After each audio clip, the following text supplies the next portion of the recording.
Chapter 529. Qinzhe heard a ding-dong from his phone, indicating that someone had at him. He clicked on it and almost peed in his pants. If you were locked in a room with a naked woman for only 20 minutes, what would you do? Wang Zijin's question might be accidental, but Nan Manpei definitely had ulterior motives for letting him answer. Qinzhe couldn't be blamed for thinking this way because the night he had sex with Suyu was almost like this. Suyu took off her clothes and asked him, "Do you like me?" Took off her clothes and asked him, "Do you like me?" Qinzhe couldn't resist the temptation. Nan Manpei knew about his relationship with Suyu. Suyu told him that she confessed to Nan Manpei about their intimate relationship. "Big sister man, are you trying to beat me?" Qinzhe thought. Then how should I answer? If I muddle through, big sister man will definitely be dissatisfied. Answer truthfully? God, I may not live past tonight. Nan Manpei. Qin Baobao, is Qinzhe next to you? Qin Baobao. Yes, he's looking at his phone. Since his sister said so, he couldn't pretend not to see it. Qinzhe took a deep breath and typed, "I will use 19 minutes to shower, 55 seconds to flirt, and the last 5 seconds to let her know what a man is. Suyu. Qin Baobao. Wang Zijin. Nan Manpei. This is very naughty." The group fell silent and Nan Manpei lurked. Qinzhe breathed a sigh of relief. It seemed that big sister man was satisfied with this answer. In fact, he had already confessed. Because he had some connections in Shanghai under Qinzhe's operation, Royal Entertainment and Su Jiao's lawsuit quickly passed the first trial, which was already 2 weeks later. This was not the result that Dynasty Entertainment wanted. Their original plan was to complete the first trial within 3 months for the simple process and 6 months for the normal process. The second trial would be decided within 3 months. Adding up the first and second trials, it would take at least a year and a half, making Su Jiao go into hiding for half a year in disguise. But within 3 months, 2 weeks was also within 3 months. After sending people to find out, they found out that it was Tianfeng's doing. The verdict of the first trial. Su Jiao compensated Royal Entertainment with 3 million. The lawsuit entered the second trial phase, and it was already mid-August by the time Su Jiao's case was settled. Tianfeng Entertainment didn't stop there. Soon news of Qian Shishir and Yilu joining Tianfeng Entertainment was released. Once again it caused a huge sensation on the internet. To Tianfeng Entertainment, all they had to do was fight a few more lawsuits and lose a few million yuan. But to the onlookers, Tianfeng Entertainment's continuous absorption of big shots and crazy expansion was simply insane. Everyone had a premonition that a huge capital of the entertainment industry was about to rise. Qinzhe's mission progress had reached a bottleneck. Other than the number of artists, there was another requirement. 30 billion yuan in funds. Tianfeng Entertainment could still take out 30 billion yuan. But their cash flow wasn't that terrifying. Various investments such as albums and movies hadn't been paid back yet. What should they do? Borrow from Purple Crystal and Baozhe and inject funds into Tianfeng Entertainment. I need a month, really. I'll return the money after a month. Qinzhe swore solemnly. After a month the money will be cold. No, Suyu replied. After a month, do you believe that Purple Crystal would have already gone bankrupt? Wang Zijin replied. The two women had the same firm attitude on this matter. No money, no life. Money? No scram. Even though Qinzhe kept saying that he would return the money, as long as Tianfeng Entertainment wasn't at the end of its rope, the two of them weren't willing to lend money. Because Qinzhe's reason wasn't convincing. Why did Tianfeng need so much money for no reason? Did they want to expand again? Not only did they want to expand, they even King used their money to expand. Could it be that Tianfeng Entertainment was their biological son, while Baozhe and Purple Crystal were free gifts? At night, while his sister was bathing, Qinzhe slipped into Wang Zijin's room. He gave her a flattering smile first. Sister Ziwei. Wang Zijin was sitting at the head of the bed, reading a book. Under the light of the table lamp, her face was crystal clear. Wang Zijin ignored him. Qinzhe slipped on the bed and chuckled. Wang Zijin still ignored him. Qinzhe teased her with all his might, moving his hands up and down. Wang Zijin said angrily, "You want money again?" Qinzhe said, 1,000 mountains and 10,000 rivers are always love. Can you just give me 1 billion yuan? Wang Zijin said. No scram. With that, she crawled under the covers and showed him the back of her head. Qinze harumphed and said, Hey, I'll try peaceful means before resorting to force. Since you're so disobedient, don't blame me for using the family law. Wang Zijin giggled. The family law of a little pervert? What kind of family law could a cowardly little pervert have? Other than that one time when he confessed to her, and when they were intimate in bed, Wang Zijin had always considered herself as the big sister. She felt that Qinze would definitely be a henpecked husband in the future. In a woman's eyes, a capable man who was also henpecked husband could be said to be perfect. Wang Zijin held the initiative from beginning to end. Even in bed, she actually held the initiative. If she wasn't prepared, Qinze wouldn't be able to get through. Qinze chuckled and said, You've seen my family law. I often used it on Qin Bao.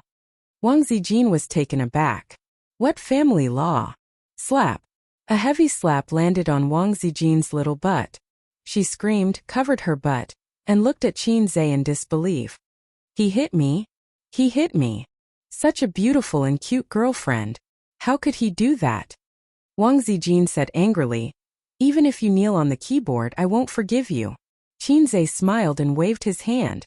Slap, slap, slap. Slap, slap, slap.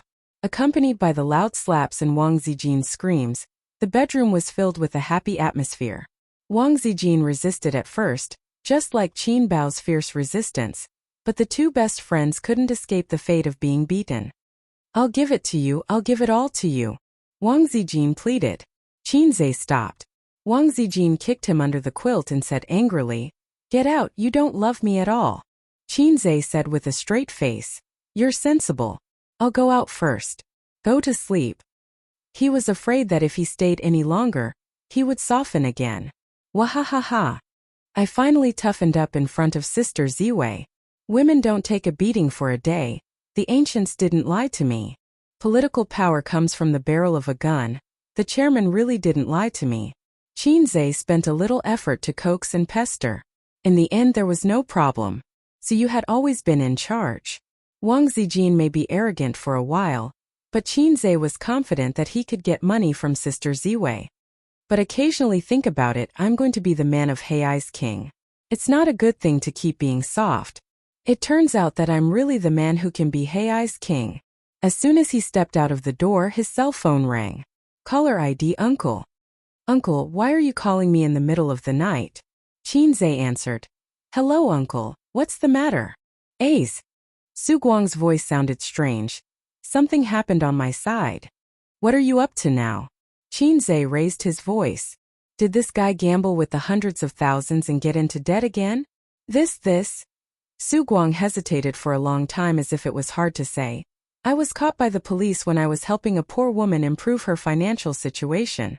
There was a few sneers on the other side of the phone. Qinze. Damn it, this is the first time I've heard someone talk about prostitution in such a fresh and refined way. Qinze's liver hurt badly. Qinze suppressed his anger. Are you asking me to bail you out? Which police station are you at? Su Guang said. You can't do this, you have to ask your aunt.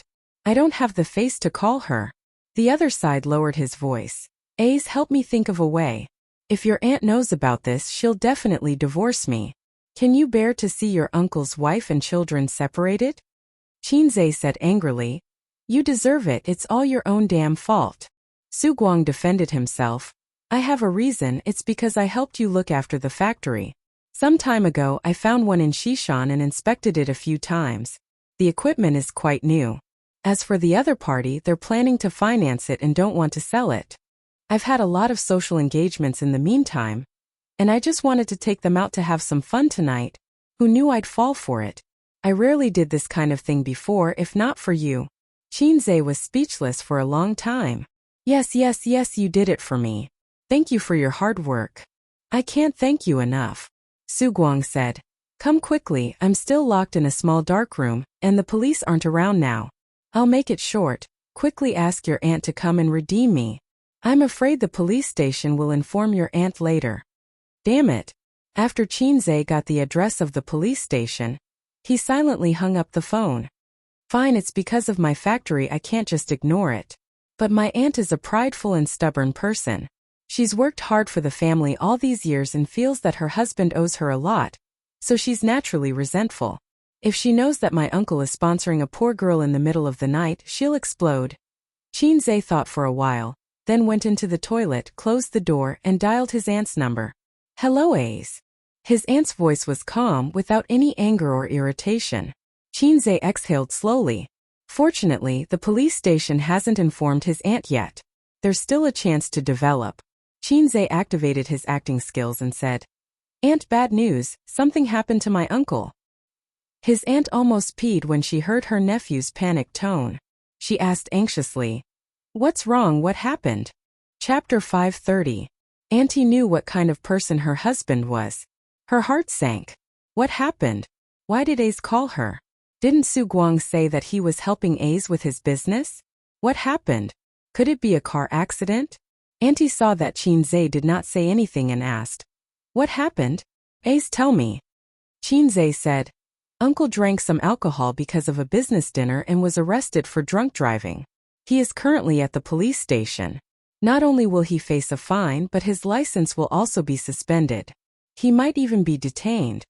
Auntie panicked and said, How did this happen? Why did he drink? He is more reliable than this person. Qinze comforted her. It's fine. I have connections at the police station and have already communicated with them. They plan to classify Uncle as a prostitute and fine him. There is no need to detain him or suspend his license. Later, the police station will call to inform you to go over to pay the money and collect the person. You just go over there with a peace of mind. When you get there, don't ask anything and don't say anything. Just admit that Uncle is a prostitute. Auntie asked, Will it work? Qinze assured her. It will be fine. There is no car accident and no one is hit. It's not a big deal. Auntie calmed herself down.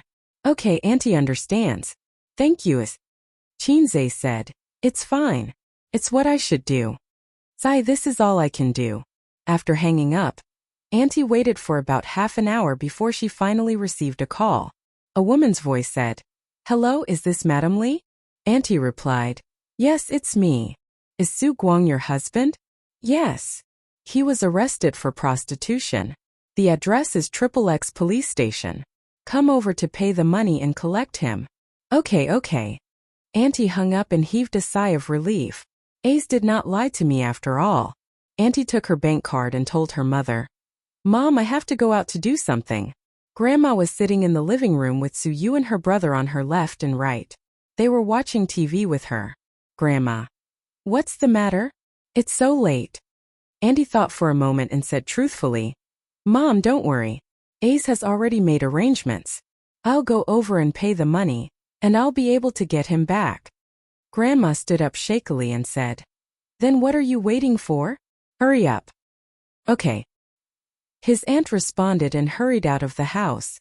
Grandma slapped her thigh, exasperated at her son's failure to live up to her expectations.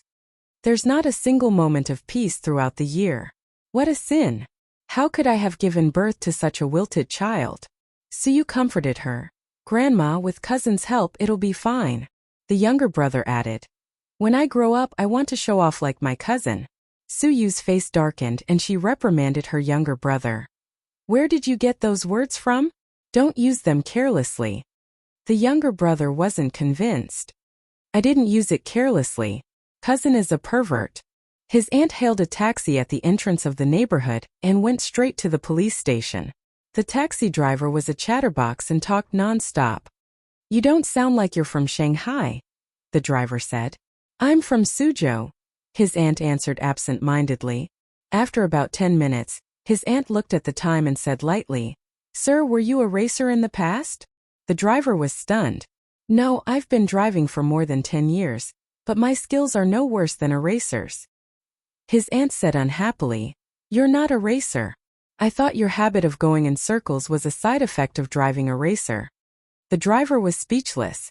The chatterbox driver didn't say anything else along the way. When they finally arrived at the police station, his aunt told the police officer on duty the purpose of her visit. Oh, you're here. The officer on duty was a female police officer. She said lightly, I'll bring you in to sign the fine. After you pay the fine, you can get your husband back. Then she added, "Do you know what your husband did?" Auntie insisted. "Whoring, river crab, prostitutes." The female police officer was stunned by her straightforward tone. After his aunt signed the document and paid the fine, she saw her husband being brought out of the small dark house by the police officers not long after. The male police officer who brought him over said, "This is your husband's first time being arrested, so after paying the fine, it's fine. If there's a next time, he'll be detained for 10 days. You husband and wife go back and talk to each other. Don't let this happen again." The surrounding police officers looked over with interest. Prostitution was the best way to watch the show. Every time they caught such a person, after notifying their family members, they would definitely make a scene. The fiercer ones would even hit their husbands directly. Every time they encountered such things, the police officers would gloat and say, "If you want to make a scene, do it outside. This is the police station." Su Guang became listless. After all, it was a very embarrassing thing to be caught for prostitution. His aunt glared at him. "Why are you so careless? Be more careful next time." The police officer was speechless. In an instant, the way he looked at his aunt changed. How could there be such a broad-minded woman in the world? The female police officer reminded her. "Your husband is a prostitute," his aunt said. Yes, I know. Thank you for educating him. I'll be more careful next time." The police officers looked at each other. What the F***ck? The couple left the police station and stood by the roadside to hail a taxi. Su Guang stood silently at the side, ready to welcome the storm. After waiting for a long time, it was unexpectedly calm. Su Guang said weakly, "Xiao Ru." His aunt said, "What's wrong with you? You drank and drove.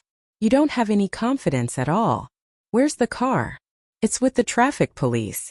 "Also, where did you get the car from?" "Drinking car, traffic police," Su Guang probed. "A's told you." His aunt said angrily, "Nonsense. If you didn't have connections and changed your drunk driving to prostitution, you can forget about driving this year and would have to stay in jail for 10 days to half a month." "Damn, my nephew is indeed not an ordinary person. He's as smart as me." Su Guang heaved a sigh of relief. "It's all because of him. I have to entertain clients. How can I not drink? If I don't drink, I won't drink and drive. If he doesn't help me, he's an ingrate." Su Guang was frantically cheering for Qin Zhe in his heart. Right, the factory executive that he entertained was still in the police station, waiting for his family to come and pick him up. Su Guang mourned for him in his heart. It was business entertainment. Drinking, eating, and playing with women was an ironclad culture in the business world. Otherwise, why would the big boss's secretaries be so beautiful? Although Su Guang had been doing nothing for more than 10 years, he was very experienced and had strong interpersonal skills. His aunt asked, "Where's the car?" Su Guang said, "Ace gave me the car. He'll take care of it himself. Let's not worry about it." His aunt said, "You're not young anymore. This time Ace has something for you to do. You should do it honestly. It's better to follow him than to fool around outside. Maybe in a few years you'll be able to save up a generous dowry for Ye. You'll also be able to save enough money for your son's wife." Su Guang replied listlessly, "Follow his nephew well." Hearing that hurt his self-esteem. "Right, give him a call and let him know that you're safe." His aunt remembered this. "At home." "Okay, I got it. Uncle, be careful in the future." Qin Zhe hung up the phone. "What's wrong with him now?" Qin Baobao sat on the bed with her legs crossed. She had just taken a shower. She used a towel to dry her hair. The best way to protect her hair was, first, don't dye it or perm it. Second, don't use a hairdryer. Having beautiful hair was a very important thing for female celebrities. After becoming a celebrity, Qin Baobao rarely used a hairdryer. "Nothing. Uncle got caught for drunk driving. But it's settled now," Qin Zhe said. "He definitely couldn't tell the truth. My uncle was caught with a prostitute, and I managed to fool my aunt with a phone call. I can brag about this to my friends, but he couldn't brag to his girlfriend or sister. His image would collapse at any moment." "You can't do anything right," Qin Baobao muttered. Whenever her uncle made a small mistake, she would feel extremely disgusted. Women and men were really different. They were emotional. If they liked someone, they would give up everything. If they hated someone, they would hate them regardless of the occasion. Hey, let's continue. Qin Baobao ran her fingers through her hair. What are you going to do with the money after you get it? Shoot a new movie? No. The money will stay in Tianfang for a month. I'll return it to them later, Qin Zhe said. Qin Baobao was stunned. Then what do you want the money for? Qin Zhe. I'm not telling you. Qin Baobao was speechless for a long time. She thought that this brother of hers would have some kind of grand feat. Was it just money transfer for fun? Just then Qin Zhe's phone rang. The caller was Yu. Suyu? Qin Zhe picked up. Hello, cousin. Are you asleep? Suyu's soft voice sounded. Yes, soon. I'm going to sleep with your cousin, Qin Zhe said. Suyu. Qin Zhe. What's the matter? Suyu said softly. I want to find a job during the summer break. Can you arrange it for me? Qin Zhe. No problem. Suyu immediately said.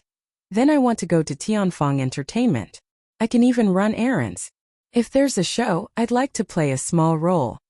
Qin Zhe. You want to be a celebrity? Suyu. No, I think I'm too introverted.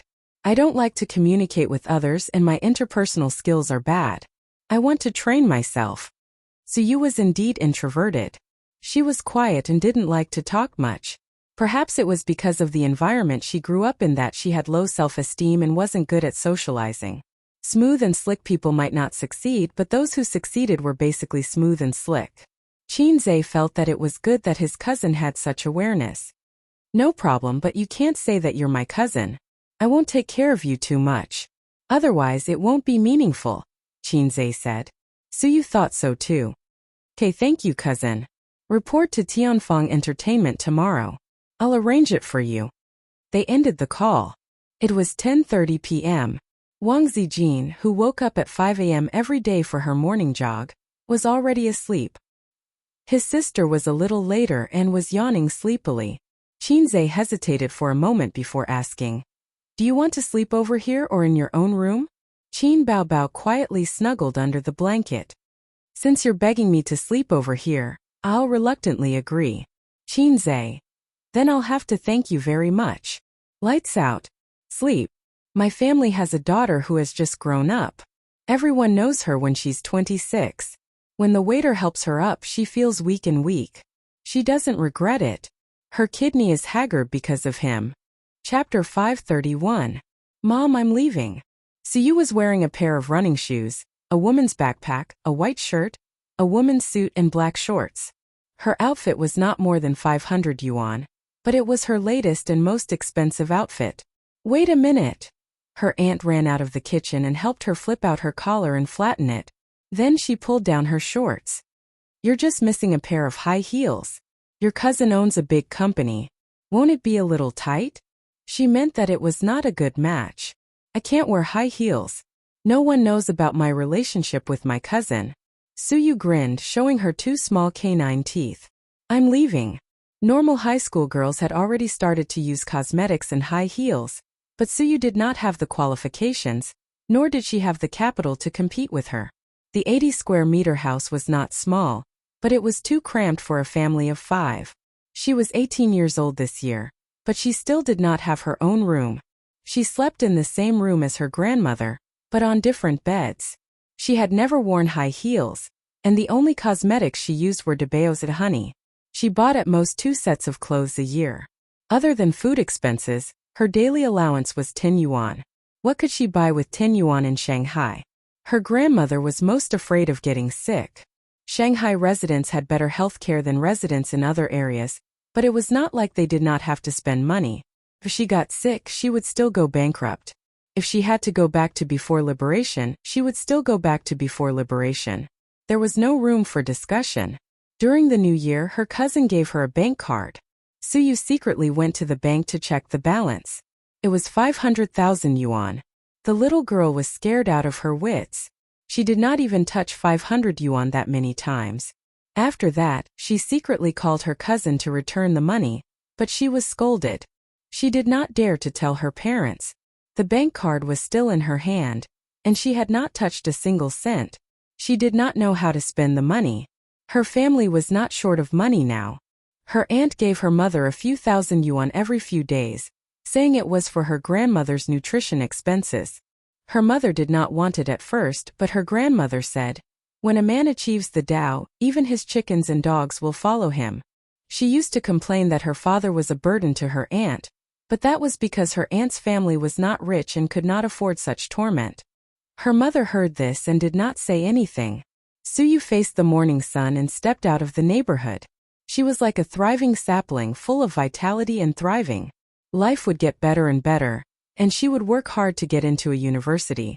There was no hope for Fudan University, but there was still some hope if the University of Finance and Economics worked hard. Those who were more attentive could find an interesting pattern. When we were in primary and middle school, there were more female straight-A students than male straight-A students. Moreover, the female straight-A students were all beautiful and were the targets of the male students in the class. However, in high school and university, the number of male straight-A students would surpass the number of female straight-A students. At this time, it would be difficult for female straight-A students to find a delicate and beautiful flower. To sum it up, beautiful women don't have good grades. Suyu was a little cabbage that countless people coveted. She couldn't be described as a little cabbage anymore. She didn't even have a boyfriend. How could she be considered a natural beauty? He didn't have the right to call himself a cabbage. She was very beautiful, but her brain was indeed very ordinary. In Qin Zhe's life, Qin Baobao and Wang Zijin were not considered top students. At most, they were considered top students. After all, there were many female students in Fudan University and Peking University. The two of them were not outstanding among them, so they were not considered good-looking.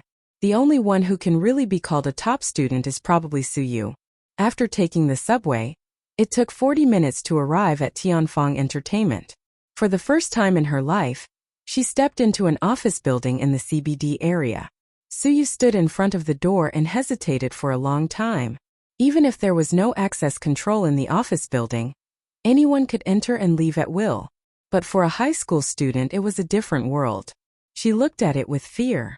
White-collar and gold-collar workers in formal suits were the elite class that she yearned for but also felt inferior to. Suyu took a deep breath, tightened her shoulder bag, and resolutely stepped into the lobby. According to the address given by her cousin, she took the elevator and soon arrived at the floor where Tianfang Entertainment was located. Then Suyu made a phone call. A few minutes later, a middle-aged woman dressed fashionably came out, stuck her head out, and stared at Suyu for a moment. "Are you Suyu?" "Yes." Suyu responded crisply. "Come in," the middle-aged woman said. Suyu was led to a small conference room, and the middle-aged woman handed her a resume to fill in. The little chick who just entered the society was ignorant step by step. The fashionable and coquettish woman didn't know that the little chick in front of her would be the cousin of the big boss. Probably only the ordinary-looking assistant knew about this matter, because Qin Zhe had given her the task of handling it. After writing the resume, there was actually nothing to write. What kind of resume did a high school student have? It was nothing more than the date of birth, the talent she was good at, and the name of the school she attended. For the time being, you can run errands in the backup artist team. You can listen to the teachers when they are in class. What you can learn is up to you. After all, you are just a summer worker. The middle-aged woman said. But you look good. Remember to seize the opportunity when you encounter it. Maybe you will be rich. There was no lack of girls in the entertainment industry who were discovered when they were students and became famous. Suyu entered the company with such an identity. "Can I be in a movie?" Suyu asked. "Our company will indeed be shooting a new drama in a while. The specific time is not set. I also heard it from the leader.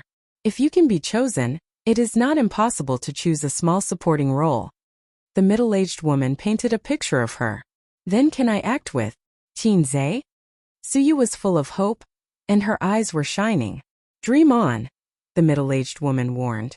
"In the company, you have to call him Chairman Qin. Is the name of the big boss something you can call directly? Since you are out of school, it doesn't matter if you are real or fake.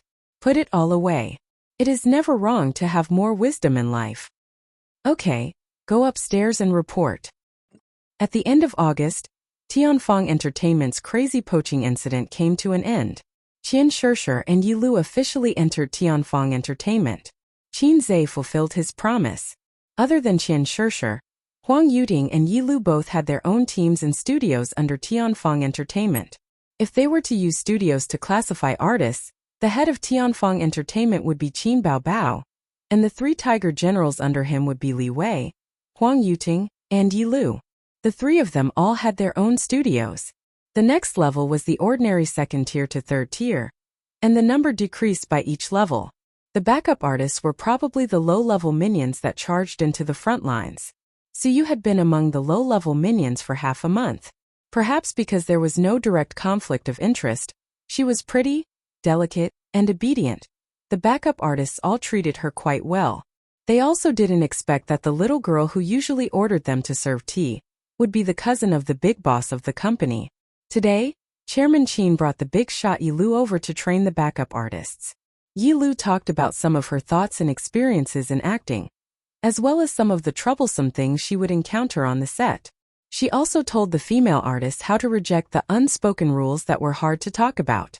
The entertainment industry was deep, but it didn't mean that the female artists who rejected the unspoken rules wouldn't have a bright future. People with ability, acting skills, and social skills could avoid the unspoken rules. At most, they would climb slower and miss some good opportunities. People with background and status could also avoid the unspoken rules. After class, Qin Zhe and Yi Lu left side by side, talking and laughing. "How about I tell you a joke?" Qin Zhe said. Qin Zhe had been close to Yi Lu recently. She was a woman with a high EQ, so they had a good time together. Qin Baobao once chewed on a potato chip sourly and said, "Ayaya Ace is indeed infatuated with his sister. He can't get his sister, so he wants to seduce her." Qin Zhe chose to die when it came to his sister's shameless words. "Okay." Yi Lu nodded with interest. She was about 1.7 meters tall and was considered tall among girls. A tall woman with a pair of long legs was very invincible. She was a female artist with a decent reputation and image. She had debuted for many years without any negative rumors. This was one of the reasons why Qin Zhe liked her. He didn't want a female artist who was too flirtatious. She would bring bad influence to the company. Even though the entertainment industry was full of evil, Tianfeng Entertainment wasn't absolutely clean either. Qin Zhe said. Tang Sanzang and his disciples passed by a village. Seeing the villagers' worried faces, they went up to ask. The village chief cried and complained. A demon came to the village. He's very licentious. The women in the village were all ravaged and harmed. They can't walk on the ground.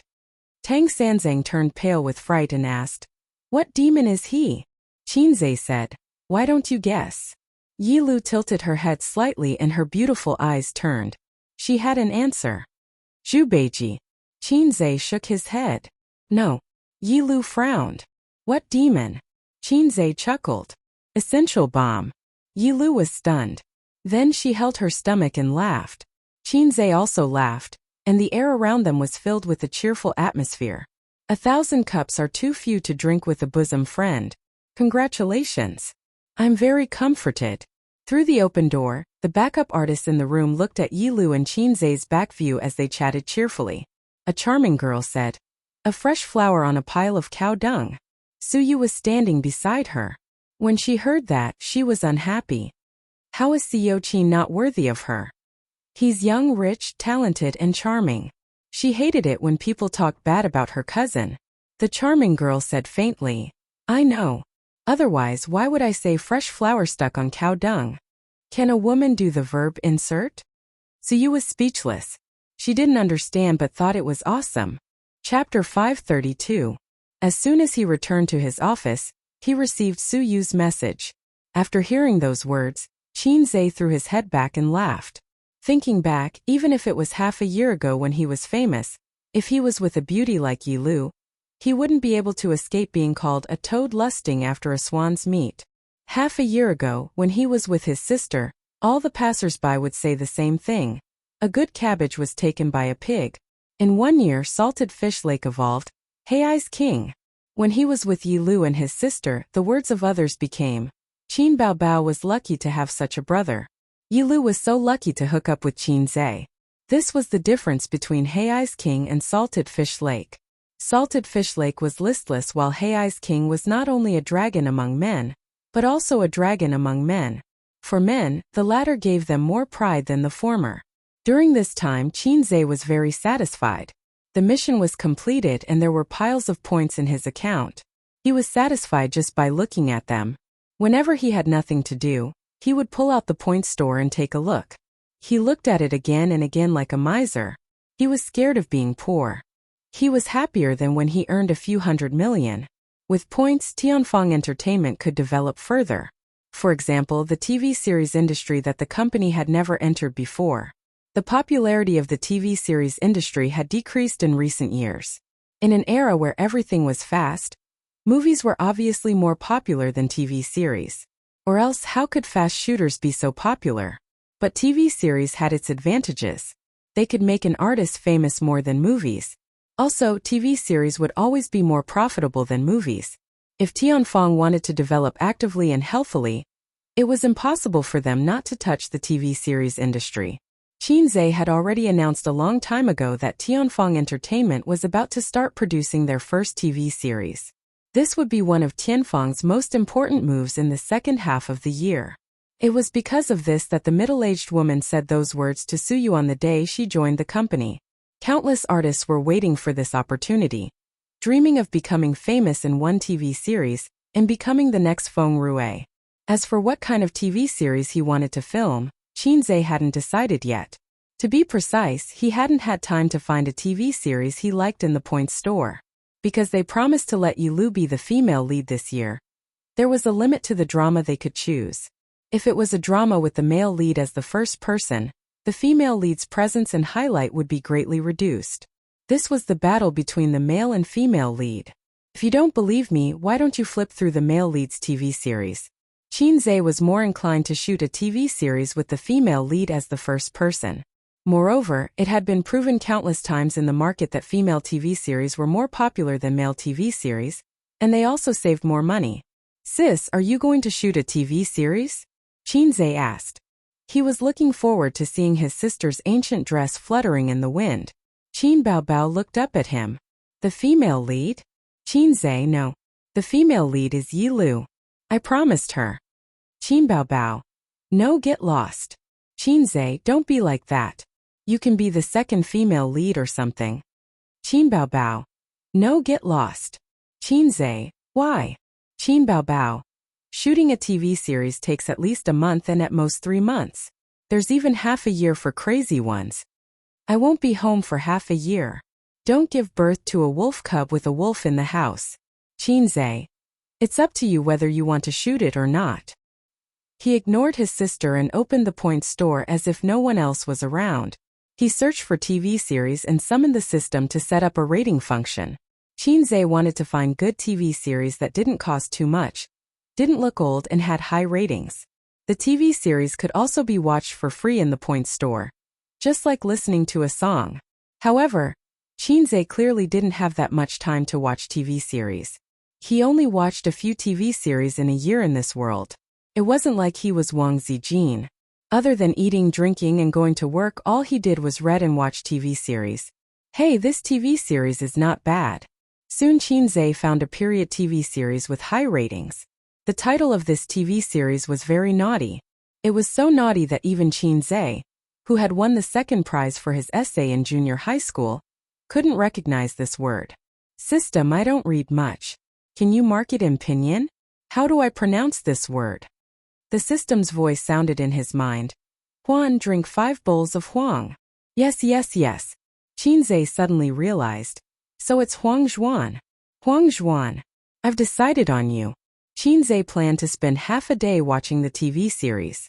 He rarely watched TV series because they often lacked logic and because they were too long. They were not as condensed and simple as movies. Therefore, it was easy to get tired of watching TV series and the acting skills of the actors. However, there would be 1 or 2 super exciting TV series every year. Only then would Qinze force himself to watch them. Except for the female series. It was very difficult to get into the female series, even if it was really good and very popular. Now, he looked at the problem from a different perspective. Even if Huang Zhuan was very boring, The fact that it could get a high rating meant that the market response was good. Then it was worth Qinzai's points to exchange for it. What he wanted was results. It didn't matter if it was a male or female series. As long as the ratings were high and it could make money, it was enough. "Oh right," Qinzai said. "Sis, does our company have any experts in TV series?" Qin Baobao didn't even raise her head and answered directly. "No." Scram. "Qinzai, can you speak properly? If you continue to be naughty, I'll spank you." Qin Baobao pursed her lips. "We really don't have any. Before we bought Tianfang Entertainment, it was like a worm. Don't expect to have many talents. And after we bought it, we haven't made any TV series. The two small companies we bought before did have experience in TV series, but I don't think you'll like them." The drawbacks of Tianfang Entertainment's rapid development were immediately apparent. The talents couldn't keep up. It was like suddenly becoming rich. Their wealth kept up, but their quality couldn't match their wealth for a while. "Then let's borrow some people." Qinzai directly called the experienced driver Huang Yitsong. The call went through. "Hello, CEO Huang. You've been having fun at the clubhouse recently." The words came out of his mouth completely subconsciously. Huang Yitsong had a kind of indecent charm. He didn't care that his sister was beside him, so he regretted it the moment he said it. Qin Baobao perked up her ears. "Haha, this question is very much to my liking." As expected, Huang Yitsong became excited. Qinzai coughed and didn't dare to say more. "There's something I need your help with, bro." I know. Masterpieces are common, but talent scouts aren't. Bro, you can be this talent scout." "What the hell do you know? Please stop talking. My sister's gaze is murderous." "Be serious, bro. I'm such a decent person. How can you make such a joke with me?" "I understand now." Huang Yitsong really understood this time. "I was joking just now. Then let's talk about business. I want to shoot a TV series, but the company doesn't have any talents in this field. Can you lend me a director?" Qinzai asked. "Sure. For a TV series, the scriptwriter is also very important. Do you have one?" Huang Yitsong agreed so readily because Qinzai had borrowed MOU from him last time. Although they were both directors, TV series directors and movie directors were different. In a movie, the director's position was the most important. But in a TV series, the scriptwriter's position was not lower than the director's. Because a TV series was long, there were relatively more small details and monologues. These were things that the scriptwriter had to figure out and fix. Movies, on the other hand, were more condensed and needed the director to coordinate. In addition, filming methods were different. If an inexperienced film director was to shoot a TV series, the results wouldn't be good. If one was more careful, they would realize that some famous directors either focused on movies or TV series for 20 years. It was rare for them to be in their element in both. "I don't have one here, but I have a ready-made script." It's not enough even if you have a script. It's best if you have a professional scriptwriter on the side. "Then I'll have to trouble you. Although we're brothers, don't be pretentious with me. I'll pay you every cent." "Who's being pretentious with you?" "It'd be a waste if I don't take advantage of this rich guy." The scriptwriter and the director were settled. Qinzai once again felt the importance of connections. The more friends one had, the more options one would have. The wisdom of the ancients was like his own. He was glad that he didn't completely fall out with star art in the heat of the moment. Sometimes Qinzai was very puzzled. In some novels, the protagonists were impulsive, self-opinionated, and unforgiving. Whoever stepped on them, they would kill their entire family. How did they live for more than 1,000 chapters? Did they have a low-level system like him? "I have a little donkey, but I never ride it." The phone that he had just hung up rang again. Qin Baobao swallowed the line of questioning. The caller was Suyu. Qinzai answered. "What's the matter?" Suyu's voice was a little anxious, a little panicked, a little angry, and very complicated. She said, "Qinzai, something happened at the company." Chapter 533. What happened? Qinzai looked at his sister and did not stop her from eavesdropping. Zhen Yoxin, the manager of the billing department, ran away with 300 million yuan. Suyu gritted her teeth. "What happened today?" Qinzai's tone sank. "Yes, he disappeared after the bank made the payment today," Suyu said. Qinze was stunned for a while. I'll come over now. Just after hanging up the phone, Qinbao eagerly asked, What's the matter? What do you mean he ran away with money? 300 million yuan? So much money and he just ran away? This old lady's heart hurts. Qinze, Bao's billing department, the industry is relatively special. 300 million yuan is not a small amount. I'll go and see it first. In the development and operation of a company, it is inevitable to encounter many inevitable troubles. The boss Huang, he ran away with his sister-in-law, and the employees' wages were gone. This is one of the crises that employees don't want to face the most. If the previous sentence is slightly modified, the department manager ran away with hundreds of millions of yuan of funds and cheated the company and customers' money. This is definitely one of the crises that the boss and the company don't want to face. The company's senior executives take advantage of their positions and run away with the money. Whether it is at the beginning of the economic recovery or now that all aspects of control and supervision have been perfected, this kind of thing is common. It's just that ordinary people don't know about it. Compared with the industry, doing finance is more convenient and has more opportunities in this regard. And one time he ran away with a large amount of money. Zheng Yoxin, the manager of the billing department, cheated the bank when the bill was discounted and ran away with 300 million yuan of funds. Looking at the rise of the billing department to the dusk in just a few years of history, there are too many such incidents. It is precisely because of the disorder and chaos of the market that the government intervenes and causes this industry to become a thing of the past. The huge profits are not there, but there is still a good profit space, so Bao's investment has not given up. After Qinze received the call, he immediately rushed to the company and happened to see Su Yu at the door of the company sending 2 policemen out. The 2 comrades greeted Qinze kindly. When encountering this kind of thing, it is necessary to call the police and file a case. Qinze and Su Yu walk side by side to the office. What's the situation at the bank? Did anyone participate? Qinze asked. I don't know for the time being. It will be clear after the investigation. Su Yu said. The money was the company's money, and Baoza helped to discount it. The bank had the right to transfer the money. After going through a more complicated process, the bank transferred the money to the company, and Baoza took a certain commission.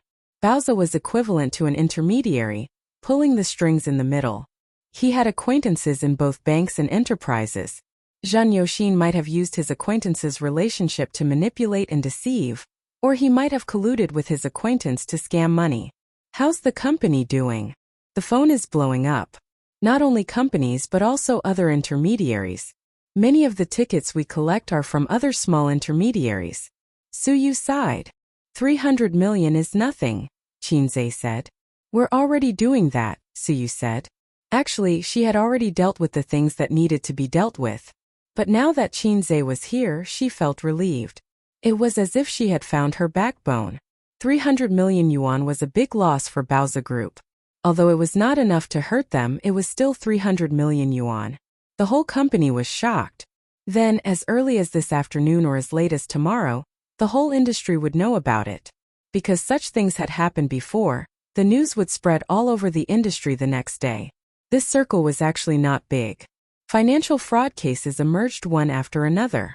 Today's incident could also be classified as a financial fraud case. Qinze, who came from the finance department of the University of Finance and Economics, had seen countless related cases in textbooks. Some money could be recovered and some could not. When he set up the investment company, he had considered this aspect in his heart. Later, he handed the company over to Su Yu. The two discussed it. In order to prevent the finance department from running away with the money, important things like the seal and stamp had been held in Su Yu's hands. Su Yu naturally had a way of doing things. For example, she let Zheng Yoxin manage the bill industry. Zheng Yoxin was one of the talents sent to Baoza by Nan Man Pei. Based on the trust in Nan Man Pei, that group of people could be said to be the confidants and mainstays of the company. Just as Qinze and Su Yu entered the office, the employees whispered to each other. I guess the money can't be recovered. I don't know where it went. It's very troublesome. When the bank freezes the account, it will be too late.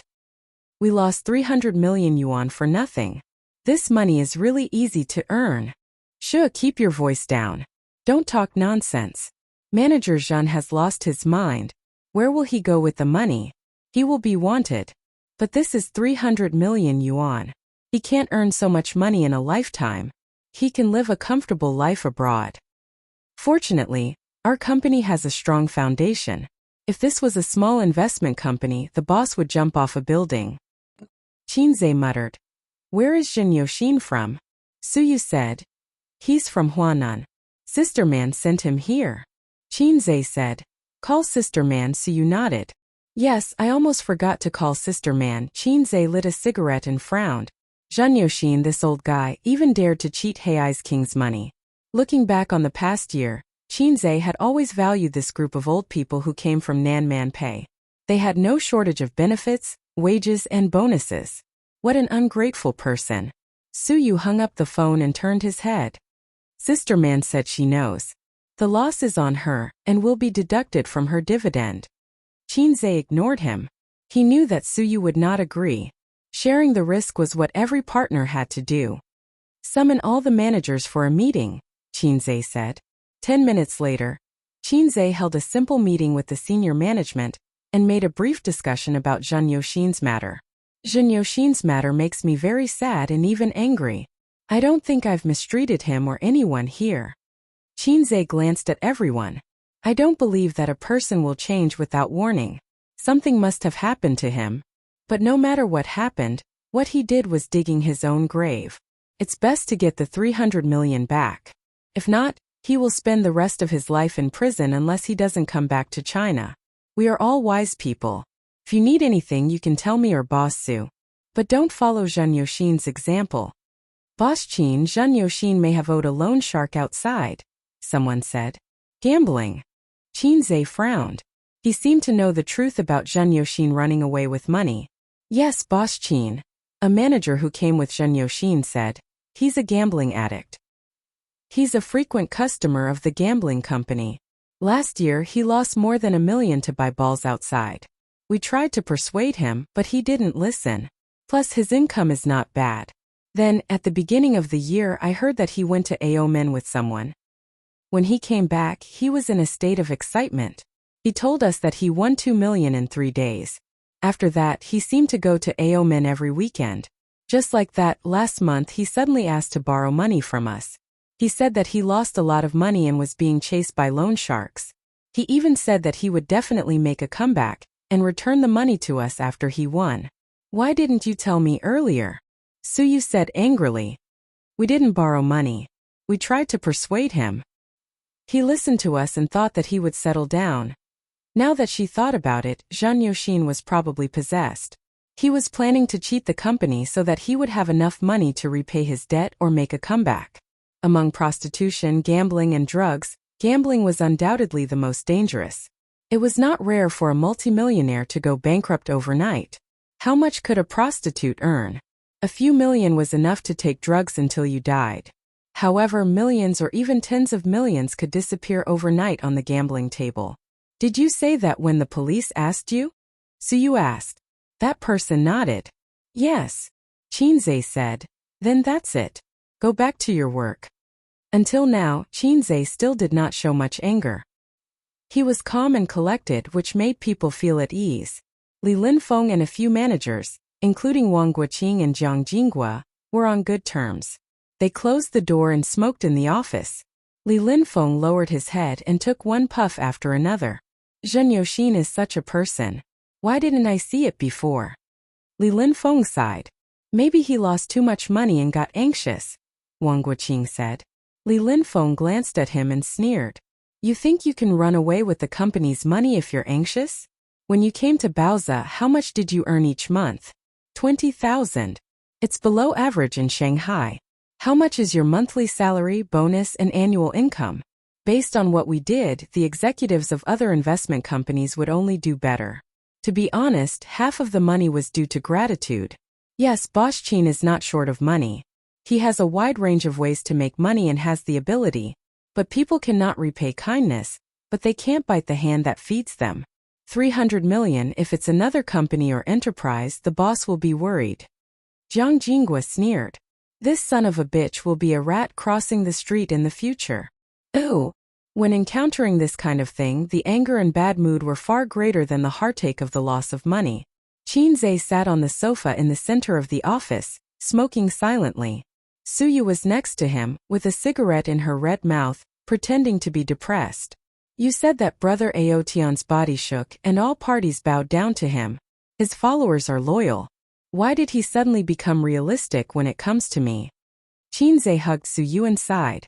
I boast that I'm a dragon among men. Not much worse than Brother Aotian. Why don't I have loyal followers? Suyu said. Maybe it's retribution. You poach so many hot stars these days. And then retribution came to Baoza Investment. Qinze. You still have the nerve to say that? You have the biggest responsibility for the company's problems. Suyu nodded and said, Your Majesty, don't treat me as a human tonight. The two of them found joy in the bitterness. In fact, they couldn't do anything else. They could only wait for the news from the police. But they knew in their hearts that if they really paid off the loan sharks or squandered money on the gambling table, they could catch the person, but the money they probably couldn't get it back. Chapter 534. 3 days after the Zhen Yoshin incident, the culprit still hadn't been caught, and of course the money couldn't be recovered. But life went on and work went on. Qinze worked hard for 3 days, relying on the speed of his fingers that had been single for 23 years, and finally finished the script of True Adultery. Qinze was looking forward to seeing how erotic this TV series was. Unfortunately, the script seriously affected the reading experience, and there was no satisfaction at all. Qinze didn't plan to follow this series. After all, a TV series was not a movie, and it was time-consuming. Besides, his sister wouldn't participate, so there was no point for him to follow. In addition, he also asked Mou, a director, and 2 scriptwriters to learn from the crew. In these 3 days, the company had already started the auditions and casting. Qinze showed a rare fatigue, and he couldn't find the energy to do anything. This morning at Baoza Investment, he fell asleep on the spacious sofa until Suyu woke him up for breakfast. Suyu accompanied Qinze to eat. Seeing his poor appetite, she frowned slightly, holding chopsticks in one hand and the phone in the other. Qinze, have you been feeling unwell recently? You look listless. 10 seconds later in the group, Wang Zijin replied, A little bit, and he didn't have the energy to run in the morning. Maybe Tianfeng Entertainment has too many things to do. Didn't they say they were going to shoot a TV series? At Crossdresser, useless thing, you can't do anything. Qin Baobao was not convinced. It's not Tianfeng Entertainment's problem. He threw the task of shooting a TV series to the company. And his lack of appetite is not because of this. Suyu? Then why? Wang Zijin. Qin Baobao. You don't know, right? He has a very serious compulsive perfectionism. Wang Zijin. Suyu. I'm more educated than you. Who are you fooling? Is there such a disease? Qin Baobao. Believe it or not. Suyu. Then tell me. Qin Baobao. It happened a few days ago. Ever since A's debuted, he has always thought of himself as a little immortal who succeeds in everything he does. He has never tasted failure, so he is very proud of himself. This should be the biggest setback he has ever experienced in his life. Wang Zijin asked. That's all you've got after pocketing 300 million yuan? Qin Baobao. Believe it or not, it's up to you. Wang Zijin. Go on. Qin Baobao. Obsessive perfectionism is a combination of obsessive-compulsive disorder and perfectionism. My brother has been listless since he was young, and has always been bad at everything. Because of this, he's a perfectionist at heart. That's why he especially admires me, his perfect sister. This is the best evidence. What he cared about was not the 300 million, but the damage to his perfect image in his heart. No matter what he did, he had to do it perfectly. Zhang Ji'er, that disgraceful fellow, had ruthlessly betrayed him. It was like a thorn in his heart. He was like, what did he do wrong? Not enough charisma. Was there a problem with the bonus distribution? In fact, he himself didn't have any weight in the hearts of the employees, so he didn't hesitate to betray him. Suyu and Wang Zijin were stunned. Nanman Pei suddenly jumped out. Actually, it's just a lack of confidence. It's a manifestation of inferiority. Qin Baobao. It's not inferiority. It's somewhat similar to the manifestation of inferiority, but his heart is different. His mood at the moment is already annoyed, angry, and trapped in his own alley. After all, he thinks he's a little immortal. He'll be fine after a while. Suyu. Don't impose such a disgusting name on him. Get out. Wang Zijin. Ditto. Suyu put down her phone, ate a few mouthfuls of rice and said sweetly, "Little immortal, don't have a glass heart. Come rub your sister's chest." Qinzai. What the hell is a little immortal? Goosebumps rose all over his body.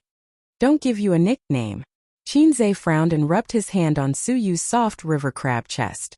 Suyu hit him with her palm. Rub your face. Qinzai said disdainfully. Your breast capacity is not enough. What's the point of rubbing a facial cleanser that can't even suffocate him?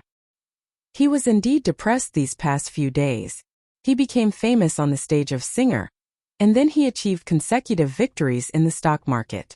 After that, whether it was in the entertainment industry or in business, everything was smooth sailing.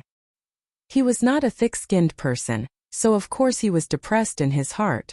If it was an ordinary small boss, his hair would have turned white from worry. On the other hand, it also showed that his background was too shallow. He was just a big boss accompanied by a low-level system. Making money was not a problem, but he didn't mix in the underworld, and he didn't participate in politics. He was cheated of hundreds of millions. What else could he do besides calling the police?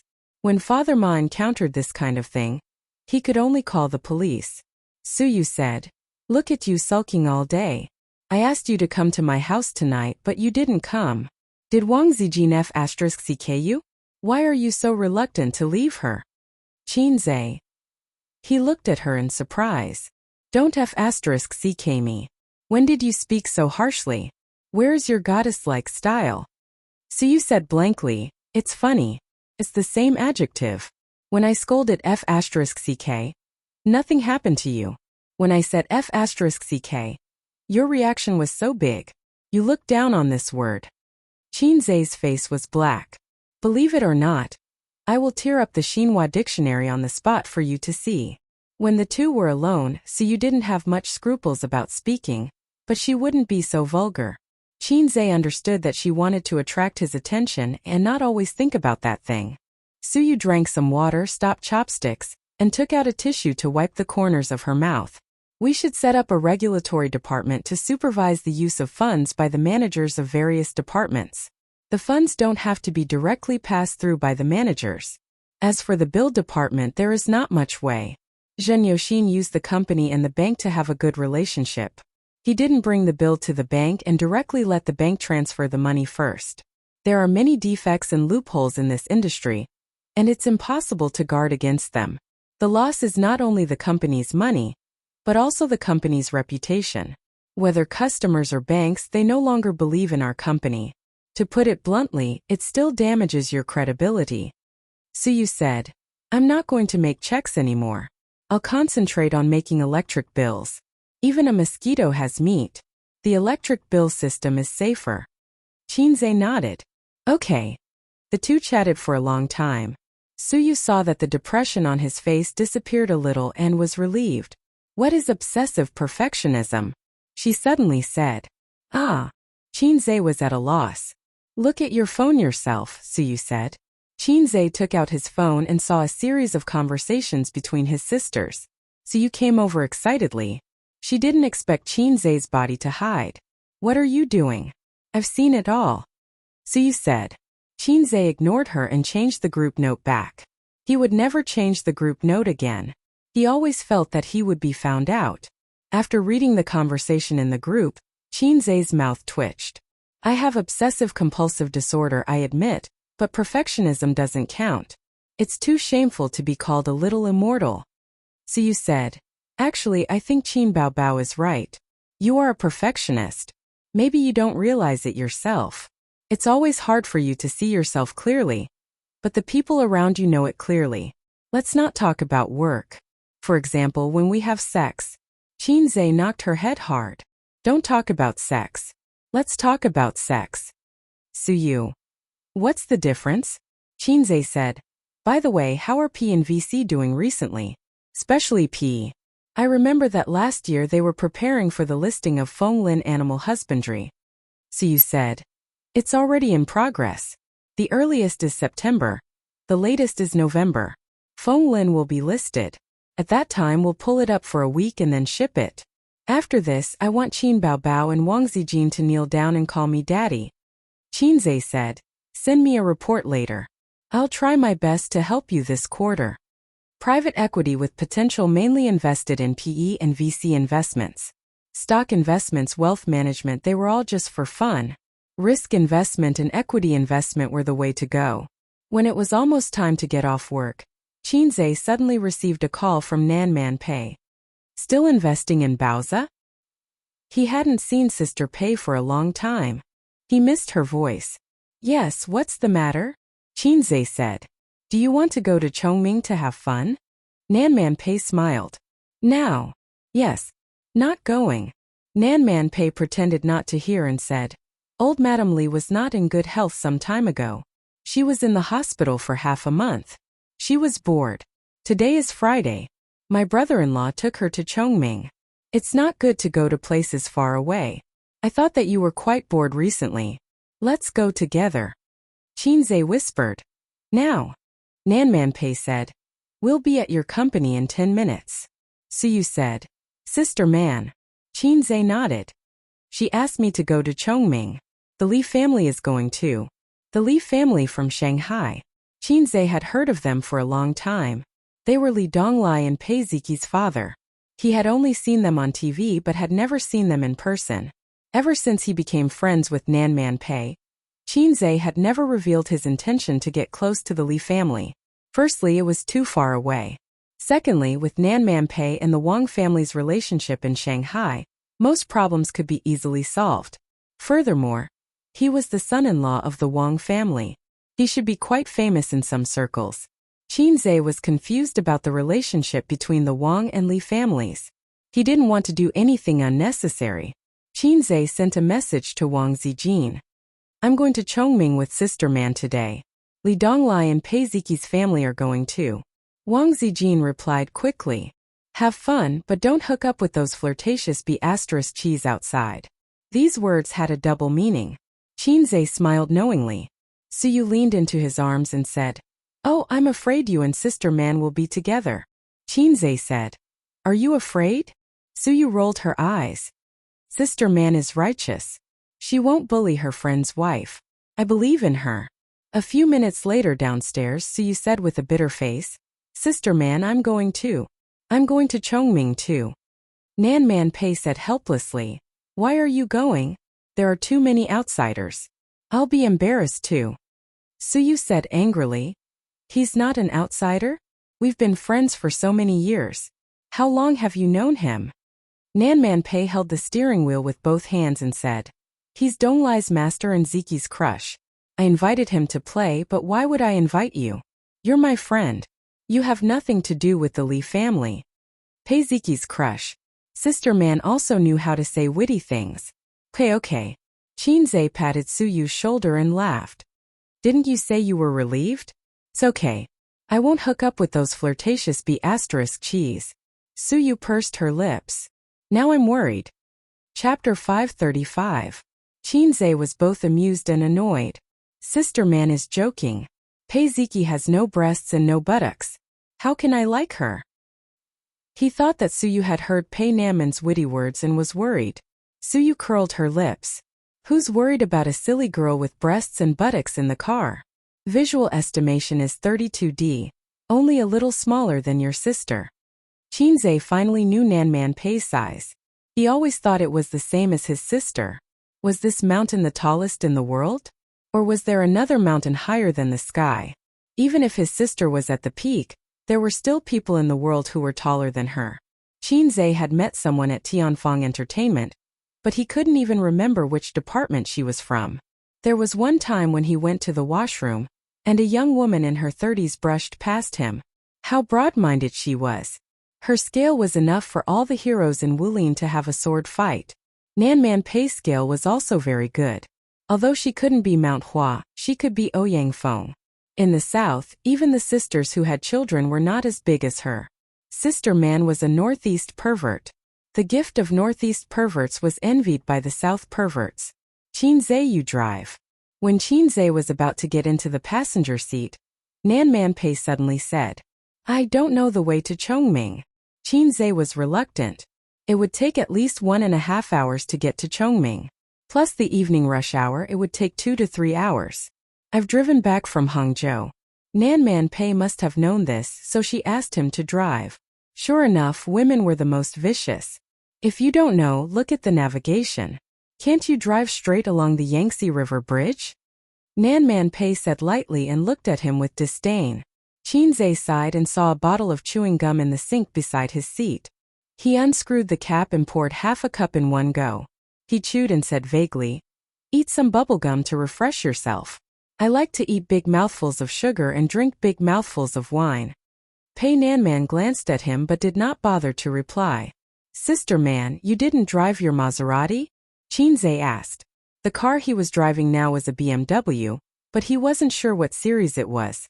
Speaking of cars, Qin Baobao seemed to have asked a celebrity friend to buy a dark blue Porsche overseas last month.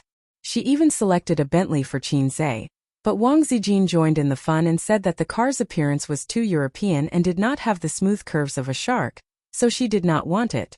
The so-called appearance was too European, it was the kind of shape that looked like a square box. But Qin Baobao thought it was quite good. It was fashionable and domineering. Not only were they hipsters, but they were also a little bit angry. Some women looked like internet celebrities, and their personalities were also like internet celebrities. They worshipped foreign things. The sister with the sharp fox face was hit 10,000 times in the heart. She laughed and said, A certain walking steamed bun face, fight me if you dare. So the internet celebrity fought with the steamed bun. The internet celebrity won for the nth time. But Chinze did not buy a sports car. Maybe she forgot after the fight. Chinze did not care much about sports cars. He was not a maverick. He hated anything that was too eye-catching in public. Because there were too many secrets and things that couldn't be exposed in his heart, he was used to moving silently in the shadows that were hard to see. But after becoming a celebrity, he paid more attention to the protection of privacy. He did not drive luxury cars, did not show off in public, did not participate in catfights, and did not let his family contact the media. Everything was to cover up the thoughts in his heart that he could not hide. After driving for about 15 minutes, a group of people gathered on the side of the road. Screams and noises came from the crowd. Chinze looked over and saw 3 or 4 women fighting. They pushed a woman to the ground, scolded and hit her. Through the gaps in the crowd, he saw that the woman who fell was dressed fashionably, young and beautiful. Nan Man Pei also saw it, but she did not care about it. She leaned lazily on the seat with her eyes half closed. Chinze asked, Sister Man, are we in a hurry? Nan Man Pei said softly, Just in time for dinner, 8 o'clock. Chinze looked at the time. It was 5:40. He said, Oh, and stopped the car by the side of the road. Nan Man Pei tilted her head slightly. Her dark and bright eyes stared at him calmly with some doubts. Chinze explained, If we are not in a hurry, let's watch for a while before we go. I think they are about to take off their clothes. As he spoke, he turned on the video recording function and pointed the camera out of the window. Nan Man Pei's mouth twitched a few times. She seemed to want to teach this fellow a lesson, but she thought of something and held back. In a place like Shanghai, one would notice a phenomenon. Small things were casual, but big things were urgent. If you called the police for petty theft, the police would be slow to respond. If you said that you were robbed in a certain place, the police would respond quickly. The urban enforcement officers, who could be seen everywhere in small cities, could not be seen in Shanghai. In the bustling crowd, the urban enforcement officers were not important. Therefore, the quarrel between the women could not be effectively stopped for a long time. This gave the majority of the men a chance to enjoy the benefits. Sure enough, they started to take off their clothes. It was not known when it started, but women fighting and taking off their clothes had become the same as gangsters fighting and reporting. It had become a necessary process. There was no supervision, and it was all about self-awareness. It was 100 times more serious than the relevant departments. After watching for more than 10 minutes, Nan Man Pei was speechless. She suppressed her anger and asked, Is it good? Chinze said, "It's good. I have only seen it on the internet before. Today I can see it in person. It is not a wasted trip." Nanmanpei said lightly, "Chinze, let me ask you a question." Chinze said, "Sister man, you are not from Shanghai. Don't speak in a Shanghai tone. I want you to say a few words in northeastern Chinese such as, 'Oh my God.'" Nanmanpei said, "When it comes to this kind of thing there are more men than women watching. Why did no one go up to stop the fight? Why did they let the woman be stripped naked and humiliated?" Chinze made an orchid gesture with his fingers. "This is a man's specialty in Oahu. Don't be too excited." Nanmanpei suddenly wanted to hit him, but she was no match for him. Chinze said seriously, "Usually when it comes to this kind of thing all the men will beat up the mistress. Why should others interfere? When women are fierce they are very difficult to deal with. What if you go up to stop the fight and they hit you too? It's not that men don't hit women, but generally, men will not hit women in front of so many people. If I am harassed by a woman on the street, I will take a detour and not care about it. If a woman touches you in private, 90% of the men will slap her, and 10% of them are cowards." As soon as he said this, Chinze was slapped in the face. Slap. It was not the same as the word slap. It was a literal slap in the face. Chinze's face gradually stiffened. Slowly he turned his head and looked at her. She was not on guard at all, and she did not have a trace of hesitation. "Can I take back what I said just now? Or change it slightly? 9% are cowards and the last 1% are real gentlemen. For example, me." Nanmanpei shook her hand. "Oh, you are quite thick-skinned." After that, she turned her face and put her white and beautiful left face close to him. "Do you want a big slap?" Chinze was angry. "If a tiger does not show its power, do you think I am happy? I will King. Take out an 18-centimeter large artifact and slap you." Salted Fish Lake Evolution Sea Swamp King. Chinze raised his hand. Salted Fish Lake Evolution Sea Swamp King. Evolution failed. Chinze put down his hand and snorted. "I am too lazy to plan with a woman like you." Nanmanpei was not angry at all. Her white face raised a charming smile unique to a young woman. "Tisk, coward. So you is right." Okay, I am a coward, okay?" Chinze put away his phone and was ready to start the car. Nanmanpei said, "Chinze." He ignored her. Nanmanpei raised her voice in anger. "Chinze. Just say it." Nanmanpei pursed her lips and said, "I haven't asked that question yet." Chinze looked at her. "If these women outside, the one lying on the ground is called Suyu, and the two standing are called Qin Baobao and Wang Zijin, what will you choose?" Nanmanpei smiled. Chinze's eyes widened. What a powerful woman. She said a more fatal question than who should I save first if your mother and I fall into the water at the same time? "My sister will not do this and Wang Zijin will not do this," Chinze said. "How do you know? A woman's heart should never be measured by common sense. No means no.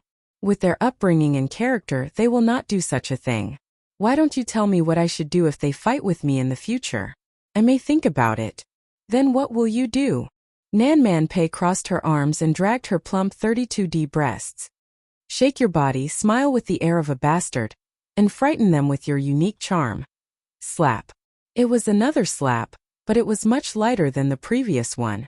Nanmanpei smiled, but her eyes flashed with cold light. "Will it kill you to talk seriously? I am not Suyu, and I am not your sister who can be easily coaxed with a few words, nor am I Wang Zijin who looks smart but is actually stupid in some aspects." Chinze said angrily, "Then you are my woman? What are you worrying about?" Nanmanpei smiled. "Do you want to be my man?" Chinze. The noise outside the car window continued, and it was very lively.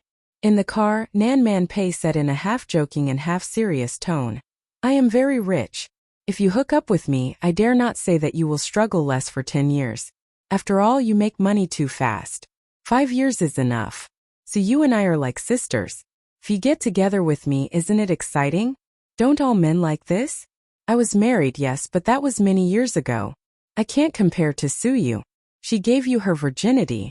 Compared to those unmarried girls who have countless ex-boyfriends, I am much cleaner, right? And I won't have children. Being a mistress or a lover is the only choice. I don't have to worry about having illegitimate children outside. Anyway, I have been single for so many years. I am used to it and have never thought about marriage. Isn't it quite comfortable to be alone? Suyu is much more clingy than me.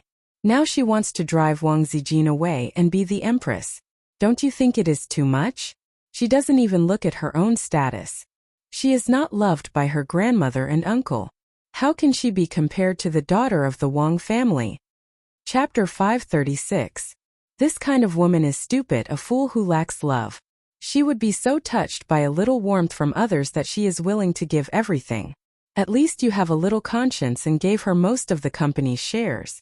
If she meets a more scheming and cold-hearted man, I can see her ending with nothing. Sister man is much smarter than her. You are single and I am also single. I will inevitably be lonely. If you want to find me, just come. I won't ask you for anything, and I won't ask you to take responsibility. Even if you get married in the future and want to continue the relationship, it's fine. If you want to break up, it's also fine. I can help you with your career far more than Suyu.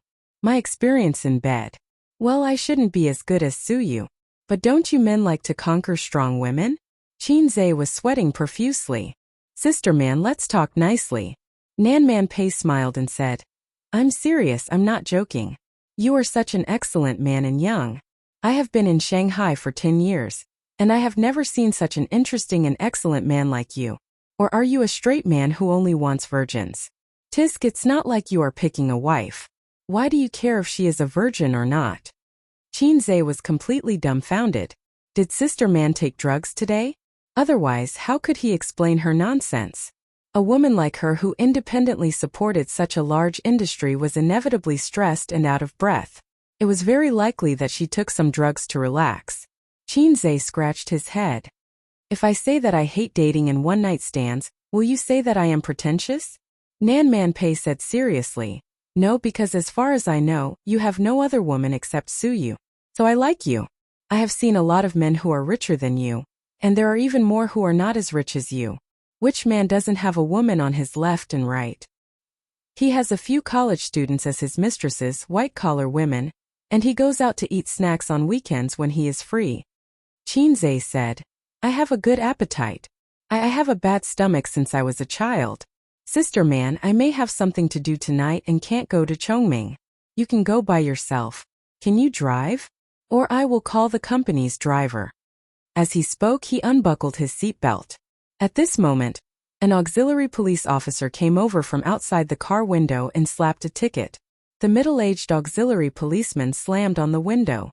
Do you know that you've parked illegally? How long has it been? Look at how long it's been parked here. Hurry up and drive away. She scolded in a low voice. Little red guy. Only then did Qinze realize that the chaos had stopped. The 3 police officers were evacuating the crowd, while detaining the perpetrators and victims. There was no parking space by the roadside, so it didn't matter if they stopped for a while. Qinze stopped for about 10 minutes. Nanman Pei raised his eyebrows and said, Still not leaving? Qinze had no choice but to open the window and pull the ticket in. He threw it under the windshield and stepped on the accelerator. The car sped away. The auxiliary police officer caught a glimpse of Nanman Pei's face and was stunned. At this time, he recalled Qinze's appearance and felt that he looked very familiar, but he couldn't remember where he had seen him before. If he had looked at it carefully just now, he would have probably remembered it. Fortunately, the uncle did not have obsessive-compulsive disorder. Otherwise, he would have to think about it before he slept tonight. Just like Qinze, who had obsessive-compulsive perfectionism, occasionally, in the middle of the night, his thoughts would wander, and he would suddenly feel that he couldn't remember anything. He tossed and turned and couldn't fall asleep. It was very annoying.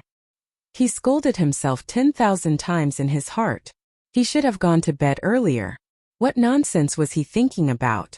The car drove onto the Yangtze River Bridge and completely bid farewell to the serious traffic jam. However, the car was not fast. After all, there was a lot of traffic.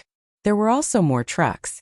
He got a driver's license in his senior high school exams, but in fact he didn't have much driving experience and didn't exchange for advanced driving proficiency.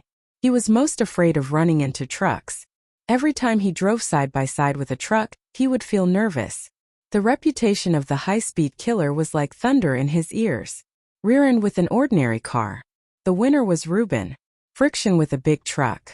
The next one was Brother Snake. It was over. The scenery under the Yangtze River Bridge eased Qinzai's nervousness very well. Having lived in Shanghai for 24 years, it was Qinzai's first time crossing the Yangtze River Bridge. He had never been to Chongming, so of course he had never been to the Yangtze River Bridge. For the locals of Shanghai, there was actually nothing fun in Shanghai. Just like the Oriental Pearl Tower, the Bund, and some other small tourist attractions, the locals of Shanghai were too lazy to go there. It was the same for the people in other places with famous scenery. There were many places that Qinzai had never been to. He had never been to Chongming. This place was not part of Shanghai at that time. There was also nothing worth visiting. A long time ago, this place was mostly rural and the construction was poor. But now there were many vacation villas here. The scenery was good, the air was good, and the greenery was good. Many people liked to come here for a vacation to pass the weekend. The Yangtze River flowed quietly. Fishing boats were scattered here and there, leaving a rippling course behind. Qinzai's first impression was that it was big. It was so spacious that it seemed to have no borders. It didn't look like a river but like the sea. His second impression was that the water quality was poor. If he didn't know that this thing was called the Yangtze River, he would have thought that he was looking at the Yellow River. The yellow water was surging, and the turbid flow stirred up white bubbles. When I was young, I knew that the Yellow River was yellow, but I thought that the Yangtze River should be a white river. Now I know that it's a yellow river. Qinzai lamented. Nan Man Pei leaned on the chair and closed his eyes. He said impatiently, "Shut up. Do you believe that I'll throw you into the Huangpu River?" "You've said that many times," Qinzai muttered. "Just now," Nan Man Pei said faintly. "If you had nodded, we wouldn't be going to Chongming now. You would be in a sack and thrown into the Huangpu River." "Really?" Qinzai was speechless. "Just now. So what you said just now was just to test me?" "Humph. Fortunately, I didn't move and wasn't tempted by beauty. After all, I was born in China, grew up under the red flag, and tried my best to kill me before I was even born but failed. Sister Man is indeed deeply dissatisfied with me. By the way, Sister Man, if those women on the street were Suyu, Wang Zijin, and my sister, what would I choose? But I said that they wouldn't do that, but you didn't believe me." Qinzai said. "Then I want to ask you. Back then, when my ex-husband cheated on the daughter of an official, why did you strip her clothes?" Nan Man Pei didn't respond to this question. Qinzai said, "Oh, I forgot. There was no such tradition at that time." Nan Man Pei seemed to be asleep. At this time it was already dark. The fishing boats at the estuary of the Yangtze River came and went like light boats. The fishing boats were brightly lit. Nan Man Pei didn't sleep. She was looking for her boat. At this time it was about to cross the Yangtze River Bridge. A fishing boat. After breaking through the turbid waves and entering the sea, it gradually drifted away from other boats. Under the cover of darkness, it disappeared from sight. In the cabin there were 7 or 8 men who were not tall, but burly and strong, wearing vests revealing explosive muscles. Some of them had cigarettes in their mouths, some held steel pipes in their hands, and some crossed their arms in front of their chests, laughing and watching the fun. A man in a suit was lying on the ground. His expensive suit was stained with blood. His face and hair were dirty with blood. His face was unrecognizable. It was vaguely seen that he was a gentle middle-aged man. "The money is gone. The money is really gone." The man's voice was like a worn-out blower. Every time he said a word, his chest rose and fell violently. "Damn. This son of a bitch is really fast. In 2 days the money disappeared. I can't find it." A man with a scar on his face spat out a mouthful of phlegm and beat him with a steel pipe. The man was beaten until he let out a hoarse wail, like a desperate wild dog. "I washed the money away from the underground money house. Aomen has a special place to do this, River Crab, so I don't use the real name, don't say I made a mistake." Blood with white foam flowed out of the man's mouth. He said with difficulty, "I owe a lot of money. If I don't pay it back, I will be killed." The scarred man kicked him. "Where is the rest of the money?" Zhen Yoshin laughed. "Brother, do you want a cigarette first?" The scarred man snorted and took the cigarette from one of his men and lit it for him. Zheng Yoxin said. That's right. After paying back 40 million, I still have more than 200 million. It is enough for me to make a comeback. If not, I can still do well overseas. After he took the money, the police opened a case on the afternoon of the same day. Such a big case could not be delayed. Actually, he did not have much time left. He could only transfer the money through some channels. Before he decided to do this, he had already prepared a backup plan and contacted the channels. However, he could not leave Shanghai as fast as he could. In those television dramas, the bad guys broke the law and sat calmly in the airport, waiting for their flight. The police rushed over like crazy, but they were too late. The flight had already taken off. Or there was a chase on the highway. In fact, it was all nonsense. It was about the country's eggs. Flights were not a natural rule. It was warm in the winter and cool in the summer. The operation was very simple. He just had to make a call to the airline company. We are XX Public Security Bureau. Long Outyan has been blacklisted. Immediately check which flight he bought. With just a call, any flight could be delayed. Petty thieves did not need to escape overseas. Basically, those that needed to escape overseas were not small matters. In the face of such a big matter, the airline company would not dare to say, "Get lost. I want to fly." Moreover, flight delays were common. There were even simpler ones. They could directly enter the blacklist system, and the airline company would receive the information. The ticket would be automatically screened during the ticket inspection. After committing a crime, it was like a joke to escape on a flight. Did the country not care about its reputation? Therefore, it was very impractical to escape on a flight. Either they had flown away before the case was opened, or they were caught directly. There was no third possibility. From morning to noon, Zheng Yoxin still had to convince the bank. Zheng Yoxin will transfer the money. The process of discounting the bill determined that he could not leave in advance. This is related to the complicated process of discounting, so I will not go into details. According to Zheng Yoxin's plan, he would hide in Shanghai for now. He would leave by fishing boat or hire a black car. He would take the national highway and not the highway. He would head west to Myanmar. Chapter 537. Myanmar has the largest casino in Asia, second to none. There, the gambling industry was the leading economic industry designated by the government. Every year, it brought in more than 30% of the government's tax revenue. At its peak, it even exceeded 50%. The game was a combination of Chinese and Western games, and there were as many as 50,000 employees. It was a paradise for gamblers. The gambling industry provided important conditions for the government to implement low tax and duty-free policies, attract foreign investment, and develop the export processing industry. This wasn't a joke on the news broadcast, it was real. Compared to that, the scale of AO was just a small matter. Furthermore, the lottery industry was responsible for most of the traffic in Hong Kong and Macau. As long as they reached Myanmar, it wouldn't be difficult for Zheng Yoxin to go to AO. The plan was beautiful, but the reality was cruel. He was caught the day after the incident. In the middle of the night, he was directly unlocked, put in a sack, and knocked unconscious. When he woke up, he was locked in a small dark room. A group of burly men forced him to return the money. He didn't know how these guys found him.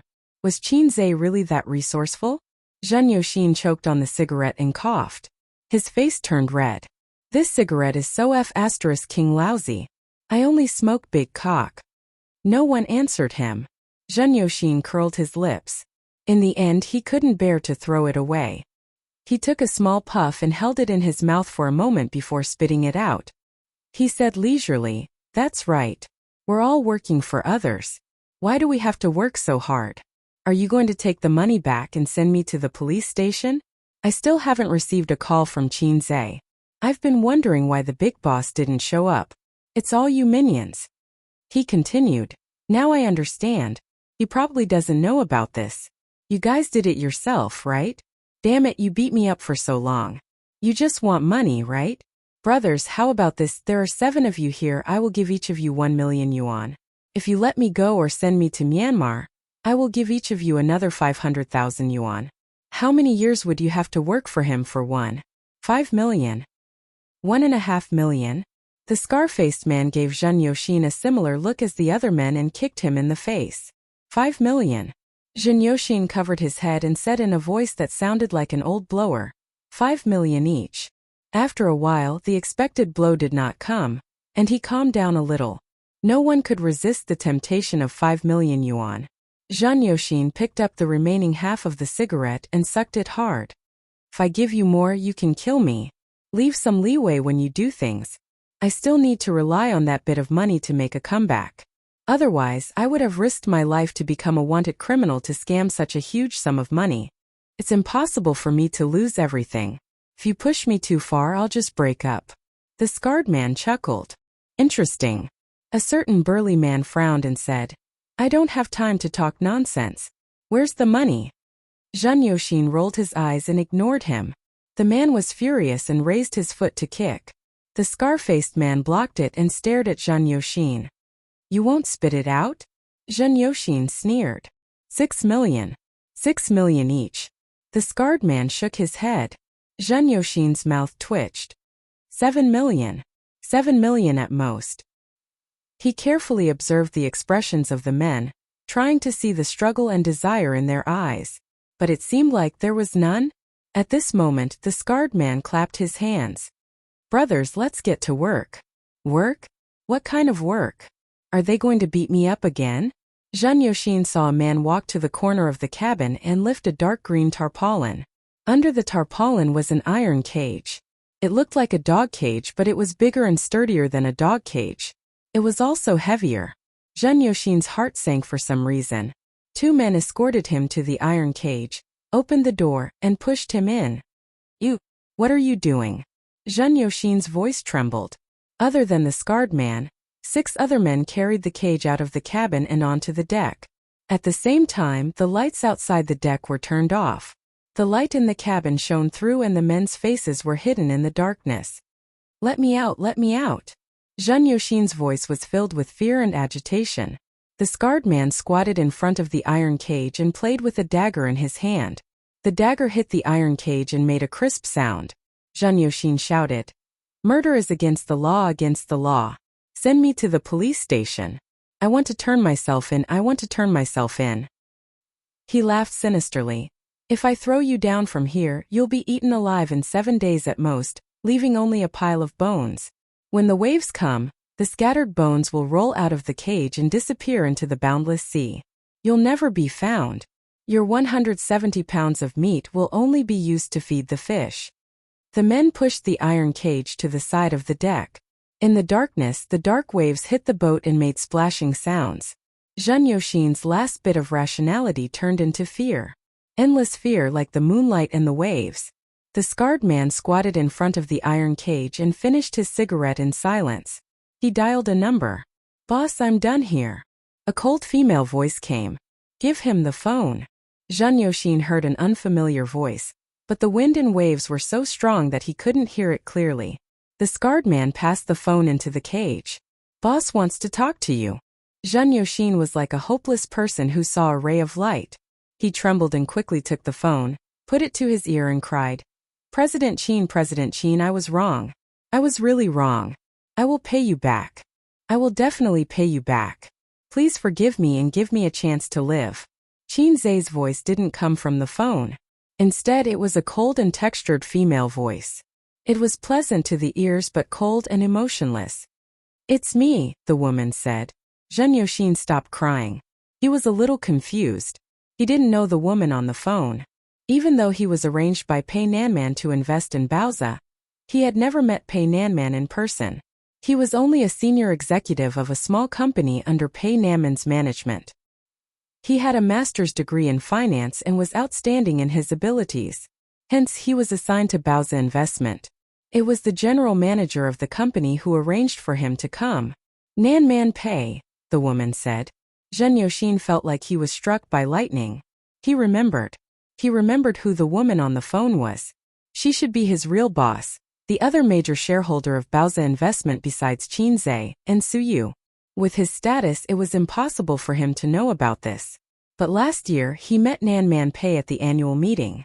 He had the same feeling as many men when they met Nanman Pei. I might have seen this sister somewhere before. He liked her and had a strong curiosity about her. So after that he beat around the bush. So you had replied to them like this, "You're big boss." "Boss, I was wrong. I was wrong," Zhen Yoxin cried. "I'll pay you back. Please let me go. Please." "It's not him," the woman said. Zhen Yoxin didn't understand what she meant. "It's me who wants you to go, not him. It's not his fault," the woman repeated and then hung up. The scarred man smiled and waved his hand. "Push him down." Under the cover of darkness, the iron cage was moved out of the deck inch by inch and slid into the deep abyss. During the process, Zhen Yoxin screamed, wailed, and begged for mercy. In the loud splash, the scarred man had a cigarette in his mouth and watched Zhen Yoxin's ferocious and twisted face drown in the sea. Fine bubbles appeared on the turbulent sea, and then disappeared completely. The scarred man's dagger flew between his fingers. He looked in the direction of Shanghai and sighed. "Sigh, I haven't worked for many years. Back then it was the Huangpu River. Now I can only take people out to sea." The BMW finally left the Yangtze River Bridge and drove into the street. Qin Zai's ears moved and he smiled faintly. "Sister man, who's calling?" Nan Man Pei hung up and closed her eyes.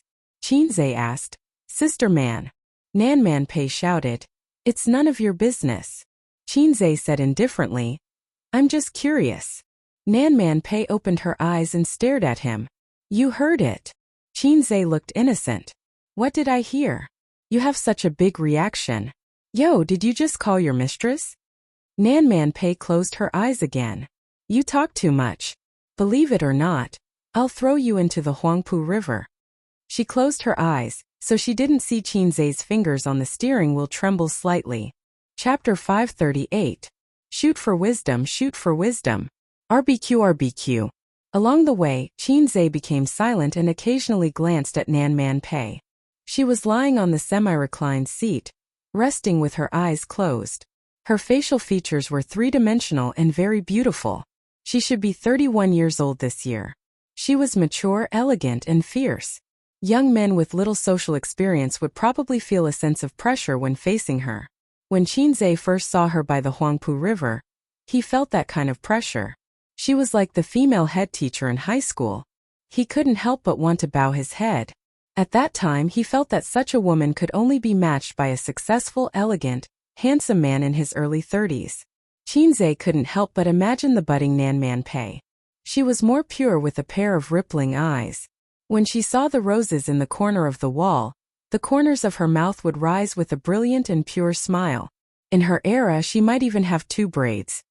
His ideal literary girl with a sense of the time should be someone like Nan Man Pei in his imagination, and definitely not a walking bun Wang Zijin, the female student uniform of the Republic of China period. Blue shirt, black skirt, a pair of embroidered shoes and 2 braids. It would be best if she could hold a book in her arms. Suyu, his sister, and Wang Zijin couldn't do it. The modern atmosphere was too strong. The only one who could make Qin Zai fantasize was a big sister like Nan Man Pei. Although she was born in the era where the Confucian shirt and skirt had long been a thing of the past, lost in the long river of history. If it could be like Japan, where girls would wear Han Chinese clothes on a certain festival, it would definitely be a rare scene. Chongming had a lot of rural tourism and it was very well done. There was also a forest park with excellent scenery. There were also countless fun entertainment facilities. When they arrived at the hotel, it was almost 8 o'clock. Qin Zai and Nan Man Pei stopped the car and got out. He stood in the night and looked around. He didn't see any super luxury cars. However, he left behind a few economy cars with unusual license plates. The destination was a very grand hotel that covered a very large area. In addition to providing accommodation, it could also be used for company tours, meetings, and other activities. A white ferry stopped at the entrance and the staff greeted, "Please get on." Dinner was held on the 2nd floor. The dome was high and small lights decorated the ceiling like stars, clustered around a huge crystal chandelier in the middle. The large private room on the 2nd floor was not spacious, but it was exquisitely decorated with 3 tables. The adults sat at 1 table, while the children and women sat at 2 tables. The Li family wasn't the only family that came to the forest park to play. There were a few other families that were of high status and had good relationships with each other. Using the words of ancient times to describe it, They were friends of aristocratic families. In modern terms, political alliance. Nan Man Pei said that old Madam Li had recovered and wanted to go out for a walk. This was one of the reasons. But this time they came out to play, not just to relax. You could think of it as reminiscing between friends. However, those who were qualified to sit were not ordinary people. At the table on the left, in addition to Li Donglai and Pei Ziki, there were a few boys and girls that Qinze was familiar with, but he didn't know their names. He knew at least two of them, the little fangirl Changqing'an and the sister I Have Milk Sickness by Guowei. There were also a few boys who appeared at Pei Ziki's birthday party. However, Yang Lingdong, who had been pursuing Changqing'an, was not there. He or his family was not qualified to be here. Chen Qingyuan's mother was in business. Her father was in the government, but his position was not high. The real boss was Chen Qingyuan's grandfather. Bai Guowei took a sip of juice and whispered, "Donglai, let's drive out tonight. What's so fun about Chongming? We can't even find a bar." Half of the young people at the table were underage. Juice and coconut juice were the standard. Although they had learned to smoke and drink, no one dared to drink, not even beer. No one dared to smoke. As soon as Bai Guowei finished speaking, her sister knocked her on the head and said, "Don't you dare sneak out."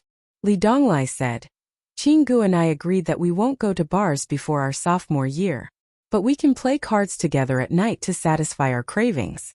Don't come if you don't have enough money." Bai Guowei's sister Bai Feng laughed and said, "You're not allowed to go to bars, but you're allowed to play cards? This brother Qin of yours must be a retard." "You're the retarded one." Bai Guowei, Li Donglai, and Pei Ziki were in the middle. But Chen Qingyuan heard it clearly and retorted faintly, "Little girl, who are you talking about?" Bai Feng glared at her. "It doesn't matter who I'm talking about. It'll be awkward for whoever answers." Chen Qingyuan ate her meat expressionlessly. Chen Qingyuan and Bai Feng knew each other, but they were not very close. Bai Feng had seen Chen Qingyuan a few times. At that time she was still a pure girl, but she learned how to put on makeup and nails like a woman. She was full of pride and arrogance from head to toe. In the eyes of Bai Feng, who was born in the 90s, she hated it so much that she wanted to destroy it humanely and be reborn. In the process of social development, there was a very interesting phenomenon. The people born in the 70s criticized the people born in the 80s. The people born in the 80s thought that the people born in the 90s were retarded. The people born in the 90s thought that the people born in the 90s were incurable.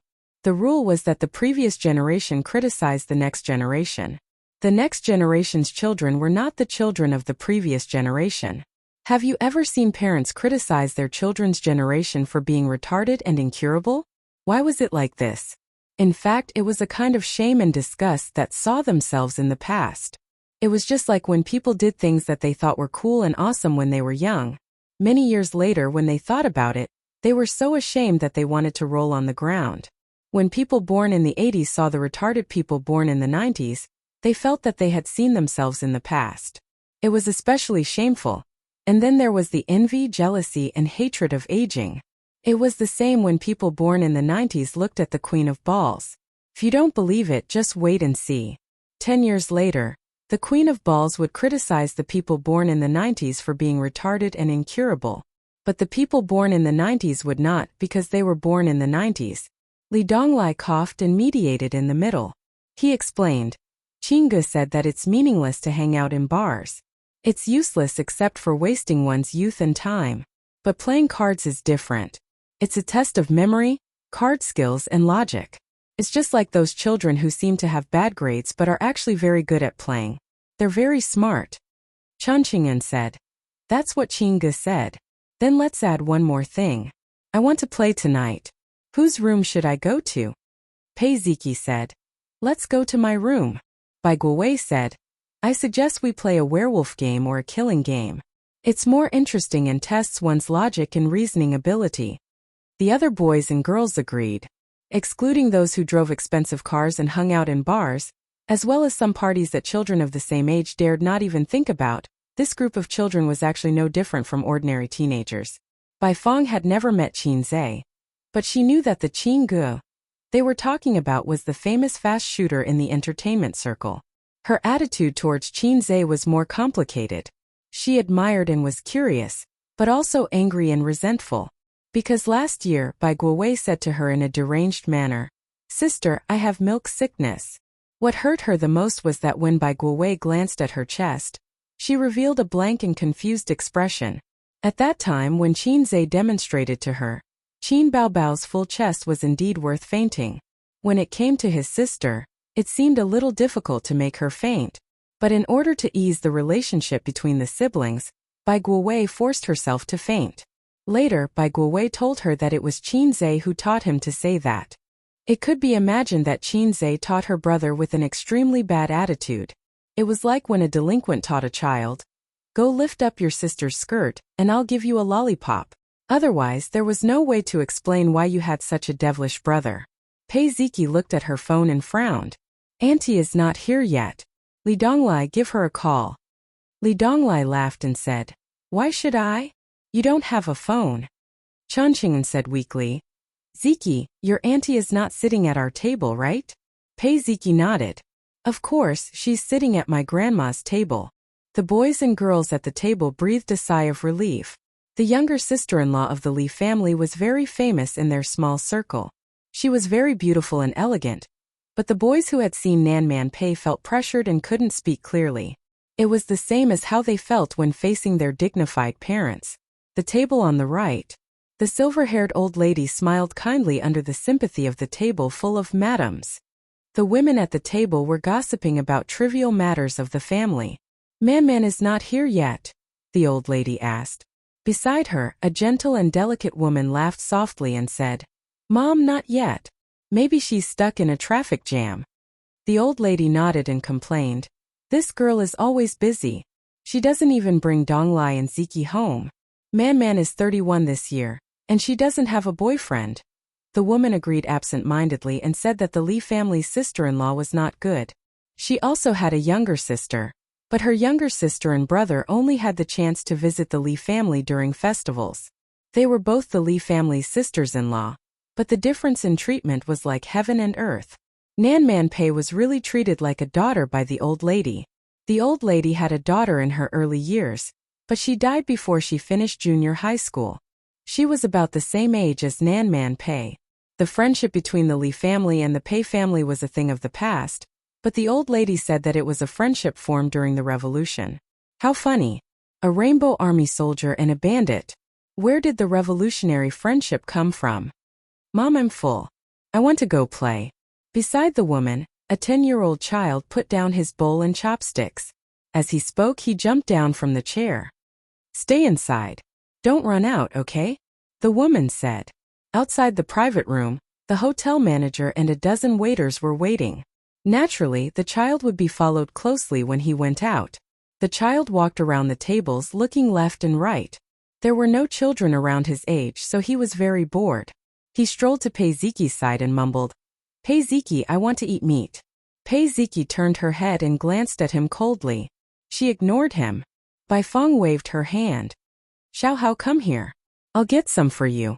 She gave him a piece of sweet and sour pork ribs. "Hey, open your mouth. Don't use your hands," Bai Feng said. The child had already reached out and grabbed the meat. He didn't eat it. Instead, he slapped Pei Ziki's back and touched her a few times, wiping the grease from his hands on her body. "Little girl, ha ha ha." The child stuck out his tongue at his sister. Pei Ziki was furious. She slapped him to the ground with the great monument smashing hand. She learned this move from Qin Zhe. During the tutoring period, Qin Zhe taught Li Donglai fighting skills. He always used the great monument smashing hand to knock down the fierce and aggressive Li Donglai. It was domineering and direct. Pei Ziki watched from the side a few times. She had to admit that it was indeed very cool. At this moment, he subconsciously used it. The child fell to the ground and cried loudly.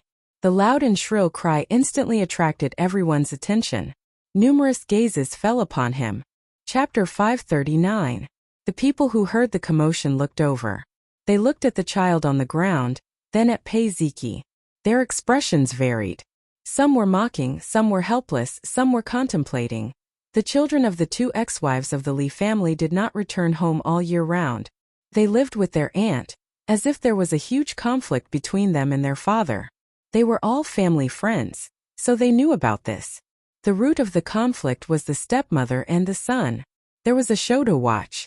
How, what's wrong? The woman hurried over.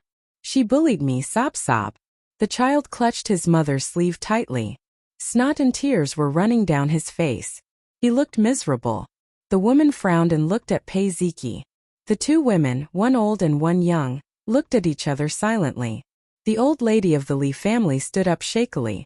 At the main table, a handsome middle-aged man with glasses hurried over to help his mother. The mother and son walked over.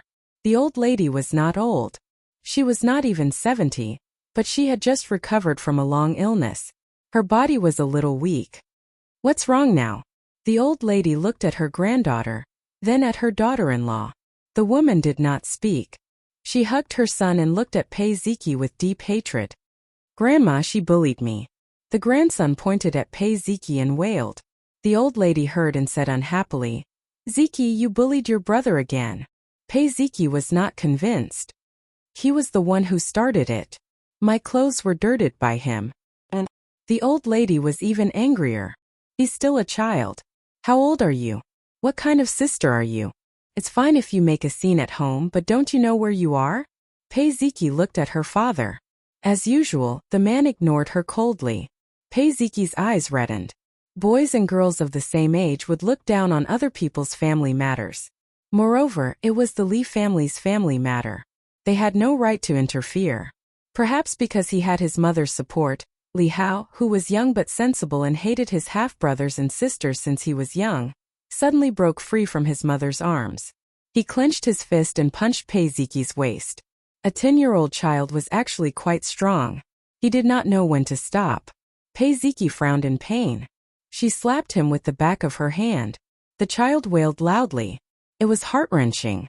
The girl hurriedly hugged her son as tears welled up in her eyes. She looked at the old lady and sobbed. Mother! Old Madame Li was furious. The Li family was located in Shanghai. In ancient times, they were considered wealthy. Face was the most important thing. The older generation was particular about family harmony and prosperity. Family scandals should not be aired in public. Behind closed doors, no matter how much Pei Ziki and Li Donglai quarreled with her stepmother, she didn't really like to pay attention to them. What kind of occasion was this now? Furthermore, she had always doted on her little grandson, and was usually reluctant to hit him. This slap was a little too heavy. Damn girl. The old lady hit her son a few times and said hatefully, How did you teach your daughter? How did you teach your daughter? Just then, the door to the private room was pushed open. The hotel manager led Nanman Pei and Qin Zhe in. Everyone looked over. Nanman Pei was quite famous in Shanghai. There were many young men who coveted her. If they married her, not only would they be able to connect with the Li family, but they would also be able to form a powerful alliance. However, the young man beside her was a bit unfamiliar. When they got closer, someone immediately recognized Qin Zhe. Qin Zhe, the rising star of the entertainment industry. In terms of popularity, almost no one in the room was more famous than Qin Zhe. Nanman Pei's gigolo? That was the thought in everyone's mind. Rich people like to keep young models and actresses. It was not strange for rich women to keep young men. Women weren't fairies who didn't belong to the mortal world. A few young men who thought they had the ability to hook up with Nanman Pei suddenly felt jealous. Seeing the lively scene in the private room, Qin Zhe was a bit dumbfounded. Wasn't it supposed to be a family dinner? There were 3 tables full of people. Pei Ziki burst into tears. She choked and said, Auntie. Nanman Pei patted her head and smiled. Old lady. The old lady put away her anger and waved at her. She complained, You're too late. Nanman Pei automatically took Big Brother Li's place and held the old lady's arm. I went to pick up a friend. She looked at Qin Zhe. Qin Zhe immediately said, Old lady Mayor Li. The old lady nodded reservedly. Big Brother Li also smiled. Nanman Pei looked at Pei Ziki, and then looked at the crying child in his mother's arms. He smiled and said, What's going on? The old lady had a headache. What's going on? They're making trouble again. Li Donglai was expressionless. Xiao Hao smeared his meat on Ziki's body, and Ziki pushed him. Then Xiao Hao punched Ziki and Ziki slapped him. This round the siblings are tied. There are all kinds of highlights. 1. Shall we continue with the second half? Qinze. He looked at his disciple seriously. After not seeing him for a long time, his disciple had become even more outstanding. The old lady was furious. She grabbed Nan Man Pei's arm tightly. Look, my Li family has given birth to 3 evil children in this generation. I'm so angry. Nan Man Pei said apologetically. I didn't teach them well. The old lady glared at her son. Some people don't know how to give birth. Nan Man Pei smiled and nodded. You're right. Big Brother Li. Big Brother Li was a little embarrassed. He frowned. Stop crying. Li Hao was suddenly enlightened. He had always been afraid of his father. He looked at his mother carefully and felt relieved. He didn't care and continued crying. Nan Man Pei saw this and smiled. It's not all brother-in-law's fault. It's the father's fault for not teaching the son well. Isn't there a saying that goes, a loving mother will spoil the son? My sister left early and didn't have time to teach him. But as his mother, she can't spoil him too much. He's always causing trouble. He's still young now. What can he do when he grows up? She looked at the woman and said, Sister-in-law, is what I said reasonable? The woman secretly gritted her teeth and forced a smile. It's my fault. Nan Man Pei said unhappily. Ziki, your mother has apologized. What are you doing? The woman. Nan Man Pei said again. Xiao Hao, have you finished your summer homework? Li Hao ignored her. Nan Man Pei turned to the old lady and said, Auntie, education should be done early. Send Xiao Hao back tomorrow. He can come out to play when he finishes his homework. The old lady nodded. That makes sense. Li Hao cried even harder. Qinze looked at Nan Man Pei with admiration. It was said that birds of a feather flock together. Suyu was Sister Man's best friend. Why didn't she learn her palace skills from Sister Man? Nan Man Pei said. Qinze is Donglai's tutor. Donglai's college entrance examination results are so good this year because of his teaching. The old lady looked at Qinze in surprise and said, He's Donglai's tutor? He's so young? Good. If Donglai had met you earlier, he would have been able to get into Fudan University and Jiaotong University. Qinze smiled modestly. Nan Man Pei was particularly talkative today and interrupted. Why don't you ask him to be Xiao Hao's tutor? Or let sister-in-law ask him for advice on how to teach children to improve their grades. Qinze answered truthfully. There's no good way. If the child cries and doesn't study hard, just beat him up. Li Hao cried even harder. The woman said lightly, You don't have to worry about my family's affairs. Nan Man Pei looked sad and said, Old lady, I'll try not to talk too much in the future and try not to come to Li's house. The old lady frowned and said angrily, How can you say that? Is Man an outsider? The woman defended herself. Mom, that's not what I meant. The old lady said impatiently, Don't just stand there. Take him back. Qinze felt a fiery gaze on him. Looking in the direction of that gaze, he saw a young girl with bright eyes, Chan Qingyun. She had a delicate oval face, and her skin was fair and supple. When he first met her, he remembered that there was still some baby fat on her chin. Chan Qingyuan looked at him silently. She was happy, excited, and tender. Bai Feng saw this scene and curled his lips. This girl was hopeless. Man, my family is full of troublesome people. If only you could come here more often. With you here, no one would dare to make a scene. The old lady muttered. Nan Man Pei smiled and agreed. To the old lady, both of them were her flesh and blood. If there was a conflict, the most she would do was to punish them 50 times and then continue to make a scene. But what could she do? A stepmother was a stepmother after all. Could you ask her to treat her ex's child as her own son? Could you ask the child to be filial to her like his own mother? There were many things that could not be resolved, especially family matters. Why else would it be difficult for an honest official to resolve family matters? Her son was very tactful and had always been a bystander. No matter which side he sided with, the other side would be bitterly disappointed. Moreover, the relationship between Pei Ziki and Li Donglai's father was already very cold. When her youngest son was bullied by her eldest son or daughter, as a father, she had no choice but to stand up as a grandmother. Of course, she would side with her youngest grandson. After all, he was too young and could be easily beaten. Her daughter-in-law was also not easy to deal with.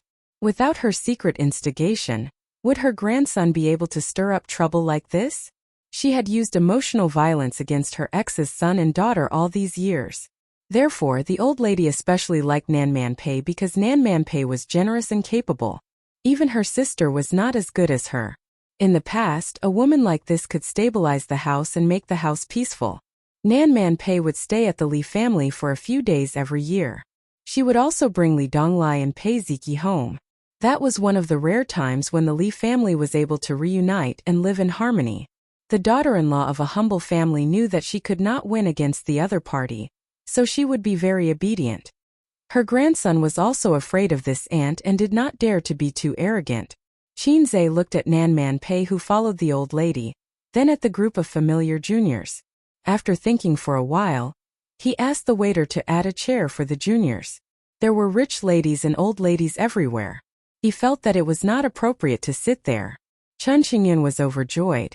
She patted the empty seat beside her with her small hands and asked the waiter to add a chair there. Qinzhe had just sat down when 8 or 9 young boys and girls shouted in unison, "Qinggu! Qinggu! Qinggu!" It was as if some big brother was attending a banquet and the underlings were greeting him respectfully. It attracted the attention of the adults on both sides. "Qinzhe," Bai Fong said. "Hello, I'm Bai Fong, Bai Guowei's sister." Qinzhe was stunned. He looked at this unfamiliar girl and was stunned by the name. "Hello, you can call me Hei's King. Bai Fong." Chapter 540. Qinzhe felt that he might have offended this girl named Bai Fong. Not only was she glaring at him, but her face was also full of displeasure. It was just an ordinary joke. Could this girl not take a joke? Or was she sensitive to her name and hated being joked about? There were such people such as Chen Ergu, Li Erdan, Du Ziding, Hao Nyobi, Louis Faran Baqian, especially the latter. However, the name Bai Fong was still okay. It was quite ferocious. If the other party was a die-hard fan of the Great Desolate Era novels, he might be able to gain the respect of the other party by announcing his name. Unfortunately, Qinzhe was not a fan of the prehistoric novels. He wanted to tease her when he heard the name. He read all kinds of books, especially Liu Bei. After going to university, his worldview matured. He understood that he was just a salted fish. A salted fish would be a salted fish no matter where he went. Just like a loser in society, even if he traveled back in time 20 years ago, he would only remember that housing prices were going up, the stock market was going down, and the newspaper seller was going to become a supreme figure. That was all. Don't expect him to become the richest man in the world. If he had this ability, he would not be a loser. Therefore, Qinzhe learned from his painful experience and bade farewell to the king of the jungle, Liu Bei. Chen Qingyun saw him in a daze and thought that he was embarrassed. She glared at Bai Fong fiercely and blamed her for making her unparalleled hero lose face. "Master Heize King, this soup is delicious." Chen Qingyun leaned over and scooped a bowl of soup for Qinzhe. "Thank you." Qinzhe received it politely. "Oh, you don't have to be so polite with me." Chen Qingyun frowned and looked unhappy. Qinzhe was silent for a moment and frowned. "Don't talk nonsense. Pour the wine." Chen Qingyun immediately beamed with joy. She poured wine for Qinzhe, picked up food, and sat obediently beside him like a beautiful wife. Qinzhe was speechless. Suyu, I have found your successor. She's actually your long-lost sister, right?" This scene inevitably made the boys and girls of the same age at the same table cry. After all, there were still many boys who were thinking about the little cabbage Chen Qingyun, and there were probably even more girls who had a good impression of Qinzhe. Qinzhe had been impatient at the beginning. Later on, he was distressed by the fact that it was the hardest for him to bear the beauty's favor. Now he was indifferent. His mental journey had changed a lot. It was not that he liked Chen Qingyun. Perhaps he had a good impression of her. After all, she was a soft and cute girl. Even if he had a sister complex, it was hard for him to dislike her. However, it was still too early for him to like her, let alone love. He felt that when Chen Qingyun was older, more sensible and more sophisticated, this immature love would gradually be forgotten. After a few years, it would be great if they could meet, laugh, and chat. However, Qinzhe didn't know Chen Qingyun very well, so he didn't know how stubborn she was. She was actually a silly girl who was stubborn. Qinze had unknowingly become the center of attention of the young boys and girls. The topic of conversation always revolved around him. The girls were curious about this and that, inadvertently bringing up the topic of conversation about him or bringing up all kinds of troubles. Then they blinked their eyes and asked Qinze what they should do. For example, people don't want to fall in love, but there are many boys chasing them. Qinze, you men are so annoying. Qinze said, No, we men don't hate you. We men just have a desire for knowledge and like to explore the depths of people. Another example. Qinge, you write songs so fast, it's amazing. People admire you so much. The internet says that you are a fast shooter, but I think you are a machine gunner. Qinze said, As long as it's not a sniper, I don't care. Would I ever be able to get rid of this title in this lifetime? I want to wash my hands and never write songs again. Some people were more concerned about his private life and asked him if he had a girlfriend. Qinze didn't answer. After all, this kind of thing was more sensitive. He glanced at Chan Qingyuan. The latter understood. She helped Qinze peel the mantis shrimp and said crisply, Don't worry, I will strive to be your sister-in-law as soon as possible. Pei Ziki glanced at Chan Qingyuan secretly. Donglai, are you interested in working in my company during the summer vacation? Qinze asked. Qingu, we are not in the same profession. Li Donglai scratched his head. Qinze slapped his scalp. You got into a second-rate university and you are so proud. You have passed the 2 biggest exams in your life. But your life hasn't started yet. Before you step into society, you should never be complacent about your insignificant achievements. Facing Qinze's nagging, Li Donglai didn't dare to be impatient. First, he respected Qinze. Second, he was afraid that Qinze would slap him to death. Li Donglai smiled and said, Yes. Study hard. I want to go to college every day. I will remember your teachings, Qingu. Qinze didn't know whether to laugh or cry. He didn't expect that Li Donglai would remember the flirtatious words he said occasionally when he was chatting with others. In the future, he had to try to control himself in front of his students and not talk flirtatiously. Otherwise, when they met in the future, it would be a big scandal. One flirtatious words and the other flirtatious words. Qinze drank and ate under the service of Chan Qingyuan. He chatted with the teenagers who were 5 or 6 years younger than him. They got along quite well.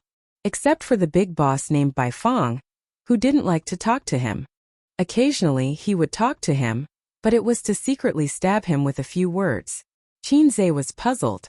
What's the meaning of this? We don't have any enmity, and we don't have any grudges. Why are you always at odds with me? Pei Ziki said. Sister Bai, help me turn the soybean stewed pig trotters over. I will get a bowl. Bai Fong turned the dishes and said, There are no more pig trotters. There are only soybeans. Pei Ziki said, Soybeans are delicious too. They are especially fragrant when stewed. Suddenly, she stuck out her tongue and laughed. It's just that it's easy to fart when you eat too much. Bai Fong heard and laughed. You guys fart when you eat too much. I don't. I just burp. What it meant was, I am a little fairy. I don't fart. Qin Baobao often said, I am a little fairy. I don't fart. I am a little fairy. I don't have I shit. I am a little fairy. I don't have leaks in my teeth. Qinze thought that the opportunity had come. He coughed and pretended to be inquisitive. Maybe it's the fart that got lost. Pei Ziki. Bai Fong. The table was filled with low laughter.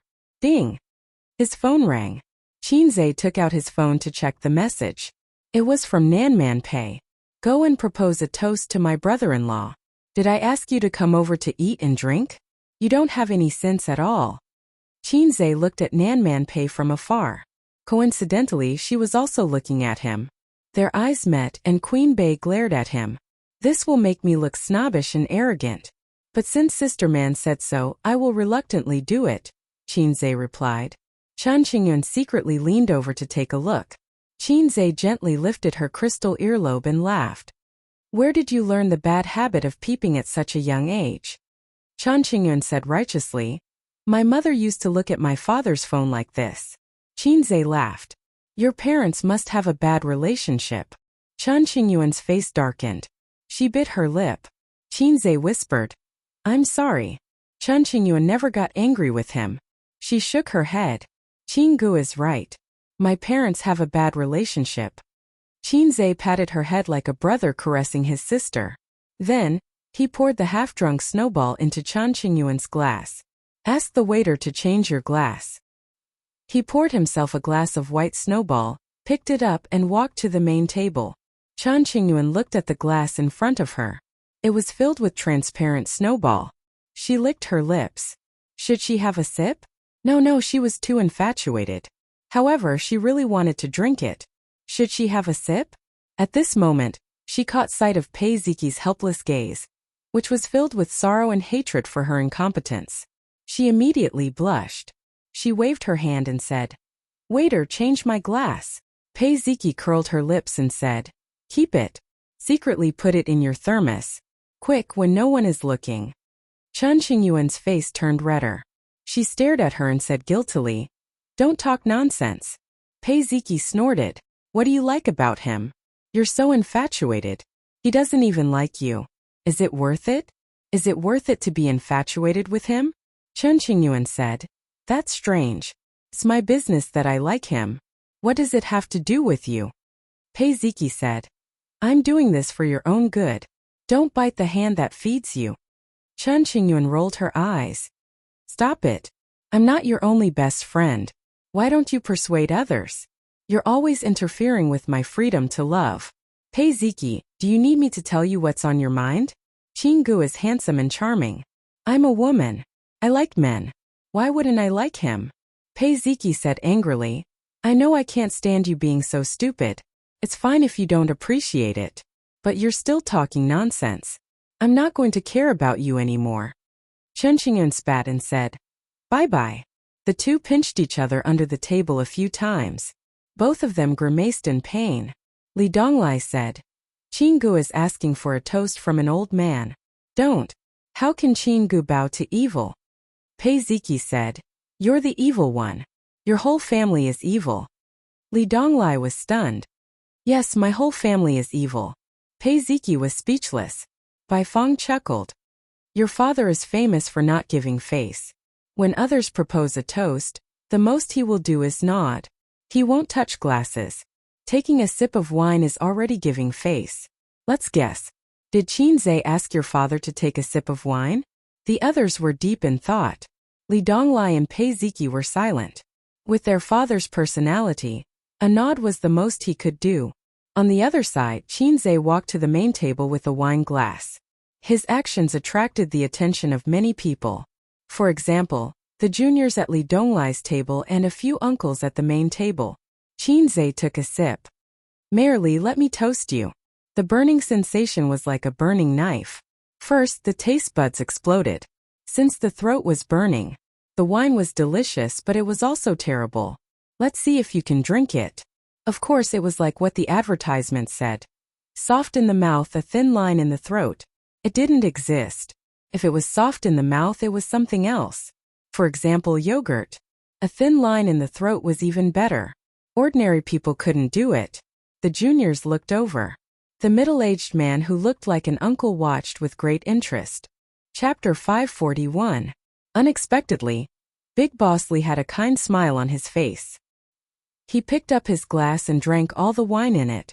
The uncles at the table looked normal on the surface, but they were very surprised in their hearts. Merely had given him a lot of face. Was this young man Nan Pei's boyfriend or what? Normally, a junior like Qinzhe could be ignored. At most, he was an excellent entrepreneur or an outstanding young man. It was already a blessing for such a person to be able to join the table. The act of toasting was actually very abrupt because with his status alone, he did not have the right to do so. For example, if you were a small employee under Jack Ma's father and had no position or power, you would come with a glass of wine at the annual meeting and say, "Old Ma, I'll drink this bowl of hot sh tea. You can do whatever you want." "Who the f***ck are you?" With the big boss's self-restraint, he would nod slightly and smile at you. But not only did the big boss smile at you, but he also drank it. If he was Nan Pei's boyfriend, it would make sense. Li Donglai said in surprise, "The old man seems to value our Qinggu a lot." Pei Ziqi looked at Qinzhe in surprise. Chen Qingyuan was proud. Her expression said, "The man I like is of course excellent." Chinze finished his toast and was about to return to his seat when an uncle suddenly pulled him and laughed.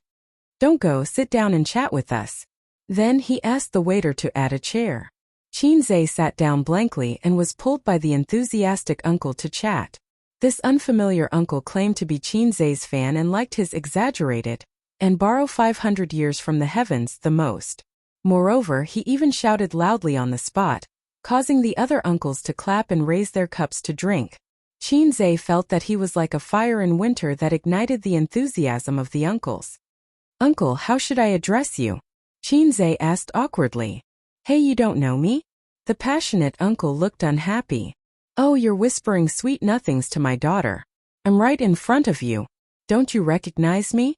Chinze said in his heart. "Dare I ask, what is the relationship between your beloved daughter's name and me?" The enthusiastic uncle said, "You can call me Uncle Chun. My daughter is Chun Qingyan." He subconsciously turned his head and looked at the table. Chun Qingyuan was looking at him with bright eyes. She seemed to be very happy that he got along well with her father. Chinze was speechless. When he looked at Uncle Chun again, he was a little reserved. In his eyes, was he the pig who had taken his family's cabbage? So passionate. "Are you trying to set me up? I finally caught you. I asked Qingyuan to bring you home for us to meet, but you refused." Uncle Chun poured Chinze a full glass of wine. "Drink 1 glass as punishment."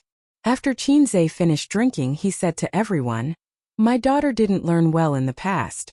She fooled around outside every day. We couldn't bear to hit her, and she wouldn't listen to us. Mom and I have been worried about this." Everyone chuckled. They were all from families that knew each other very well. They all knew that there was a problem girl in the Chun family. In fact, the children in their family might not be very sensible, but they were more restrained. They were not like Chun Qingyuan, who unscrupulously put on smoky makeup, went to bars, karaoke, and went out with the teenagers they were familiar with on motorcycles. Chun Fuxing patted Chinze and gave him a thumbs up. "It's all thanks to little Qin. Ever since I met little Qin, my daughter has stopped fooling around. She comes home on time every day and goes to bed at 10 o'clock sharp. Her grades have also improved steadily." As he spoke, he sighed. "But there's a new problem. I don't know what kind of magic potion you fed her." The hint was obvious, so everyone laughed. They understood. The problem girl of the Chun family liked this young man. Big Boss Li nodded and said, "After Fuxing said this, I also have to thank little Qin. Donglai's results will depend on you in the future." Chinze immediately said, "I'll do my best. Donglai's aptitude is actually not bad. It's just that she didn't focus on her studies in the past." Chun Fuxing asked, "What's going on?" Big Boss Li smiled and said, "Little Qin is Donglai's tutor. According to Li Donglai's original results, it was hard to say if he could go to university. Of course, he would definitely go to university in the end. How could the mayor's son not go to university? However, getting into university with one's own ability and getting in through connections were two completely different things. Whether it was in terms of face or long-term vision, one had to consider the whole life. Everyone was slightly stunned. They looked at Chinze with a hint of admiration. Chinze said humbly, "It's all because of Sister Man's hard work." When he mentioned Pei Nanman, there was a natural intimacy in his tone. This kid can't really have an affair with Nanman Pei, right? If it was just a tutor, Big Boss Li wouldn't give him so much face.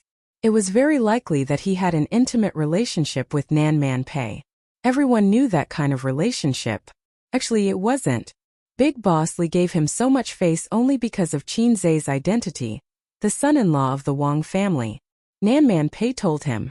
As for the inside story that the Wang family didn't like Chinze, not many people knew.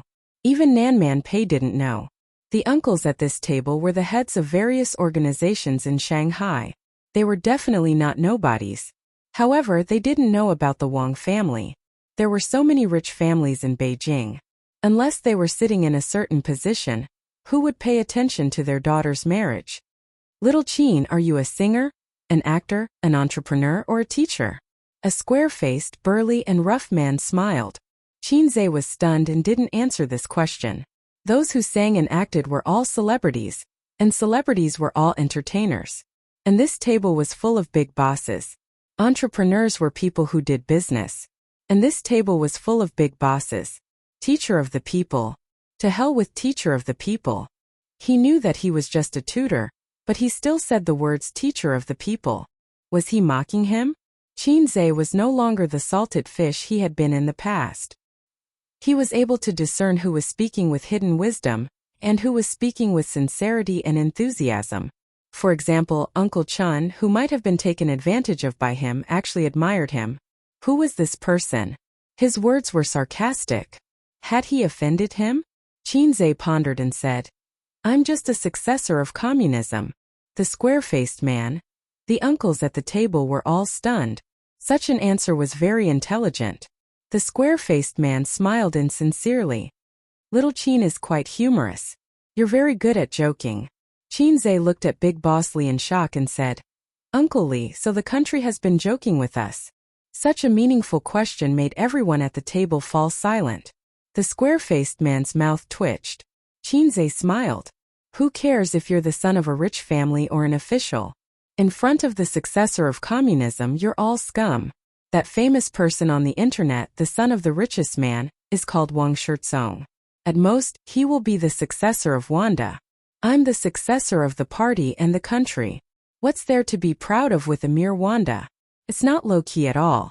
I'm the successor of a country. I'm the successor of socialism. Am I proud? Am I showing off everywhere? Idiot. Chun Fuxing laughed and joked. Little Qin, do you have a girlfriend? Qinze answered honestly, yes. Chun Fuxing was a little disappointed. The others looked enlightened. That's right, there was really something going on. Especially the square-faced man. His expression turned ugly. On the other side, old Madame Li asked curiously, Man, which family is this young man from? She felt that Qinze might have an extraordinary identity. Nan Man Pei sat elegantly beside old Madame Li. She smiled more often than before and was gentler. She had restrained her cold and domineering manner. He's my business partner. He runs a few companies. They're not bad and have the potential to be listed. Nan Man Pei said. He's not from any family. He's from an ordinary family. She looked at Qinze's table. At this moment that guy was taking turns to play in circles. Then, he was competing with the square-faced man in drinking, one glass after another. Nan Man Pei didn't expect Qinze to be so good at drinking. She didn't remember seeing him drunk. Of course they didn't spend much time together. Instead, when he was a tutor, he ate at her house every few days as a tutor and cook. Nan Man Pei liked Qinze's dishes very much, but she never praised him. Old Madame Li frowned. Is he your lover? The group of aunties laughed. Nan Man Pei's face stiffened slightly. She said awkwardly, Old Madam, no, he's a friend. Old Madame Li had an I understand look on her face. She leaned in and whispered, You brought your friend here? Jianya will drink with him? Nan Man Pei smiled faintly. He really isn't. Old Madame Li said, It's best if he isn't. You're in your 30s and still not willing to get married. Are you still thinking about your ex-husband? Nan Man Pei shook her head. No. Old Madame Li said, Well, I don't think so. I'm going to introduce you to someone today. Look, do you see that young man? He's handsome and his family is from Nanjing. His grandfather just retired from the military and he's not married. He's quite a match for you. Nan Man Pei was speechless. She felt like she had been tricked.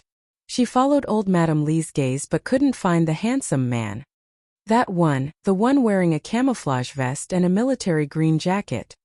Old Madame Li pointed to her. Oh, that was a very strong man with a square face.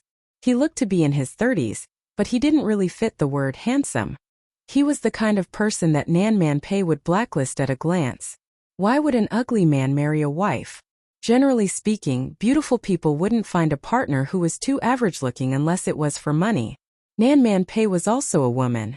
She wasn't a VIP member of the Appearance Association, but she was a little obsessed with looks. Su Yu and Wang Zijin were also obsessed with looks, but their taste wasn't limited to superficial appearance. They valued feelings more. But if you were too ugly, they didn't care about feelings. Qin Baobao was probably the one who didn't care about looks the most. As long as he was good-looking, it was fine. Since puberty, she had decided to hang herself on a somewhat good-looking crooked tree. Those stunning beauties just had to fall head over heels in love with an arrogant but average-looking man. They would never change until death. They were all made up by average-looking writers. It was just like the ancient writers who wrote about beautiful and enchanting fox immortals, who liked to entangle with penniless and poor scholars. They were all poor scholars. At this moment, old Madame Lee suddenly frowned and trembled as she covered her upper left abdomen. Nan Man Pei was shocked. "What's wrong?" Old Madame Lee showed a pained expression. "It hurts a little. Man, help me." Nan Man Pei was shocked and said, "You're sick again? I'll call the doctor right away." Then she shouted at the flustered woman. "Why are you sitting there like a fool? Call your husband over. How old are you? Don't you know how to behave?" Chapter 542. Qin Zhe was chatting with Chen Qingyuan's father. Chen Fuxing was actually a little mischievous. He set a trap for Qin Zhe and coaxed him into toasting the elders at the table. And he couldn't use beer, he had to use white wine. Qin Zhe thought to himself, as expected, he still has some opinions about me. Chen Qingyuan's pursuit of Qin Zhe was a hot topic in a certain small circle. Even when chatting with outsiders, when they talked about Qin Zhe, who was a hot topic in the entertainment industry, they would say, "In our circle there's a little girl who likes him very much and wants to throw herself at him, but he doesn't care about her at all." Chen Fuxing only had one daughter, and he treasured her dearly. Even if Chen Qingyuan made a fuss, he couldn't bear to hit her. Because of his concern for his daughter, he naturally heard a lot of rumors. Therefore, while he was grateful to Qin Zhe, he also felt resentment. "This idiot, my daughter is so cute, but he turns a blind eye to it." Qin Zhe thought to himself, "You're not Chen Fuxing, you're a holy paladin." The older the ginger, the spicier it was. Even if there were 10 Qin Zhe at the table, he still wouldn't be a match for the other party. He had no choice but to beat them one by one. Starting from Big Boss Lee and a big fat uncle, the fat uncle praised, "Little Qin, you're good at drinking. You're comparable to me in the past. I like young people like you who can drink and are forthright. I'll drink too." He drank half a glass of white wine and let out a long breath. "I'm old, and my alcohol tolerance isn't as good as before. When I was in Shenzhen I could drink 8 ounces per person." This was a very talkative uncle. Qin Zhe thought to himself, "Uncle used to drink a lot of Cantonese. I'm impressed." He drank another mouthful. Everyone cheered and the scene was very lively. When the circle hit the square-faced guy, he reached out and pressed the rim of the glass. He glanced at Qin Zhe and said leisurely, "I like to drink and I'm also a drinker. I admire your alcohol tolerance." This point he paused. "So?" Qin Zhe stared at him, waiting for him to continue. "It's not easy to drink with me. You have to drink me well before you can continue to circle." The square-faced man laughed. The uncles burst into laughter. This was the advantage of a wine table. It was suitable for bickering. Others might not think that you were insensible and might even kick up a fuss. They wouldn't kick up a fuss. They were all people of status. But if Qin Zhe didn't answer, it would seem too cowardly. Since the square-faced man dared to say so, it proved that he was very confident in his alcohol tolerance. Then he bullied Qin Zhe and drank several glasses of white wine in a row. Qin Zhe smiled modestly. "How do you drink it?" He straightforwardly accepted the challenge and received a wave of kind applause. "Let's drink 1 cup each. We can't go to the toilet during this period. Whoever surrenders first will stop," the square-faced man said. "No problem." Qin Zhe was like a young boy full of fighting spirit. The square-faced man laughed. "Great." He let go of the cup and used his eyes to signal Qin Zhe to pour wine for him. "Boss, I'll pour wine for you." Qin Zhe poured wine for him and himself. The two clinked glasses gently and drank it in one gulp. The white wine was spicy and strong. The two of them sighed at the same time. It was the second cup. When they drank the third cup, the uncles couldn't help but cheer enthusiastically. Pei Ziki pouted and said, "Idiot, being coaxed like a monkey." Li Donglai frowned and said, "Don't be so arrogant. You're worried about him, aren't you?" Pei Ziki was furious. "Who's worried about him? Li Donglai, are you a dog?" Li Donglai was confused. "Why do you say I'm a dog?" Pei Ziki, "A dog's mouth can't spit out ivory." Li Donglai.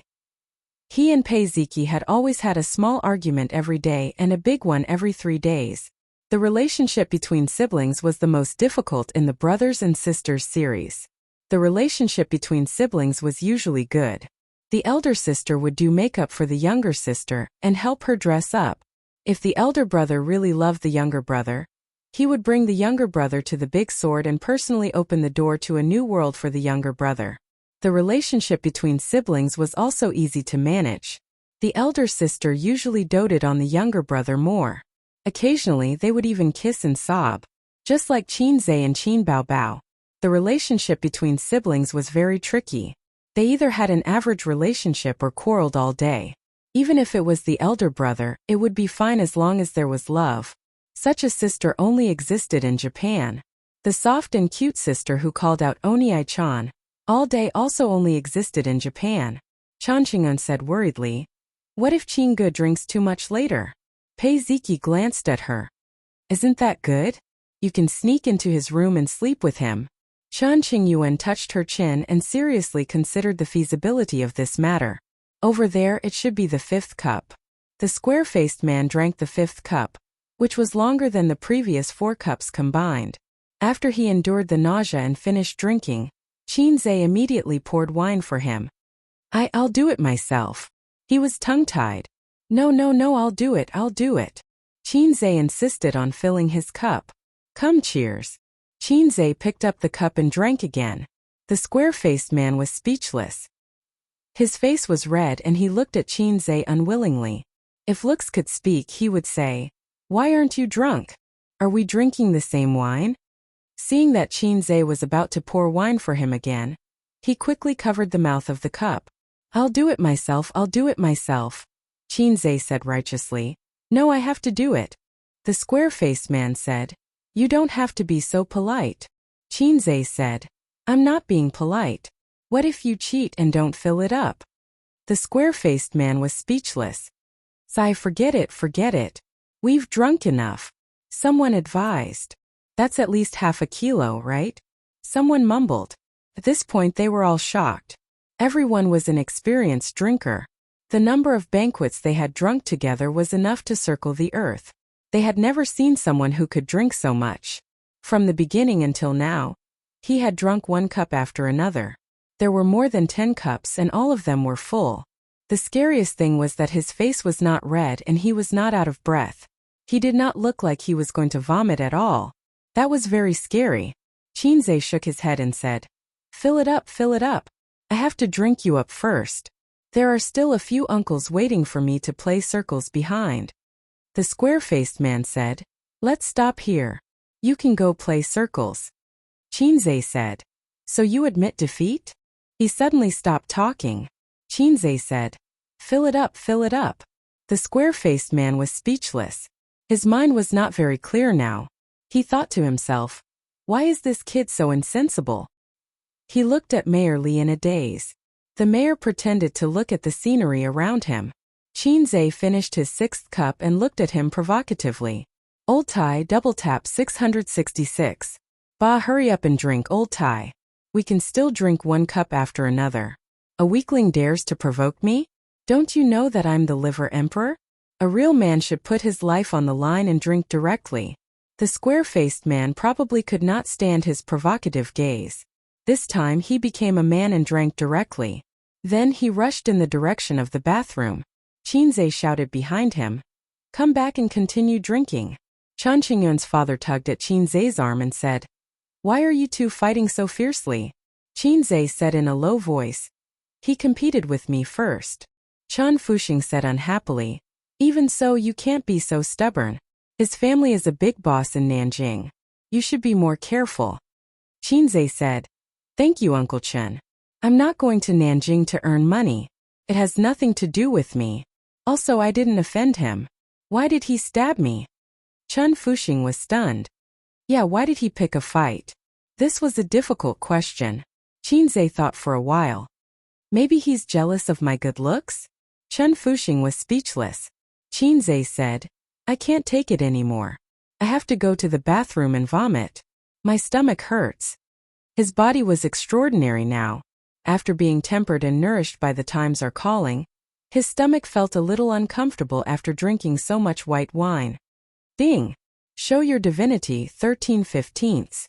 Help Su Chunfeng relieve her pain and achieve the effect of shocking everyone. 500 points will be rewarded for success. Points will be deducted for failure. Suddenly, the system's voice rang in his mind. Qinzhe. What's wrong with this mission? Is there a bug in the system? Why did it give me a mission without warning? Who is Su Chunfeng? Qinzhe said in his mind. System, you finally got a bug. You lowlife, hurry up and fix it. The system did not ignore him. It replied, it's not a bug. The system caught your desire to show your divinity in front of people. Since there's a chance now, I'll help you trigger it manually. Qinzhe was speechless. This mission was triggered as if it was a joke. It shocked everyone again. There were 1.4 billion people in China, and they did nothing all day. They were either shocked or silent. Right, speaking of which, he had not done the Divinity Show series mission for a long time. The first mission in his life was the Divinity Show series. Then, after a year, he still had not finished this series of missions. Qinzhe was a little ashamed. Qinzhe said, Who is Su Chunfeng? Do I know her? Let me see the mission details. The system said, Su Chunfeng, originally known as Su Chunfeng, is the owner of the devil fruit. She once wreaked havoc in the heavenly palace. Later, she turned over a new leaf and gave birth to 7 children with a snake demon. This is the origin of the Dragon Ball, Qinzhe said. You're so happy just from being naughty. At this moment, Pei Ziqi's stepmother hurried over and said, Honey, Mom's stomach hurts. Maybe it's her old illness. Big Brother Li was shocked. He quickly got up and followed his wife to check. Mom, how are you? Li Jianya asked with concern. It hurts here. The old lady pressed her right abdomen. If it hurts here, it should be pancreatitis again? Li Jianya frowned. Quick, call the doctor and send her to the hospital. I've already called, Nanman Pei said. The right thing to do at this time was to call an ambulance. However, the old lady had a small team to take care of her life, including a private doctor, life assistant, and nutrition consultant. Since the old lady had just fallen ill, the doctor also came over. They were in the hotel room. When the doctor came over to check on the situation, they would send her to the hospital. It was always reassuring to have a professional by her side. Old lady, do you want to vomit? Qinzhe came over and asked. But no one paid attention to him. Everyone was nervous and asked about the old lady's well-being. Pei Ziqi and Li Donglai also ran over and stood by the side. No one cared about this kid who was just here to join in the fun. Old lady, do you want to vomit? Qinzhe asked again. Still, no one paid attention to him. Chapter 543. Nanman Pei said gently, Old madam, do you want to throw up? The old lady shook her head. It just hurts. Big Brother Li comforted her. The doctor will be here soon. Mom, bear with it. Qinzhe squeezed through the aunties in front of him and pushed Pei Ziqi and Li Donglai back. Get out of the way, I'm going to show off. It's time to show off my real skills of showing off in front of the masses. Can you call it showing off when you're a scholar? If she didn't vomit, then it's not a relapse. Maybe she didn't control her diet and ate too much? Qinzhe said. Kid, don't talk nonsense. How do you know it's not a relapse? One of the aunties who was pushed by Qinzhe reprimanded. A relapse of pancreatitis is serious, Qinzhe said. The symptoms are vomiting and abdominal pain. If it's just abdominal pain, is it acute or chronic? This time it was Pei Ziqi who answered him. It seems to be acute. Qinzhe came to a realization. He leaned closer to the old lady and said seriously, It's okay. It's just that she's old and her organs are recovering slowly. She has intermittent pain, but it's okay. Regardless of whether they were sincere or not, everyone looked anxious and concerned, waiting for the doctor to come and check on the situation. However, this kid was self-righteous and talkative. He had some common sense and wanted to be in the limelight. That was the stupidest thing. Li Donglai quietly tugged at him with an awkward expression. The old lady was in so much pain that her face turned pale. Li Jianya frowned and said, The doctor isn't here yet? Nanman Pei said. He was outside just now. He's not in the hotel room. He's already on his way back. Should we send her to the hospital first? Someone asked. Li Jianya nodded. No, wait. Send her to the hospital. They wanted to wait for the doctor to come, but the old lady was in great pain and the doctor was outside. No one present was a medical student, so they were afraid that it would delay the treatment. Why don't I take a look? Qinzhe moved closer to Nan Man Pei.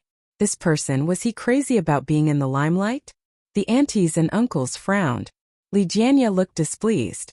Qinzhe immediately said, I've studied medicine before. Sister Man knows. Nan Man Pei was dumbfounded.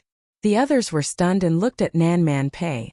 Nan Man Pei put away his blank expression and remained silent. Qinzhe took the opportunity to squeeze to Nan Man Pei's side and nudged her to the side. Elder Sister Man didn't expose me. Elder Sister Man really loved me. Qinzhe gently pressed his finger on the old lady's upper left abdomen. Does it hurt here? The old lady nodded. He moved his hand to the side of his waist and gently pressed for a moment. Does it still hurt? The pain on the old lady's face did not change. Qinzhe pressed her lower right abdomen for a moment. Does it still hurt? The author made a mistake in the previous chapter due to carelessness. He didn't expect to be immediately pointed out. The pain was in his upper left abdomen. Comrade Mao Zedong, please sit down. Mao Zedong's eyes are very dangerous. The old lady frowned. It hurts. Qinzhe massaged her arms and back for a moment. How about now? The old lady's eyebrows relaxed. Are you feeling better? Qinzhe replied with an "oh" and continued to massage various acupoints. Everyone looked at him with confusion, doubt, and surprise. The old lady sat on the chair and slowly relaxed from frowning to enduring the pain. A few minutes later, she didn't look like she was in pain anymore. In fact, she even felt a little refreshed. Li Jianya stood on her left.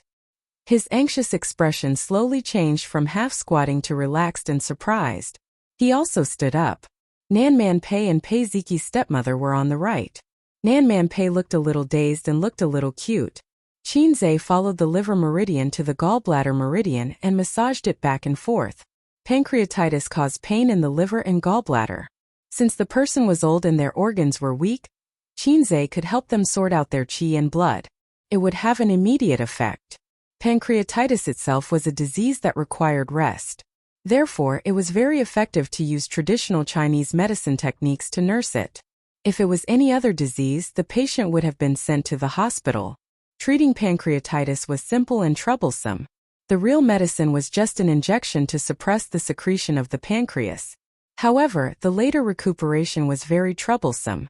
The patient couldn't eat or drink and had to rely on an IV drip to maintain nutrition. This disease was caused by eating.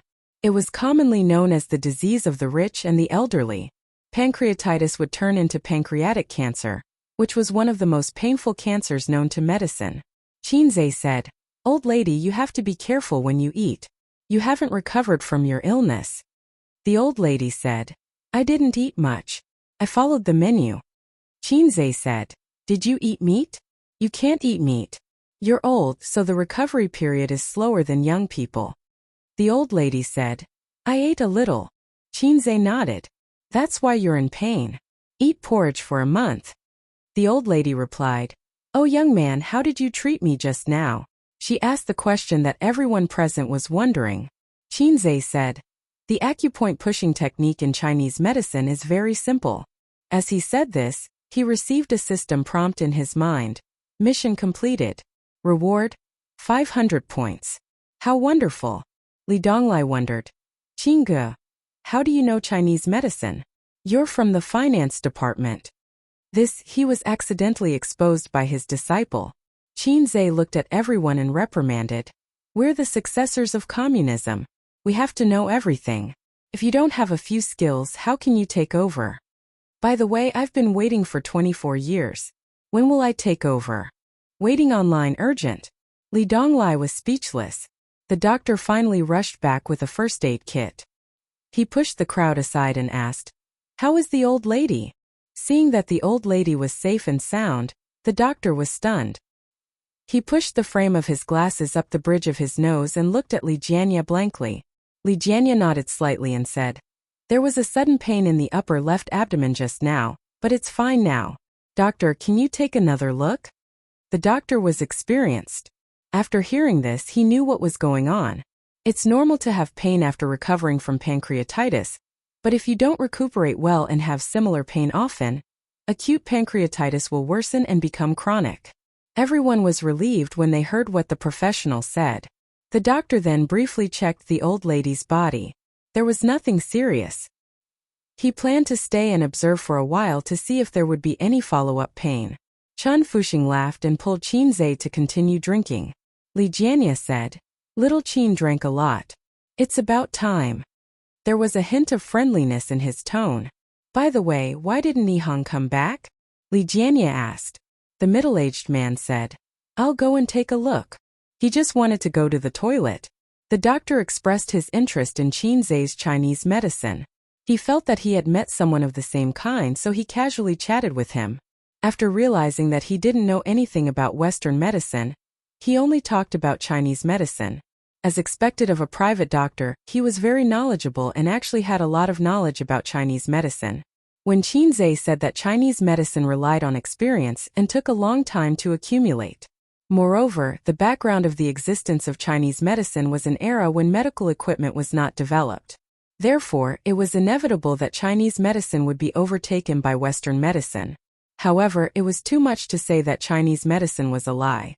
The essence and magic of Chinese medicine couldn't be denied. The two of them agreed.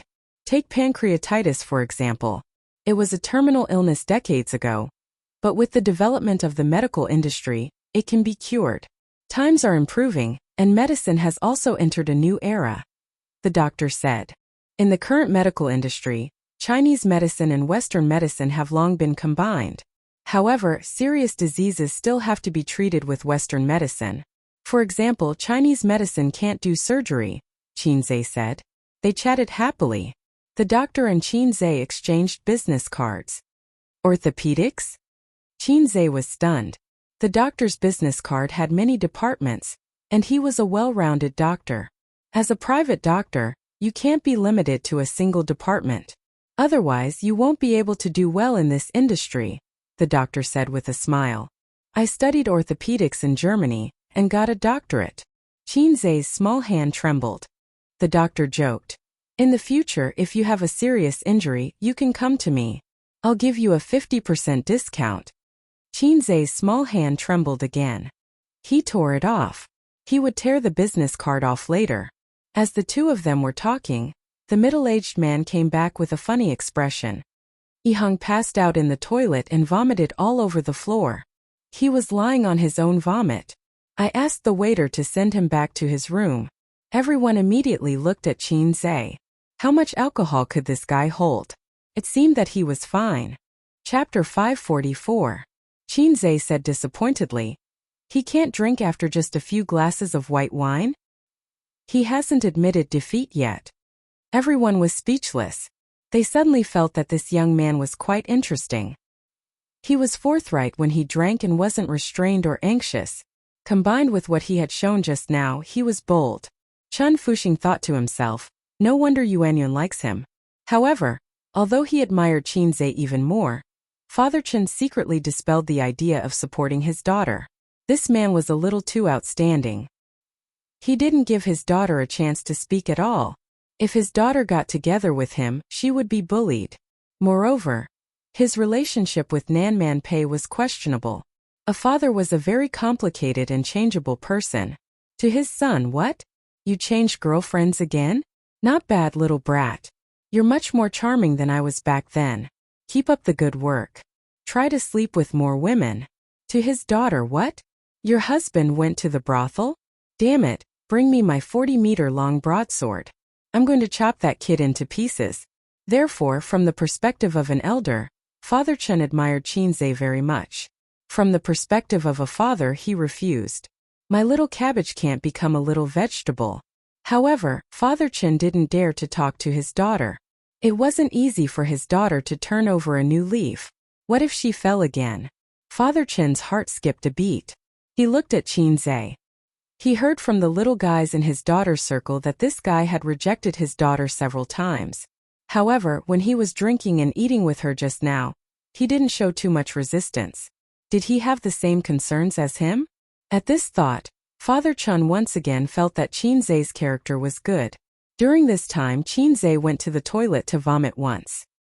He vomited out the alcohol in his stomach, but he was still not drunk. Qinze drank so much white wine in one go. If it were in the past, he would have collapsed on the ground and passed out. Unknowingly, he became the focus of the young boys and girls. A capable and handsome young man was always able to gain the favor of many young girls. They were just a group of minors. No matter how powerful their fathers were, their own age and experience limited them. When they saw a successful man like Qinze, their eyes couldn't help but shine with stars. Just like when we were young, we especially admired and liked the big brothers and sisters next door. Chen Qing'an, can you do it? If you can't catch up to him, I won't hold back. Someone said with a smile. That's right, that's right. Let's compete fairly. Didn't the netizens say that if you're capable you should do it? We're going. Many young girls smiled and agreed. Chen Qing'an said with a straight face. What are you talking about? Don't talk nonsense. You are all flowers of the motherland. Don't learn from me. I am a man-eating flower of the motherland. Li Donglai was stunned. Chen Qingyuan's tone was becoming more and more like Qin Ji's. One is marked by the company one keeps. Was this the latter or the former? Dinner lasted from 8 to 9 o'clock. Qinze noticed that the total price of the dishes did not exceed 5,000 yuan. The wine was also ordinary wine. There was no noble wine like Maotai, which was more gimmick than content. As expected, the details of politics were impeccable. Moreover, there was no discussion of politics at the dinner.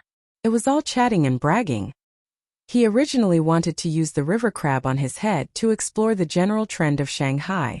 After the dinner, Qinze was dragged by Pei Ziki, Li Donglai, and the other teenagers to play a killing game. Qingge, are you drunk? Do you want to go back to your room to rest? Chen Qingyuan was not reconciled. Pei Ziki kicked her from behind. Brainless woman. In his state, you don't even have a chance to go back to your room to rest.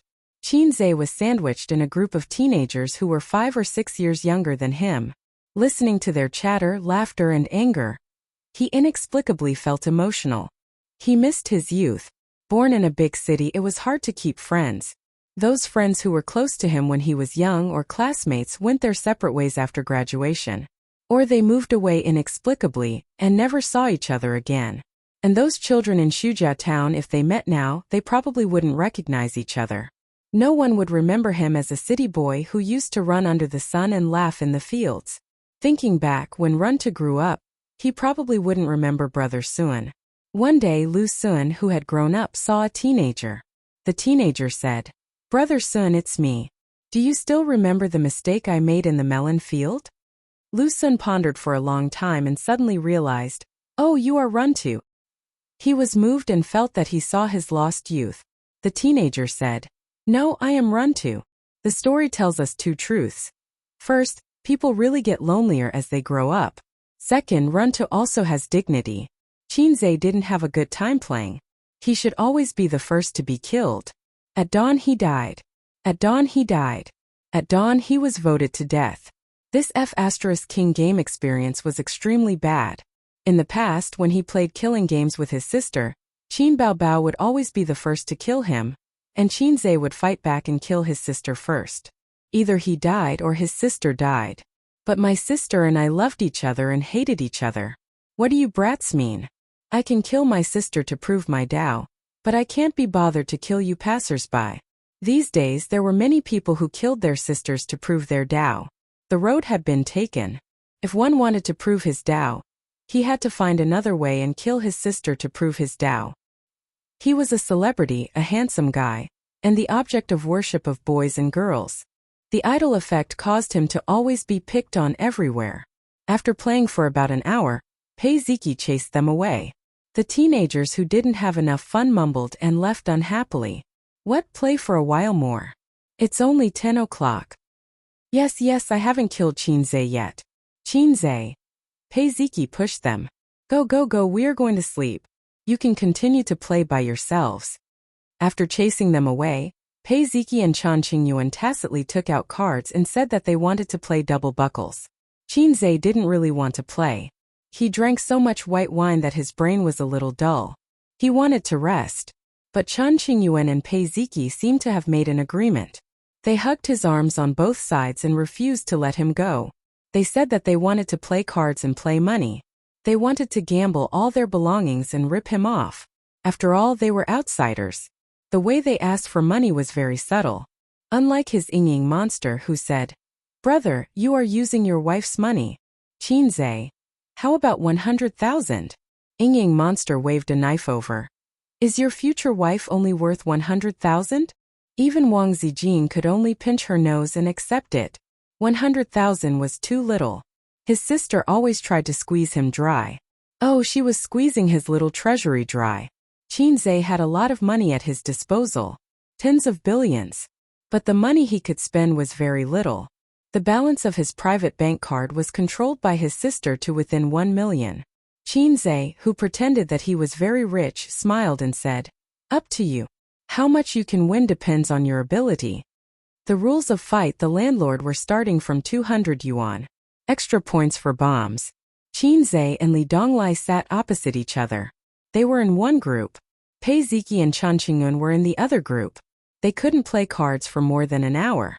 Chen Qingyuan and Pei Ziki's little treasury was emptied by Qinze and Li Donglai. The two girls held hands and looked at each other with tears in their eyes. They were speechless. "Brother Qinggu, can you give me back my money? This month has just started. My living expenses are gone." Chen Qingyuan pouted. Not only was her living expenses gone, but she also lost all her savings. "You drank fake wine. Why are you still so good at cards when you are drunk?" Pei Ziki complained tearfully. "Why?" Qinze muttered. "Maybe the two of you are slacking off on the path of evolution." Li Donglai couldn't help but burst out laughing. "Look at how much she likes you. How can you be so heartless?" Pei Ziki said. "I won't pay her back." "Not in this lifetime," Qinze said. "You heartless thing. Qingyun loves you so much." Pei Ziki said loudly. "Love?" The Queen of Balls was so scary. She talked about love so easily. Qinze was unmoved. Pei Ziki saw that it was difficult to get the money back. She pushed Chen Qingyuan and said, "What are you doing? You should say something too." Chen Qingyuan gathered her courage and stared at Qinze. "Hey Qinggu, if you don't cherish me now, after this village." Qinze looked at her from the corner of his eyes. Chen Qingyuan's courage was gone. She said weakly, "I'll wait for you in the next village." "Useless thing." Pei Ziki slapped her onto the bed with a great stone-smashing hand. Girls had shallow eyes. They lost tens of thousands in one go. Their hearts were bleeding. They had to get the money back even if they had to make a scene. In the end, Qinze gave each of them 1,000 yuan. The two little girls smiled through their tears. It was a game of cards. One had to admit defeat. Qinze was a man of principle. He insisted on equality between men and women. In the room, Chen Qingyuan and Pei Ziki were whispering. They were probably discussing how to swindle some money from Qinze to recoup their losses. On the balcony, Qinze and Li Donglai were smoking. They sat on soft chairs, facing the window with their backs to the room. They looked at the dark night sky and talked about men's topics. They talked about life, dreams, and careers. "What are your plans in the future? Do you want to follow your father's path or be self-reliant?" Qinze exhaled a puff of smoke. "Let's see how it goes first. I'll probably follow the path he planned for me. The premise is that I have to work hard." Li Donglai said. After being hammered and sculpted by Qinze, he had changed a lot in the past year. He had slowly lost his Chinibu aura. Occasionally, he would look forward to his future. He was still angry with his father, but he was much more rational. However, it might take a few years to untie the knot in his heart. People would always grow up. No one would always be Chinibu. "I'm not as good as you, Qinggu. You know how to plan for yourself and set goals. You have achieved so much at such a young age."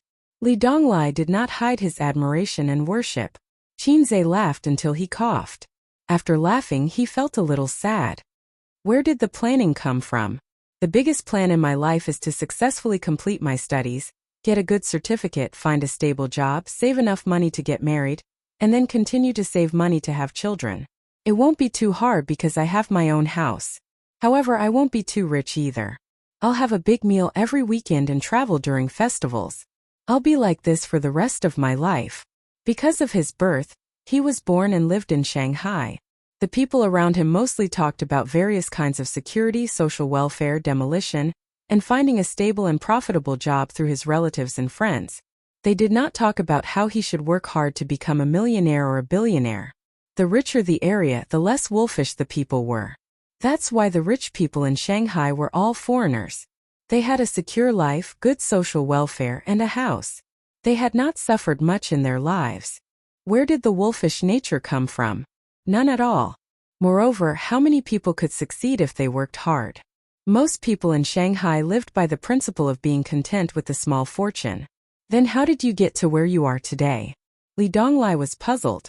People are forced. Oh, it's this force, not that force, Qinzhe said. Li Donglai chuckled and said, I know.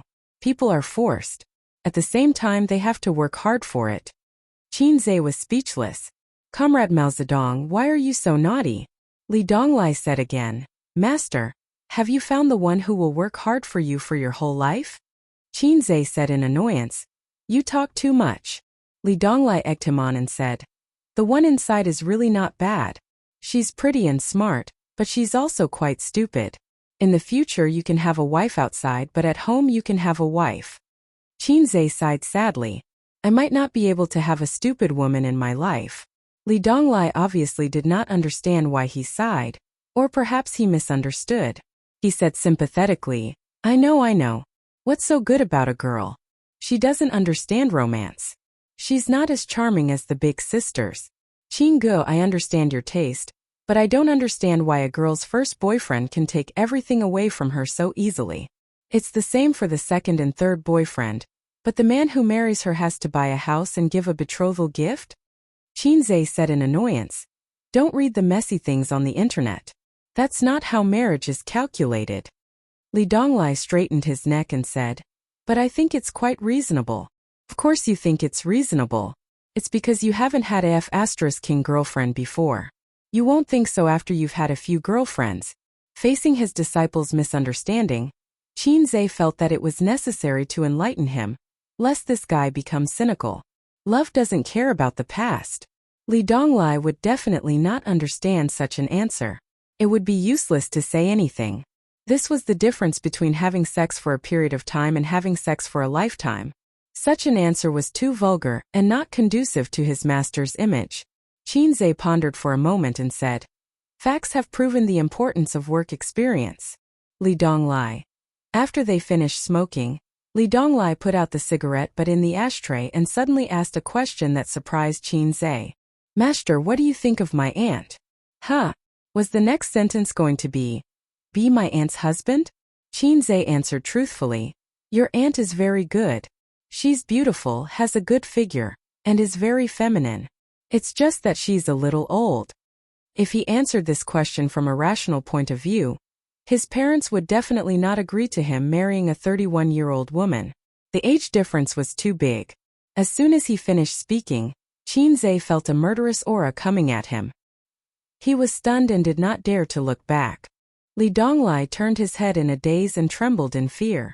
He stuttered, Aunt, Qinzhe. It was over. He was going to be drowned in the Huangpu River. Qinzhe felt that he was going to die if he talked about a woman's age at the most sensitive stage of her life. He looked at Li Donglai for help. Li Donglai himself was scared to death. He did not know when his aunt was standing behind him. He heard footsteps, but they all thought it was Pei Ziki or Chan Qing'an. Even so, he did not give up on Qinggu. Li Donglai looked at Nanman Pei, who was as calm as water, and then at Pei Ziki, who was gloating. He swallowed and said, Old Master Qin was a respectable person when he was alive.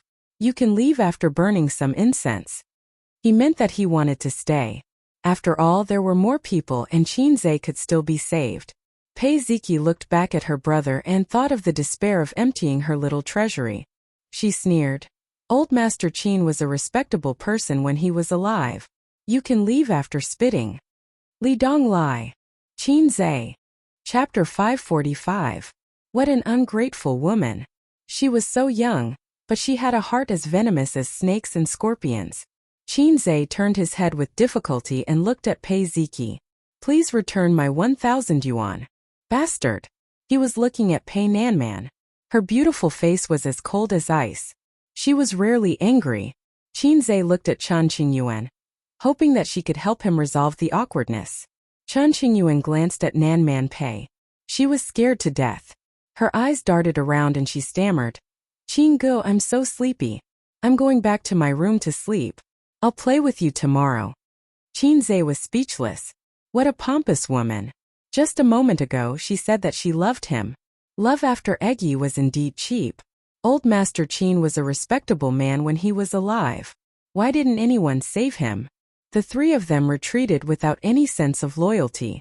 Before they left, they even pretended to be sensible, and said that they shouldn't disturb Qinzhe and Pei Nanman's discussion. Nan Man Pei sat where Li Donglai was and stared at him coldly.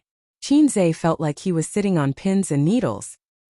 He was not afraid that Nan Man Pei would beat him up. He was just embarrassed that he was caught gossiping behind someone's back. "Sister man, it's so late. Why are you still awake?" Qinzhe laughed dryly. Nan Man Pei glared at him. "Shut up. Go boil some water and make some tea." Okay. Qinzhe ran to boil the water. After boiling the water, Qinzhe took out 2 disposable cups from the cabinet and made 2 cups with the cheap tea from the hotel. Nan Man Pei looked at him for a while and asked curiously, "You drank so much. Aren't you drunk?" Qinzhe waved his hand. "Drunk doesn't exist. I can even drink a bottle of white wine. Do you believe me?" Nan Man Pei sneered. "Show off." Qinzhe grinned. Nan Man Pei sipped his tea and frowned slightly. For someone who loved tea, it was hard for him to swallow inferior tea. "Spend more time with them tomorrow. Remember to perform well during the meal. It's easy to get familiar with one's social network. Even if you can't make friends with them, you should at least be able to get acquainted with them. If you have any problems, you should be able to find a way to deal with them. Of course, it's up to you how far you can run it. Your brother-in-law is quite satisfied with me. If it's a small matter, don't look for him. If it's a big matter, don't look for him. What's the use of you befriending my brother-in-law?" Nan Man Pei snapped. What he said made sense. They couldn't possibly go to him every time they encountered some trivial matters. After all, he was a big shot who dealt with thousands of things every day. Therefore, Nan Man Pei's intention was to make friends with people who were powerful but not so prominent. "Chen Qingyuan's father is quite fond of me," Qinzhe said. "Do you really want to be his son-in-law?" Nan Man Pei had a half-smile on her face. "Of course not. I'm a loyal person." Qinzhe finished speaking and saw Nan Man Pei's hand tighten around the cup. The disposable cup was deformed by her grip. He quickly corrected himself. "Third class. It wouldn't be fun if she splashed hot water on him. His somewhat handsome face would be ruined." He really didn't have the right to say the word third class in front of Nan Man Pei. Nan Man Pei was stunned at first. Then, with a strange expression, she raised her eyebrows and said, "Third class." She remembered that except for a nominal girlfriend, Wang Zijin, and a real girlfriend, Siyu, Qinzhe had no ambiguous relationship with that woman. Although she and Qinzhe didn't have much interaction in life, she was confident that she still knew and was familiar with Qinzhe because Siyu would tell her everything. She was so detailed that she complained to her that Qinzhe's needs were getting stronger and stronger. She couldn't handle it alone. She would say this kind of thing. Then why was it third class? Nan Man Pei thought about it and realized that something was wrong. If Qinzhe had a special intersection with any woman in his life, she might be one of them. She seemed to have shares in all the industries under the name of the little red guy. He also helped her to fight against her ex-husband. So, has this guy been coveting me? Otherwise, why did the little red guy's face change slightly? Nan Man Pei's face darkened. She wanted to curse him 1,000 times in her heart. Qinzhe's face changed slightly. He felt that he had said something wrong. In a moment of carelessness, he had included the wailing monster at home. It was a technical mistake. Just kidding. I don't like second class. I prefer third class. Qinzhe casually said. If you can't win the third class, 3 lives, 3 days and 2 sleeps, 1 day and 3 days. Nan Man Pei was stunned. What do you mean by no more than 3? Qinzhe. You can't win the third class. Maybe I drank too much and spoke too much. However, it's difficult to integrate into their small circle. Qinzhe sighed with a serious face. I was inexplicably insulted by a guy today. The one who competed with you in drinking. Nan Man Pei smiled. Yes, fortunately I have some skills. He couldn't beat me in drinking. Qinze was proud. If he didn't have some skills, how could he be the successor of communism? Nan Man Pei showed a sly smile. That man is called Zhang Yihang from Nanjing. The old lady was going to introduce him to me. He may think that we have something to do with each other, so he made things difficult for you. I didn't expect him to fall. It saved me a lot of trouble. Qinze said angrily, That's it? Insulting me? Nan Man Pei took a sip of tea and said leisurely, Isn't it enough? If a man hooked up with Suyu, would you insult him? Her family arranged a blind date for him. Although Suyu and he didn't know each other, would you insult him? Qinze was speechless. Of course I'll fight back. I'll kill him. Sister Man was really a woman with great wisdom. With a simple sentence, she stabilized the brainless supporting role in the mouth of countless haters. If someone hooked up with Suyu, Wang Zijin, Qin Baobao, and Qinze would definitely insult them. If I met the host of the cheating system, then I may become a brainless supporting role. I hope there are no cheats in the world. I know he's from Nanjing, so I insulted him. Anyway, I'm in Shanghai and he's in Nanjing. Well water doesn't interfere with river water. Qinze said. Even if he did, you're a son-in-law of the Wang family. Are you afraid of him? Nan Man Pei said angrily. Actually, I'm a fake son-in-law. Qinze mumbled. Why do you say that? Nan Man Pei looked at him curiously. Qinze's face suddenly became a little embarrassed. The Wang family doesn't like me very much. Although they didn't say anything to me, I can feel the Wang family's cold attitude. Maybe it's because I'm a commoner whose ancestors have been bumpkins for 8 generations, so I'm not suitable for them. Nan Man Pei analyzed. They didn't mock you in front of you, maybe it's because of their family upbringing and self-restraint. But they didn't make things difficult for you behind your back and didn't find a chance to make you retreat. It means that the Wang family doesn't completely reject you. They probably feel that you need to wait and see for a while. As long as you develop wretchedly and don't act recklessly, it won't be difficult. Qinze was puzzled. Big sister man, why aren't you gloating? Nan Man Pei said lightly, I can't interfere with whether Suyu can be with you or not. She's quite content now, knowing that you won't abandon her. If you have feelings, the marriage certificate isn't important. If you don't have feelings, the marriage certificate is just a decoration. I feel that you're better than my brother-in-law.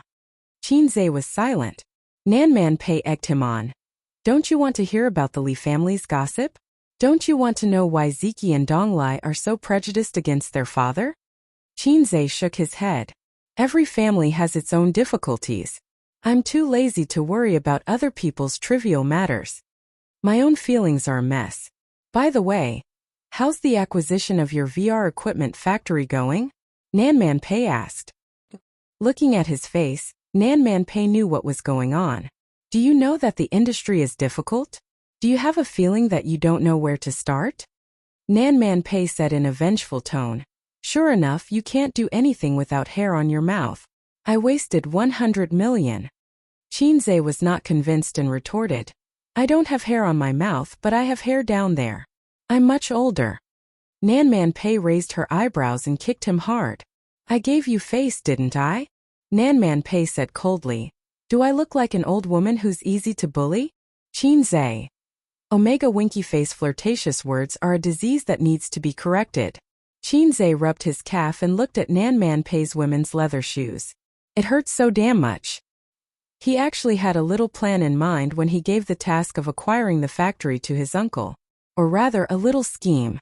As for what kind of scheme, he couldn't tell Nan Man Pei. Next door in Li Donglai's room, Chan Qingyuan had just been summoned away by her father, leaving only the siblings in the room. Pei Ziki wore a pair of hot pants and sat cross-legged on the bed with her fair and tender legs. Li Donglai sat at the desk and smoked. Pei Ziki said angrily, Li Donglai, can you stop smoking? Li Donglai rolled his eyes. Why can't I smoke in my room? Auntie already said that smoking is fine as long as it's controlled. Besides, I'm already an adult, not a minor like you. It's fine even if I have a girlfriend, but you haven't even graduated from high school. How dare you have a boyfriend? Auntie will break your legs. Pei Ziki laughed as if she had heard the funniest joke in the world. You want a girlfriend, you dummy. Li Donglai was furious. Who are you calling a dummy? Do you believe that I'll beat you up? Pei Ziki raised her small face. Come on, whoever doesn't dare is a dog. Li Donglai chuckled. Yes, yes, yes. If I'm a dog, then you're a little bitch. Pei Ziki was choked speechless. She was sad and angry. Ever since Qin Zhe came, she couldn't win an argument against Li Donglai. The old Li Donglai was stunned and didn't dare to say vulgar words for fear of being beaten up by Auntie. He had always been at a disadvantage when it came to arguing. Now Li Donglai was really good at arguing. His words were like needles, and he didn't use any dirty words when scolding people. It was as if someone had opened the door to a new world for him. Pei Ziki jumped off the bed and kicked Li Donglai with her bare feet. Li Donglai let her kick him. At most he just rolled his eyes. In this respect, he was more gentlemanly than Qin Zhe. If it were Qin Zhe, he wouldn't say a word. He would first hit his sister with the stone-smashing hand, and then ride her. Qin Bao Bao was like a plump mermaid, struggling under her brother's crotch. But her brother had the sea-stabilizing needle. No matter how hard she tried, she couldn't make any waves. Seeing that his sister's anger had subsided after kicking him, Li Donglai threw himself on the bed, muted the TV, pricked up his ears and listened for a while. Then he ran to the balcony and looked next door with a puzzled face. Auntie didn't beat Qin Gu. She must have tolerated him for a long time. I once overheard her talking to Auntie Suyu on the phone. Auntie said, "That guy is asking for a beating. I've tolerated him for a long time. If it weren't for your face, I would have beaten him to death." Pei Ziki was shocked. Qin Zhe and Auntie Suyu. Chapter 546. You don't know. Li Donglai laughed and said, "Look at your long hair and short knowledge, my silly sister." Pei Ziki gritted her teeth and said, "You say it clearly." She also tolerated Li Donglai for a long time. He said a few words and then he would be eccentric, or there were hidden needles in his words, or his mouth was flowery. People couldn't help but want to beat him. It was all learned from Qin Zhe, Pei Ziki secretly thought. The good-for-nothing Li Donglai, trying to build himself into Qin Zhe? Whether a boy or a girl, it was worth celebrating to meet a good role model in adolescence that was worth imitating and learning. Unfortunately, Pei Ziki felt that the way he imitated was a bit off. He imitated Qin Zhe's flowery mouth and occasionally cheap bad habits vividly, but he imitated Qin Zhe's talent and ability. For example, some time ago, her aunt urged Li Donglai to study. She bought a lot of university textbooks and asked him to read a textbook in half a month. She wanted to check the content. As a result, Li Donglai finished reading in a week. Nanman Pei said with relief and surprise, "So fast." Li Donglai was arrogant at that time, with his nose in the air and a very manly tone. Qin Gu said that if a man is not happy, how can there be a happy life? The beating was miserable. From the living room to the room, the whole villa echoed with Li Donglai's wailing. Pei Ziki could remember. The number of times her aunt beat her brother like this can be counted with one hand. The most recent time was in junior high school. Under the instigation of his bad friends, he lifted the skirt of the female head teacher. In those years, Li Donglai was a rebellious young man who was undisciplined and sulking at his father. He was a rebellious young man who was willing to degenerate. Li Donglai didn't know his sister's rich inner drama. He reviewed his dark history and said, Aunt Suyu used to work in her own family's investment company. Later, she went out with Qin Gu to set up her own company. The relationship between the two of them was unusual. Suyu used to ask his aunt out to play every weekend. Now his aunt spent more time at home on weekends, which meant that someone occupied Suyu's aunt's weekend time. Coupled with Auntie's phone call, even a fool can figure it out. I've already told you that Qin Gu isn't interested in a silly girl like Chan Qingyuan. He's only interested in mature big sisters. Chen Qingyuan doesn't stand a chance. When she grows up to be a mature lady, Qin Gu might even have a child. Pei Ziki's expression kept changing. If Qin Zhe really got together with Suyu, then Chan Qingyuan would have no hope at all. Although Chan Qingyuan was very beautiful, Suyu was more delicate and mature. Even Pei Ziki was envious of her long legs. Moreover, Chan Qingyuan is just an ordinary high school student. Her studies are not bad. Suyu is an overseas returnee. She is a strong woman who manages a company. There is no comparison at all. Is she? Auntie is soft-hearted? Li Donglai muttered. I still want to see Qingge get beaten up. Pei Ziki stared at him and curled her lips. Auntie can't beat Qinze. No. Li Donglai looked at her in surprise. You don't know how good our auntie is. As the closest relatives, Li Donglai and Pei Ziki have heard about Nan Man Pei's background. Because that's also their mother's background, Nan Man Pei won't hide it. Li Donglai has seen Nan Man Pei's skills with his own eyes. Nan Man Pei has a fighting club under her name, which teaches taekwondo, sanda, and other training classes. Li Donglai once went to play with her and saw with his own eyes that in a competition, his auntie beat the 3 coaches in the club. They were all coaches who had learned a few skills. One of them could beat several ordinary people. Li Donglai's young heart was suddenly shocked. He vowed to learn a lot of skills like his auntie, laugh proudly on campus, and be chivalrous. But his auntie didn't allow it. This was the reason why he had been beaten into submission by Qinze. He wanted to learn a few skills from Qinze. Qinze did teach him a few skills. Li Donglai can usually beat 2 or 3 people of the same age. When did that happen? Why didn't I know? Li Donglai didn't believe it. Although Qingge is very powerful, he can't compare with his auntie, the goddess of war in his heart. Pei Ziki laughed and said, You don't know this? My stupid brother, your knowledge is as short as your hair. Li Donglai. After Pei Ziki retorted, she said proudly, It was my birthday. You were drunk and unconscious, and Qinze carried you back to your room. I asked him to go upstairs to help Auntie put away the clothes while I lay on the sofa and fell asleep. When Auntie came back, I went upstairs. Not long after, I heard banging sounds. I went upstairs to take a look. They were fighting fiercely. Auntie's skirt was torn apart, and he was wantonly humiliating her on the sofa. Wantonly humiliating her? Are you sure it's wantonly humiliating? Li Donglai was shocked. Of course. Pei Ziki recalled the scene that night and blushed slightly. She gestured with her hands. He pressed Auntie down on the sofa like this and even carried one of Auntie's legs. Auntie's skirt was torn and exposed, but Auntie couldn't beat him and could only endure his defilement. Defilement? Li Donglai. Degree. Your rhetorical skills are really climax after climax. I saw Auntie being bullied, so I rushed up to help. I scratched and bit.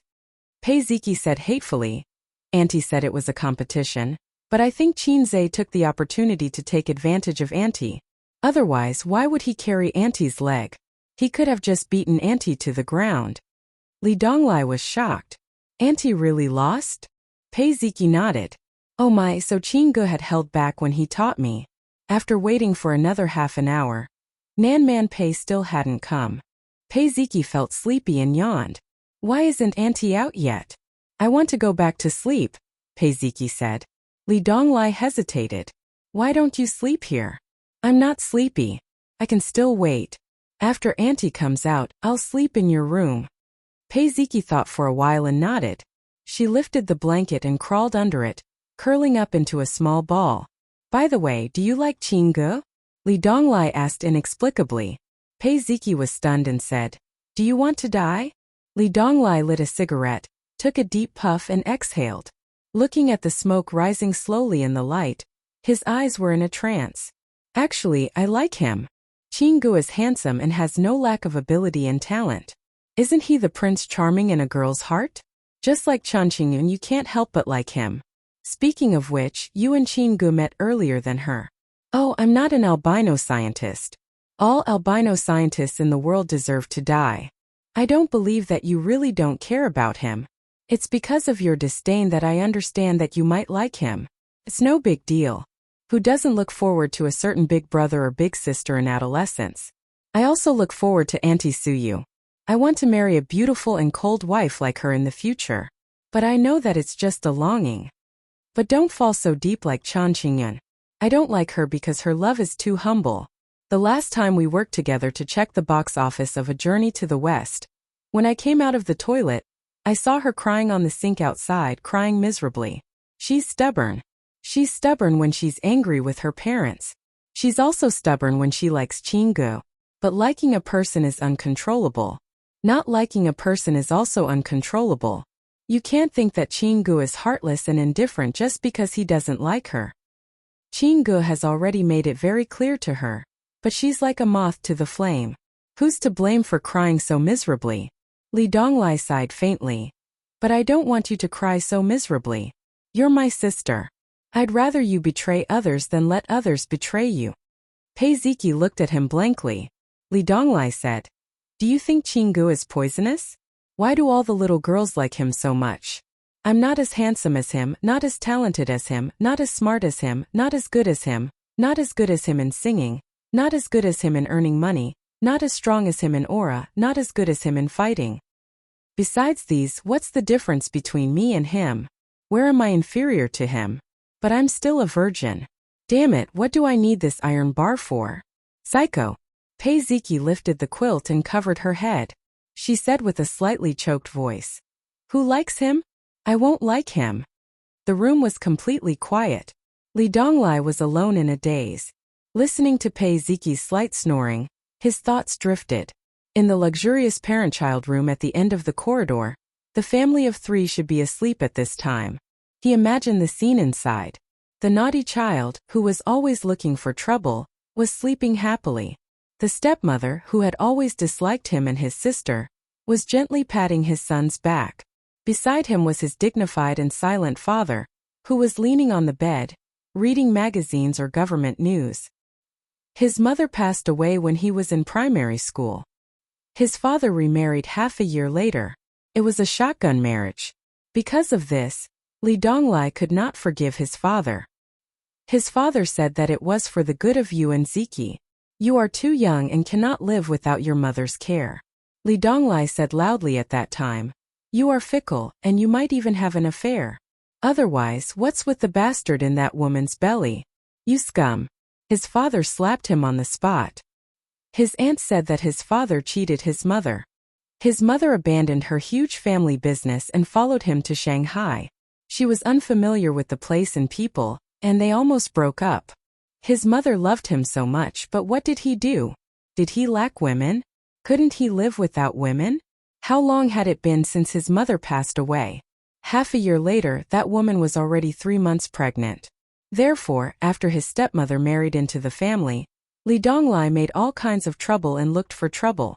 Looking at her wronged appearance, he was proud, like a little lion defending its territory. He was angry with his father in this way, but after so many years, he was just constantly exhausting his father and grandmother's patience. Over the years, Li Donglai had come to understand that this woman was really a scheming bitch. She was not like other stepmothers who were harsh with their words and even abused their stepson and stepdaughter. She had created the image of a weak stepmother for herself and silently endured the difficulties and willfulness of her stepson. She even never spoke ill of Pei Ziki and Li Donglai. But after her son was born and gradually grew up, the little brat gradually found trouble to take revenge on Li Donglai and Pei Ziki. Whether he was at a disadvantage or not, he would cry in the end. His father looked on coldly. He did not care about his younger son's bad deeds, nor did he care about his elder son beating his younger son. In the end, Li Donglai or Pei Ziki would definitely be scolded by his grandmother. In a family, if the elder bullied the younger, no matter what the reason was, the parents would definitely scold the elder. Because you were the elder brother and the elder sister, you had to act like an elder brother and an elder sister. Li Donglai did not hate his stepmother, only disdain. He and Pei Ziki were not born by a woman. No stepmother would like to make things difficult for her stepson. She was not a saint. He just could not forgive his father. In this world, there were 2 kinds of knots that were the most difficult to untie. The knots between father and son. The knots between lovers. Although he and Pei Ziki often quarreled and bickered, and both of them were very angry, their relationship was actually very good. Just like when he was beaten like a dog at the KTV, Pei Ziki would scream and be the first to rush up.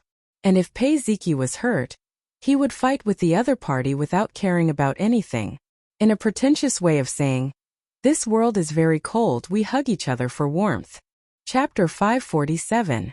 In a secluded part of the forest park, Nanman Pei said in a cool and pleasant voice, "Chinze, I don't want you to wear a condom."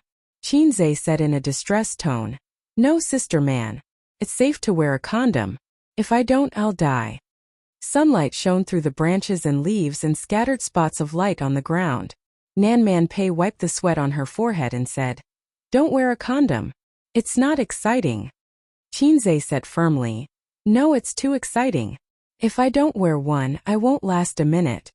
Nan Man Pei sneered, "You promised me that you'd listen to everything I say. I don't want you to wear a condom." Qinze refused. "If you don't let me wear one, I won't stab you." Nan Man Pei hit him and said angrily, "Do you men talk like farts?" Qinze was silent. He had to wear a condom for this kind of thing. Otherwise, someone would die. He didn't want to die so early. His sister wouldn't agree. Sister Ziwei wouldn't agree. His little Teddy wouldn't agree either. Nan Man Pei said disdainfully, "Useless. Coward." The park staff looked at them in confusion and said unhappily, "Do you two need help? If you want to argue, don't disturb our work." 20 to 30 meters in front of them, between the green branches of a tall tree, there was a hornet's nest.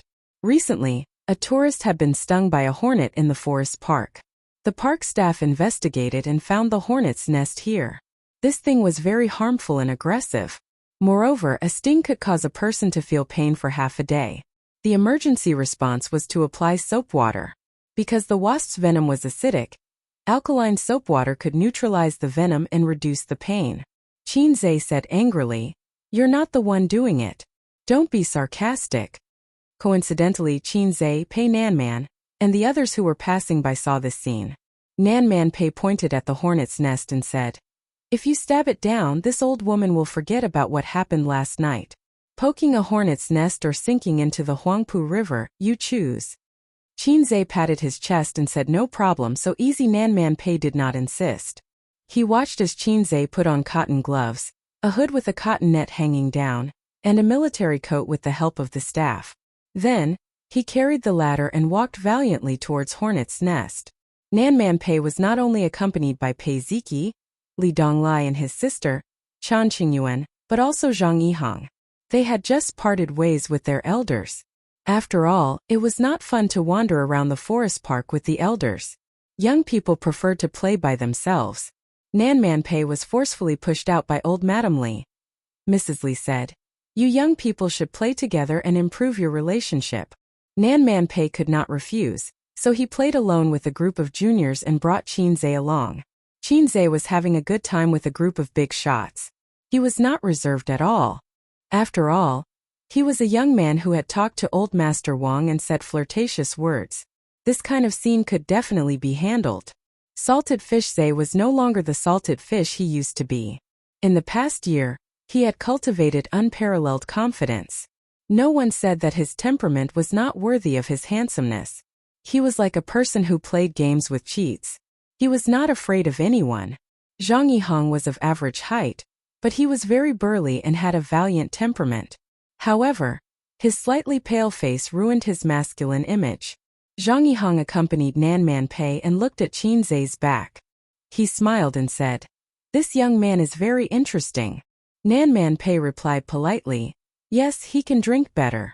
Zhang Yihang suddenly felt very uncomfortable. When he woke up this morning, his head was so painful that it felt like it was going to split open. It took him a long time to remember who he was and why he was sleeping in a hotel. He recalled last night. He choked on a glass of ergotu and cried. It was all because of this young man. When he woke up this morning and had breakfast in the hotel, he found a few people who sat at the same table as him last night and asked them a few questions. He was right. Nanman Pei had a special relationship with this young man. As for the extent of their relationship, he knew better than those guys. His old man had a good relationship with Li Jianya. This time he came to Shanghai for a blind date. Old Madam Li took the lead. At that time she sent a photo of Nanman Pei a few years ago. Zhang Yihang liked him at first glance.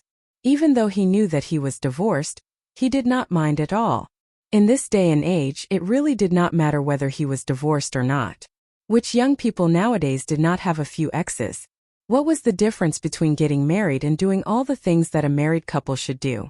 Zhang Yihang was divorced himself. He had a son who was not in primary school yet. After the divorce, he lived with him. Therefore, he did not care whether Nanman Pei could bear children or not. In fact, he even felt relieved. If she did not have children, even if she was a stepmother, she would not be too bad to her stepson. When he saw Nan Man Pei last night, Zhang Yihang was stunned by her. She was more beautiful and mature than in the photo. She had a unique temperament. This kind of woman was not an ordinary pretty girl from a humble family. Only this kind of woman was worthy of his family background. At his level, he needed a woman with a strong aura to set him off. If he married a pretty girl who was shy and self-abased wherever she went, it would be embarrassing no matter how beautiful she was. Probably because of old Madame Li, Nan Man Pei was always very polite to him. She smiled a lot, but there was a faint sense of alienation. It did not seem like she was going for a blind date. Zhang Yihang thought for a long time. When he heard the conversation just now, he felt that it might be because of that young man. Just then, something happened in front of him. Qinzhe finally reached the top of the ladder and reached the hornet's nest. But when he took the hornet's nest, perhaps because his gloves were too thick, he used too much strength. Pei Nanman and the group of people not far away could only watch helplessly as the hornet's nest was crushed by Qinzhe's hand. The hornet's nest was made of mud, so it was fragile. In an instant it splashed Qinzhe's face. He had poked the hornet's nest. He felt that this figure of speech was weird. In the blink of an eye, the hornet's nest was boiling and buzzing. Qinzhe screamed and jumped down from the 2-meter-high ladder. He covered his head and ran toward Nan Man Pei. Nan Man Pei's expression changed. The staff not far away cursed, "What the F***, CK," and ran away. The enemy would arrive in 5 seconds.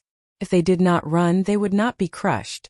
Pei Ziki and the other young men and women were scared out of their wits. They screamed and ran in all directions. Zhang Yihang thought to himself, "It's time for me to show off." He grabbed Nan Man Pei's hand and said manfully, "Run with me." After he finished speaking, he was stunned. He did not manage to hold her hand. In his line of sight, he saw Pei Nanman galloping away, her low-heeled shoes clicking loudly. She was fast. Was this woman a sprinter in the past? The thought rose in Zhang Yihang's mind. Suddenly he heard a buzzing sound. A hornet landed on his head, and then he felt a stinging pain on his scalp. The enemy was here. If he did not run, he would be crushed. Zhang Yihang covered his head and caught up with Nan Man Pei. 10 minutes later, a group of people stood or sat in the pavilion outside the racecourse. They looked scared. The park staff brought soap water. Not many people were stung by the hornet's nest, but Qinzhe was one of them. The rest were 2 young men, a girl, the previous staff, and Zhang Yihang. The staff wanted to curse, but he knew that this group of people was not ordinary, so he held back. "Why did you join in the fun? Was it fun?" "It was not fun at all. My head is hurting." Qinzhe sat in the pavilion and took off his short-sleeved shirt. His well-proportioned body attracted the attention of the girls. They kept looking in and out of his body. There was a big bump on his left chest. It did not look very harmonious. Chun Qingyuan stood at the side. Her heart ached. She wished that the hornet had stung her own chest. Chun Qingyuan was supposed to help her sweetheart apply soap water, but Nan Man Pei beat her to it. She was very unhappy, but she did not dare to say anything. Aunt Pei was an adult. How could she not know how to behave? How could she touch a man's chest so casually? Nan Man Pei helped him apply the soap water. "Does it still hurt?" Qinzhe was flattered. "Much better." Nan Man Pei frowned. "Why is it so swollen?" Wild hornets were very venomous. Although he was wearing a military coat, there were still gaps. Hornets were more terrifying than eels. They could enter any opening. When Qinzhe was escaping, the hornet had entered his body. He only managed to kill it when he escaped to the pavilion. During this period of time, the hornet had injected Qinzhe crazily. The injection volume was very scary. Otherwise, why would there be such a big bump? Pei Ziki mocked. "Your chest looks like a woman's." Qinzhe looked at her and retorted. "Do you feel inferior? Your chest looks like a man's." Pei Ziki was furious. She kicked her little leg. Qinzhe blocked it with his leg. The brat staggered and almost fell. "Auntie, he bullied me. Auntie, he bullied me." Nan Man Pei glared at Qinzhe. Qinzhe grinned and touched the bump on his left chest. It still hurt a little. Was the hornet's venom so strong? He glanced at his crotch. I suddenly had a bold idea. No, 18 centimeters is scary enough. This idea is still very immature and can't be implemented. Otherwise, so you will cry. Qinze saw the staff with a bitter look. He walked to the edge of the pavilion, sat on the steps, and handed him a cigarette. I'm sorry I screwed up. Although I'm Hei's king, I'm not an all-around player, and I occasionally make mistakes. The staff was very young, in his 20s, and he said insincerely, I understand, I'm just playing with my girlfriend. Nanman Pei is very well maintained. She is mature and beautiful, fashionable and young. You can't see that she is 30 years old. In fact, a woman in her 30s is the most beautiful stage in her life. The most attractive age in a woman's life is 6 to 10 years old, 25 to 35 years old. Otherwise, how can there be two camps of Lilicon and Big Sis? Young women are beautiful, but they are not seductive. In this world, only Lilicon and Big Sis are eternal. Things like Siscon are crooked. After a few simple words, the staff found that Qinze was very gentle and easy to get along with, without the attitude of a big star. He had long since recognized Qinze's identity. He was slightly agitated, cross it out and start over. But he didn't chase stars, so he didn't show too much fuss. Unless his sister is Qin Bao, he will be very excited to ask for an autograph, and then show off in his circle of friends that he got the signature of the goddess. Maybe he will take a photo or something. Everyone is a man. What is there to be excited about? The same world, the same dream. The same gender, the same JJ. Qinze said helplessly. Yes, don't look at her very serious. Occasionally she is not serious, I mean more willful. The staff smoked gloomily. But I'm unlucky. I'll be scolded by the manager later. And my head will be blue. Qinze's eyes lit up.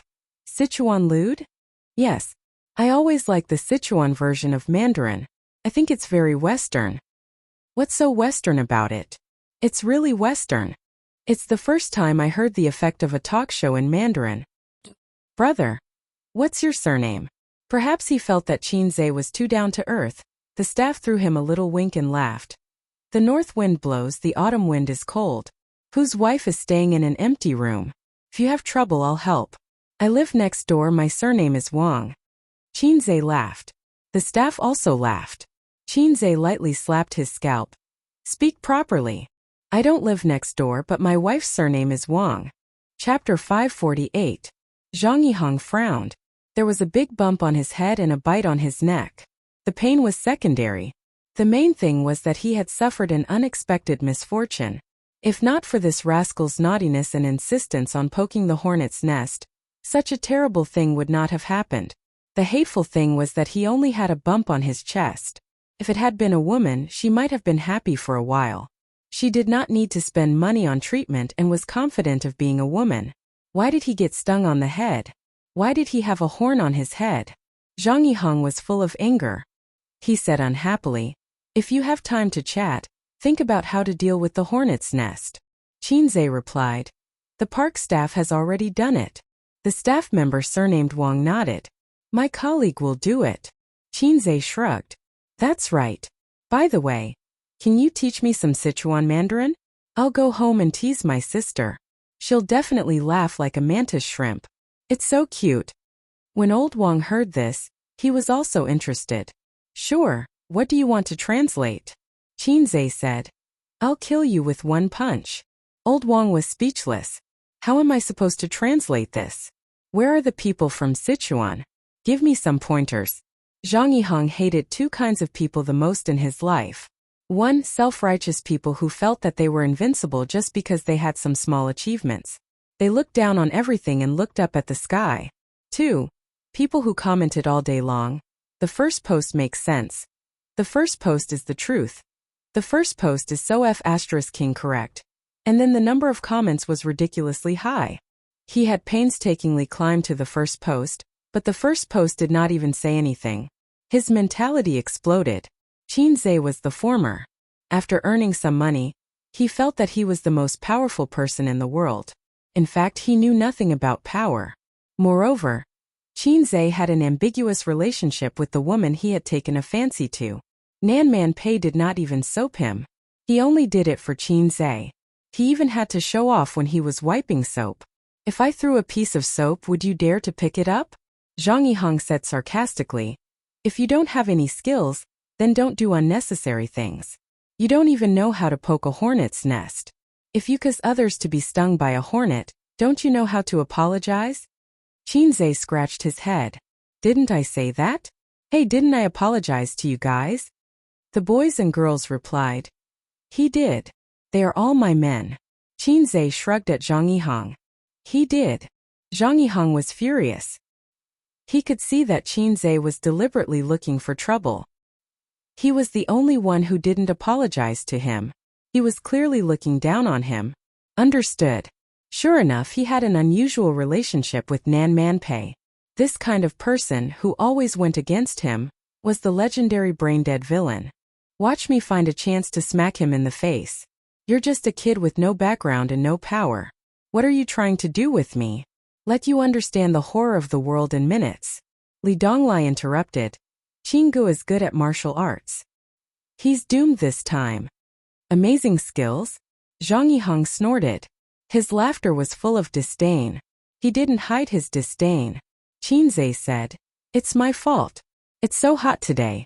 How about I buy some oranges for Brother Zhang as an apology?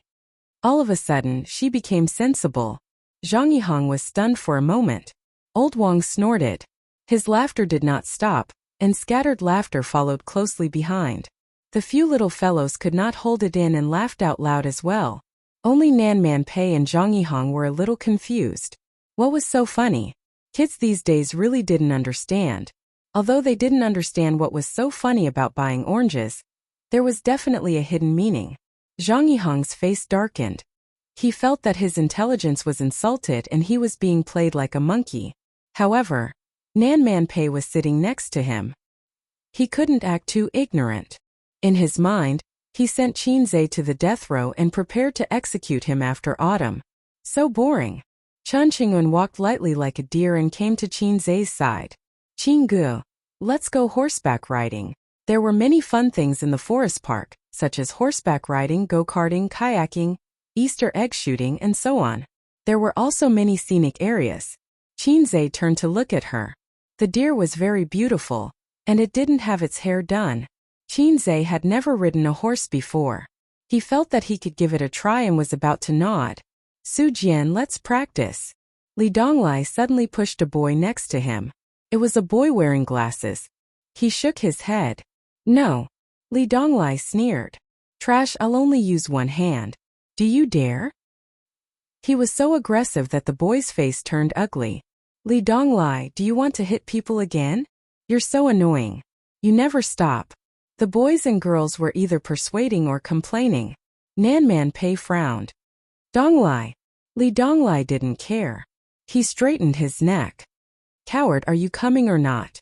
The boy wearing glasses didn't say anything. He looked at Zhang Yihang for help. The Zhang family was not only close to the Li family, but also had many allies in Shanghai. The boy wearing glasses' uncle and Zhang Yihang's father were comrades. That was why Zhang Yihang could mingle in the Li family's circle of friends. Seeing this, Zhang Yihang smiled and came forward to warm up the atmosphere. Speak nicely. You are all friends, right? Li Donglai retorted. It's none of your business. This was awkward. Li Donglai didn't give up. The boy wearing glasses didn't dare to practice with him. Li Donglai was famous for being a troublemaker. He was especially good at fighting. Zhang Yihang looked at Nan Manpei. She was unhappy. She was worried that the naughty boy was hard to take care of. In fact, Nan Manpei didn't want to beat Li Donglai because there were outsiders present. It was like when a child was disobedient outside, the parents would at most scold them. They would rarely beat the child in front of outsiders. Well, if you want to practice, I'll come with you, Zhang Yihang said.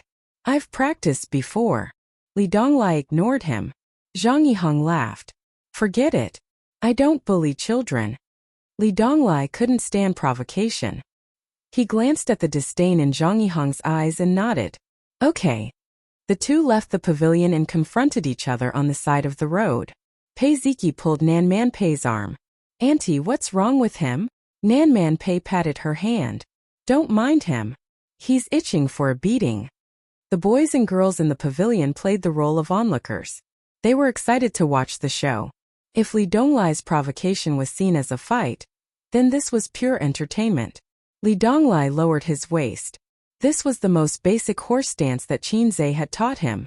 The first thing to do in a fight was to stabilize the lower body. Only when the stance was stable could the punch be stable. After he stabilized his lower body, he threw a straight punch at Zhang Yihang's chest. As Zhang Yihang dodged to the side, he grabbed Li Donglai's wrist and pulled. Their strength was not on the same level at all. Li Donglai staggered and was tripped by Zhang Yihang's outstretched leg. He fell flat on his face. Li Donglai was not convinced. He got up and fought again, but he was knocked down again after a few moves. It was a one-sided beating. The last time he fell, he was kicked in the stomach. Li Donglai couldn't get up for a while. "Are you okay?" Zhang Yihang's kick was a punishment for this brat's arrogance. He pretended to slip up and reached out to help him up. But a hand was faster than him. It helped Li Donglai up first. "Tsk. You've been slacking these days." Qinze patted the dust off him. "What's wrong?" Li Donglai said softly. "That little bastard said that my aunt's butt is big. It'll be great to touch it." Li Donglai overheard the conversation between the young man with glasses and one of his good buddies. He said that Li Donglai's aunt was beautiful. Her butt was big, and it would be great to touch it. Everyone had talked about the flirtatious words between young men. Everyone had commented on the beauties that they met by chance or by their side. It was normal. But if the families of the people involved heard it, it would be awkward. They would quarrel and fight. Li Donglai said angrily, "This guy is so meddlesome. I really want to beat him up, but I can't beat him." Qinze patted him on the shoulder and smiled at Zhang Yihang. "Impressive. You've really practiced. Then how about we spar a few times?" The surprise came too quickly. It was like a tornado. Zhang Yihang was excited. "I've already put you on death row, and now you're jumping out on your own. Well, I'll take it as interest." "That's not good. I don't know how to control my strength." "Man," he said. He turned around and asked Nanman Pei with an intimate tone and expression. Pei Nanman sat there calmly. Her face did not show the slightest hint of anxiousness. He even grinned at Zhang Yihang. Zhang Yihang breathed a sigh of relief. He confirmed one thing. The relationship between this young man and Nanman Pei was not that good. Maybe they were just two friends who liked each other a little. They were more than friends but not yet in love. I can fight 10 of them. Zhang Yihang had joined the army before, and he was not a volunteer. The training he received was incomparable to that of a regular volunteer. Moreover, he was a troublemaker in high school. He used to follow Ho Longtao, the boss of his grade. In the words of the underworld, Boss Ho Longtao was charismatic and loyal. He was a good boss. The 6 brothers under his command were all dauntless. They were invincible in the whole school. Zhang Yihang was not outstanding back then. When he saw Boss Ho dominating the school, he thought enviously, "When can I be as good as him?" So he joined Boss Ho and became his henchman. As for now, he was still in the limelight, but Boss Ho was gone. It turned out that without a good father, one should not waste time in school. If one did not work hard when he was young, he would be a delivery boy when he grew up. Fighting had always been Zhang Yihang's specialty. It was time to show off his real skills. Not far from the pavilion, a fashionably dressed girl was holding a selfie stick. The camera was aimed at the pavilion. On the screen of the phone was a live broadcast. The comment section was flooded with all kinds of gifs. "Hey, Qinze seems to be fighting with that guy. Let's not go over and secretly take pictures." The girl's sweet voice said, "I have to go further away. Otherwise he might rush up and smash my phone. Or I can pretend to be a tourist taking a selfie and sneak up." The girl looked at the screen. "I've decided to risk my life to get closer. Can everyone send gifts?" But when she saw the almost identical comments on the screen, she was stunned. Chapter 549. Yu, formerly known as Li Yu, was a professional female streamer. She was from Suzhou and came to Shanghai to study. She was currently studying at Donghua University and came from an average family. She had been a streamer for half a year and quickly became popular because of her good background. Now the number of viewers in her streaming room was around 50,000. She could barely be considered a popular streamer. Li Yu's singing voice was average, And because she was in university, she couldn't sing and dance in a special room like other female streamers. Now she could not only pay for her living expenses and tuition independently, but also had a large amount of savings. But she didn't dare to confess to her family. Although her father's love was like a mountain, her father would still beat her. She only said that she was working part-time. Liu was very grateful for the live streaming industry and the platform. She could eat, drink, and make money. Such an easy job was rare. The only thing better than this was being a civil servant. They were both civil servants, but being a programmer was much more difficult. Most of the time she was doing outdoor live streaming, running all over Shanghai, and occasionally switching to a food live streaming. Today was the weekend, so she took a car to the forest park for an outdoor live streaming. Just now, she had seen Qin Zhe in the pavilion, and she had also taken a picture of his naked body into the camera. For a whole 5 minutes, the gifts didn't stop, and the number of viewers in the streaming room also skyrocketed. The little bitches in the comments section muttered, "Thank you for the streamer's welfare. My husband is the most handsome." One must know that there were very few females in Yu's streaming room in the past. As a popular fried chicken, a top little fresh meat, Liu was very disgusted by people who said that Qin Zhe was a little fresh meat. She was also a fan of Qin Zhe. How could Qin Zhe be compared to those flirtatious bitches? He was not a little fresh meat, he was an old godfather, an existence that made people blush. At this time, Liu looked at the neatly organized comments in the comment section. It's over.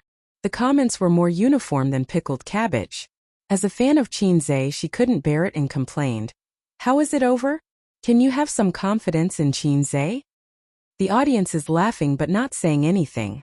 This stupid streamer must have never seen Qin Baobao's live streaming. It's not Qin Zhe who's going to die. It's that guy who's going to die. Liu was dumbfounded. What do you mean? Can someone explain to me what's going on with Qin Baobao's live stream? Filming the live broadcast of the Journey to the West. He's so good he knocks someone down with one punch. Qin Zhe is really good. Through the messy replies in the comments section, Liu roughly knew the situation. During the filming of A Journey to the West, Qin Baobao played live broadcast. In that live broadcast, Qin Zhe also practiced with someone once and valiantly defeated him. Therefore, many fans knew that Qin Zhe knew a few fighting techniques. Was he that powerful? Is my idol trying to defy the heavens? Liu felt that Qin Zhe was like showing off. Once one was immersed in it, it was impossible to stop. For a man to be so outstanding, it was indeed like poison to a woman. Since evolving into the Sea Swamp King, Qin Zhe has become more and more imposing. The above was purely an illusion. It was as if he was using the sea swamp silk and was becoming more and more confident. When someone provoked him, he did not mind teaching him a lesson. Salted Fish Lake would not do that. Salted Fish Lake was more gentle and reserved. He did not like to be calculative with people. You could also take it as cowardice, but please do not expose him. Salted Fish Lake also wanted to save face. When his disciple was beaten up as a master, he could not sit by and do nothing. Otherwise, the cohesion of the sect would be reduced. He did not think that Li Donglai's provocation was wrong. Was Sister Man's but something that ordinary people could touch? Tigers but was not to be touched. Never heard of it? Stupid system, come out. I want to ask you something. Qin Zhe summoned the system in his heart. The system ignored him. Sir System, I have something to ask. Qin Zhe rephrased his words. Nothing. The system responded. I want to beat him up now. Is there a mission? No. Huh? Why not? I have a psychological desire now. Did the host notice a phenomenon? Every mission is not guaranteed to be completed. The system said, missions that are guaranteed to be completed and missions that are impossible to be completed will not be triggered. Is that so? Nonsense. If you saw a pile of feces on the ground and suddenly wanted to step on it, the system would have to give you a mission. Points would be too easy to earn. Do you think I'm the stupid son of a landlord? That's an impossible mission. The system ignored him. Although he didn't manage to get the mission, Qin Zhe was actually relieved. What if he saw a pile of feces on the ground and did not want to step on it, but had a bold idea such as tasting it? Ding. Please eat 500 grams of hot feces. 100 points if successful. Corresponding points will be deducted if failed. Qinze might become the first protagonist to level up by eating feces. Zhang Yihang said. I joined the army after finishing high school. I received strict military training and am good at fighting and capturing. However, I don't know when to stop. You have to be careful. He said this so that when he beat up Qinze later, he would have an excuse to explain. I started practicing martial arts when I was 8 years old. It has been 16 years since then. I am proficient in internal martial arts and external martial arts, Tai Chi push hand, Ba Ji Beng, 7 injuring fist, and the lost finger Zen. In addition, my Nigong Heart Sutra is the times are calling. Qinze said in one breath. I know when to stop, so I won't beat the shit out of you. Zhang Yihang was stunned by his words. When he heard the last sentence, he realized that he had been taken advantage of by the other party. Internal martial arts and external martial arts did exist and were not fake. However, most of the so-called Chinese martial arts masters were scammers because they were already so old. What a joke. How could they still be called masters at such an old age? Didn't they know that martial arts were afraid of the young? This was the same principle as Zhenghu folk remedies. Folk remedies were real, but 90% of them were fake. Therefore, when people heard folk remedies, they subconsciously thought that they were scammers. At the end of the day, this was due to the lack of supervision of the country, which led to the prevalence of scammers in the industry. If Qinze had not mentioned the Nigong Heart Sutra, Zhang Yihang might have been alarmed. Don't think that I don't know what the times are calling is. Are you the successor of communism? Zhang Yihang felt disdain in his heart. He looked at Qinze's fit body and guessed that he trained in the gym. Perhaps he had strength, but his skills and speed were definitely not as good as his. I have been hitting people with bricks since junior high. My actual combat experience was trained by Boss Ho. Qinze did not say anything. Instead, he turned his head and looked at Li Yu, who was not far away. He had seen this woman just now. She had been standing there secretly taking photos. It was a little annoying. There was a reason why celebrities hated paparazzi. It was not just because of privacy issues. When they were standing on the stage, they could take photos of them in any way they wanted. However, no one wanted a camera to be pointed at them in their daily life. This meant that they had to maintain their image at all times. They could not even pick their nose. Not to mention causing trouble when they were bored. Qinze used to lie on the sofa and cause trouble when he was bored at home. He was scolded by his sister several times when she saw him. She said that it was unhygienic and unhealthy. It was understandable that his sister would think so. After all, there was a difference between men and women. It was legal for boys to cause trouble. They could cause trouble as much as they wanted. Otherwise, why would she say you troublemaker? However, girls could not do that. After all, bacteria were pervasive. If a girl did that, what would it be called? Nua? Watch me mend the sky with one hand. Double-click 666. Qinze was not very happy to be secretly photographed, but he could not rush over and ask them to delete it. After all, if he forced them to delete it, there would probably be negative news reports tomorrow. Therefore, being a celebrity was sometimes really tiring. It required a lot of effort. He is looking at me, Li Yu exclaimed. She was a little happy and a little nervous. Will he come over and smash my phone? At this time, Qinze waved at her. Wow, is he waving at me? Li Yu looked around, but there was no one around. Should I go over? After I go over, how should I hand over the phone?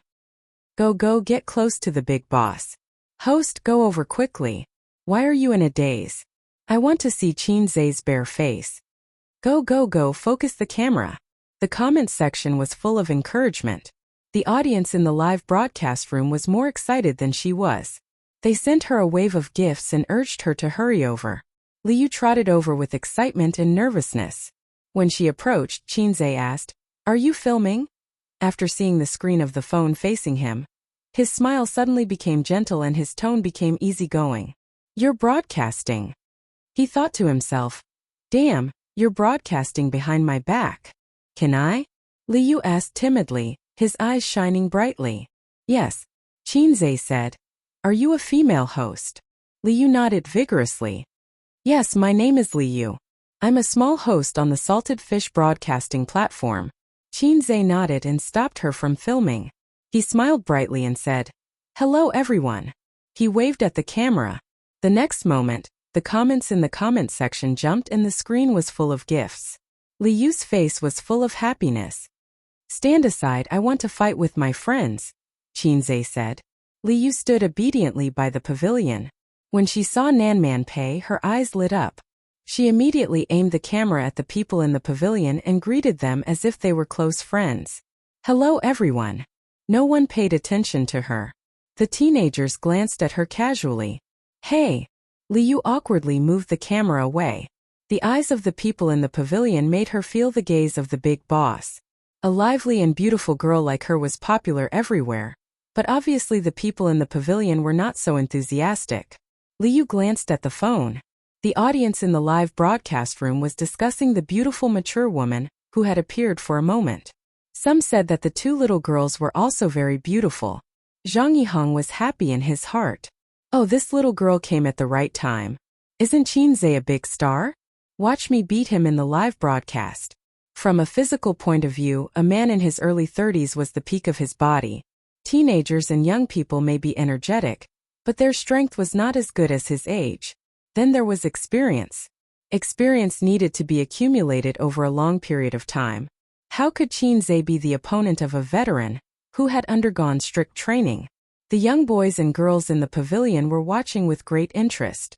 The female host of the Salted Fish broadcasting platform, Li Yu, held a selfie stick and looked forward to it. Qinze nodded to Zhang Yihang, indicating that he could attack. He didn't lower his waist and his muscles were loose. His casual posture made Zhang Yihang raise his eyebrows. He ran a few steps, gathered his strength and kicked toward Qinze's lower abdomen. Qinze still didn't move. His face was calm. If he stood with his hands behind his back, he would look like a master. When his foot was about to hit Qinze's lower abdomen, Zhang Yihang's mouth revealed a smile. "This kick will make you spit out the wine you drank last night. Demasha." But at this moment, Qinze was as still as a virgin and as agile as a rabbit. He turned around to avoid the kick. At the same time, he exerted strength from his waist and swept his right leg. Qinze's leg swept Zhang Yihang's waist. It was like a whip hitting a sandbag, making a muffled sound. Zhang Yihang, who weighed 160 kilograms, was instantly sent flying. Qinze had used a lot of strength in his kick to send him flying. Otherwise, he would have fallen and been seriously injured.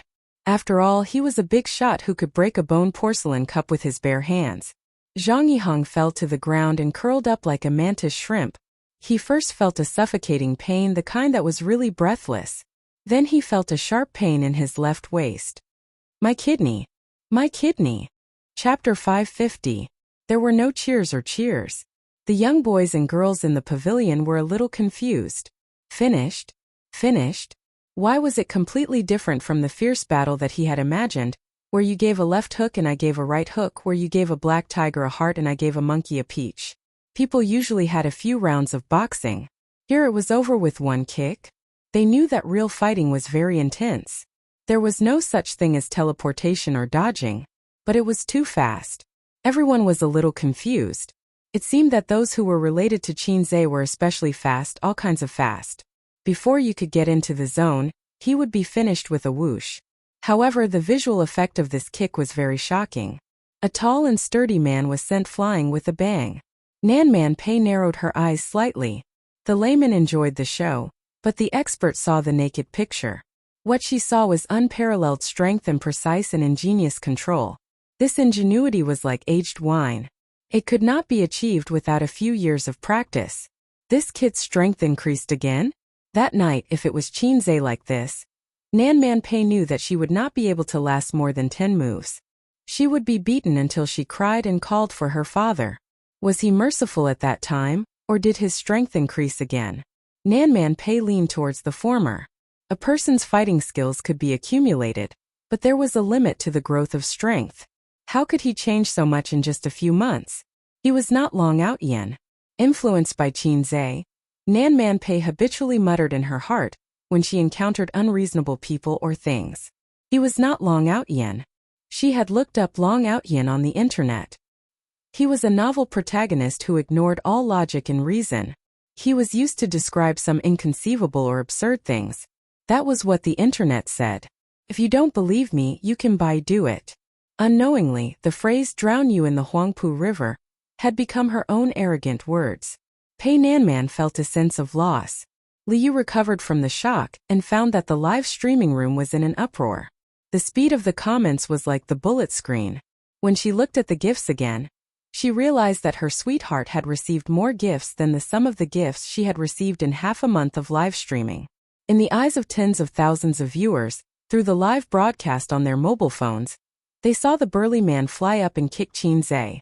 Qinzhe didn't move at all. It was unknown how many female viewers screamed for Qinzhe in front of their screens. Then Qinzhe turned around and swept his leg. His posture was handsome and his strength was fierce. Such a big man flew out like a sack. Compared to Qin Baobao's live broadcast on the set, this time's sparring session was even more shocking and visually impactful. He was sent flying with a single kick.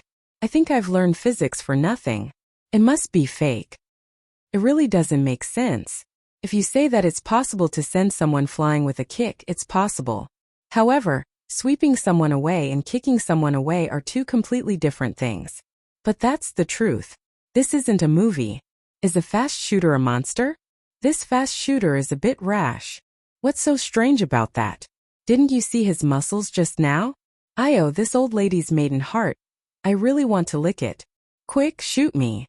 How is that man? Is he dead? The viewers in the live broadcast room were in a heated discussion. Qinzhe reached out to help Zhang Yihang and pretended to be very concerned. Are you all right? Oh, look at me. I accidentally missed. Zhang Yihang's face was pale. He ignored him and struggled to get up. Sitting on the ground, he gasped for breath.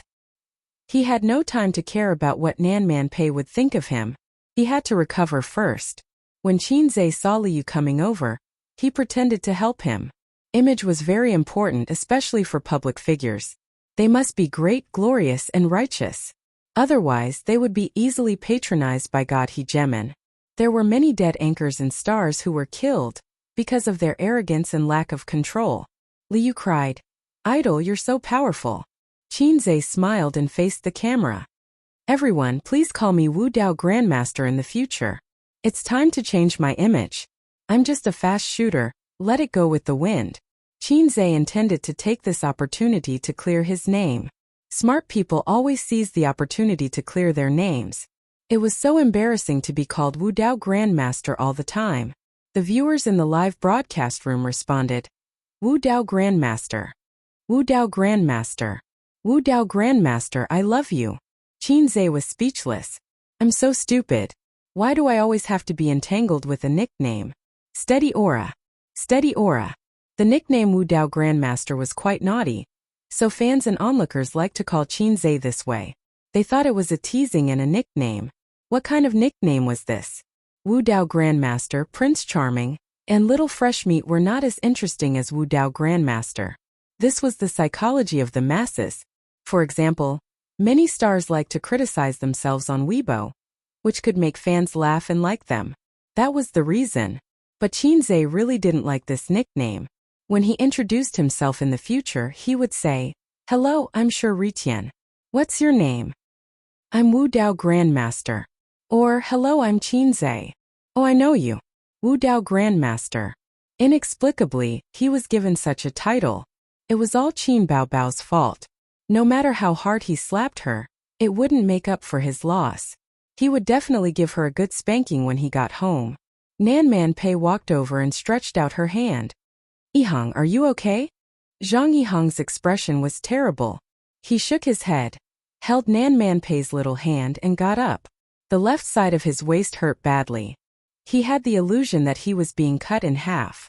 Nanman Pei said apologetically, "I'm sorry," he didn't hold back. As she said that, she turned her head and looked at Qinzhe. The moment she said that, Zhang Yihang was mesmerized.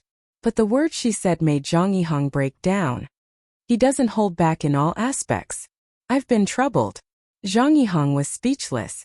Seemed like she said nothing, but it also seemed like she said everything. The art of language was filled with imagination. Zhang Yihang got up quietly, rubbed his waist and forced a smile. "My clothes are dirty. I'll go back to the hotel to change. You guys have fun." Nanman Pei nodded. "I'll call an electric car to pick you up." There was an electric car in the forest park that was similar to the ferry at the airport. After all, the park was very big. It was impossible to walk there. Zhang Yihang waved his hand and left. For both parties, this blind date was undoubtedly a failure. Both of them were people of status. They didn't overdo it to save face. Do you have a house? No. Do you have a car? No. Do you have more than $1 million in savings? No. Then why did you go on a blind date?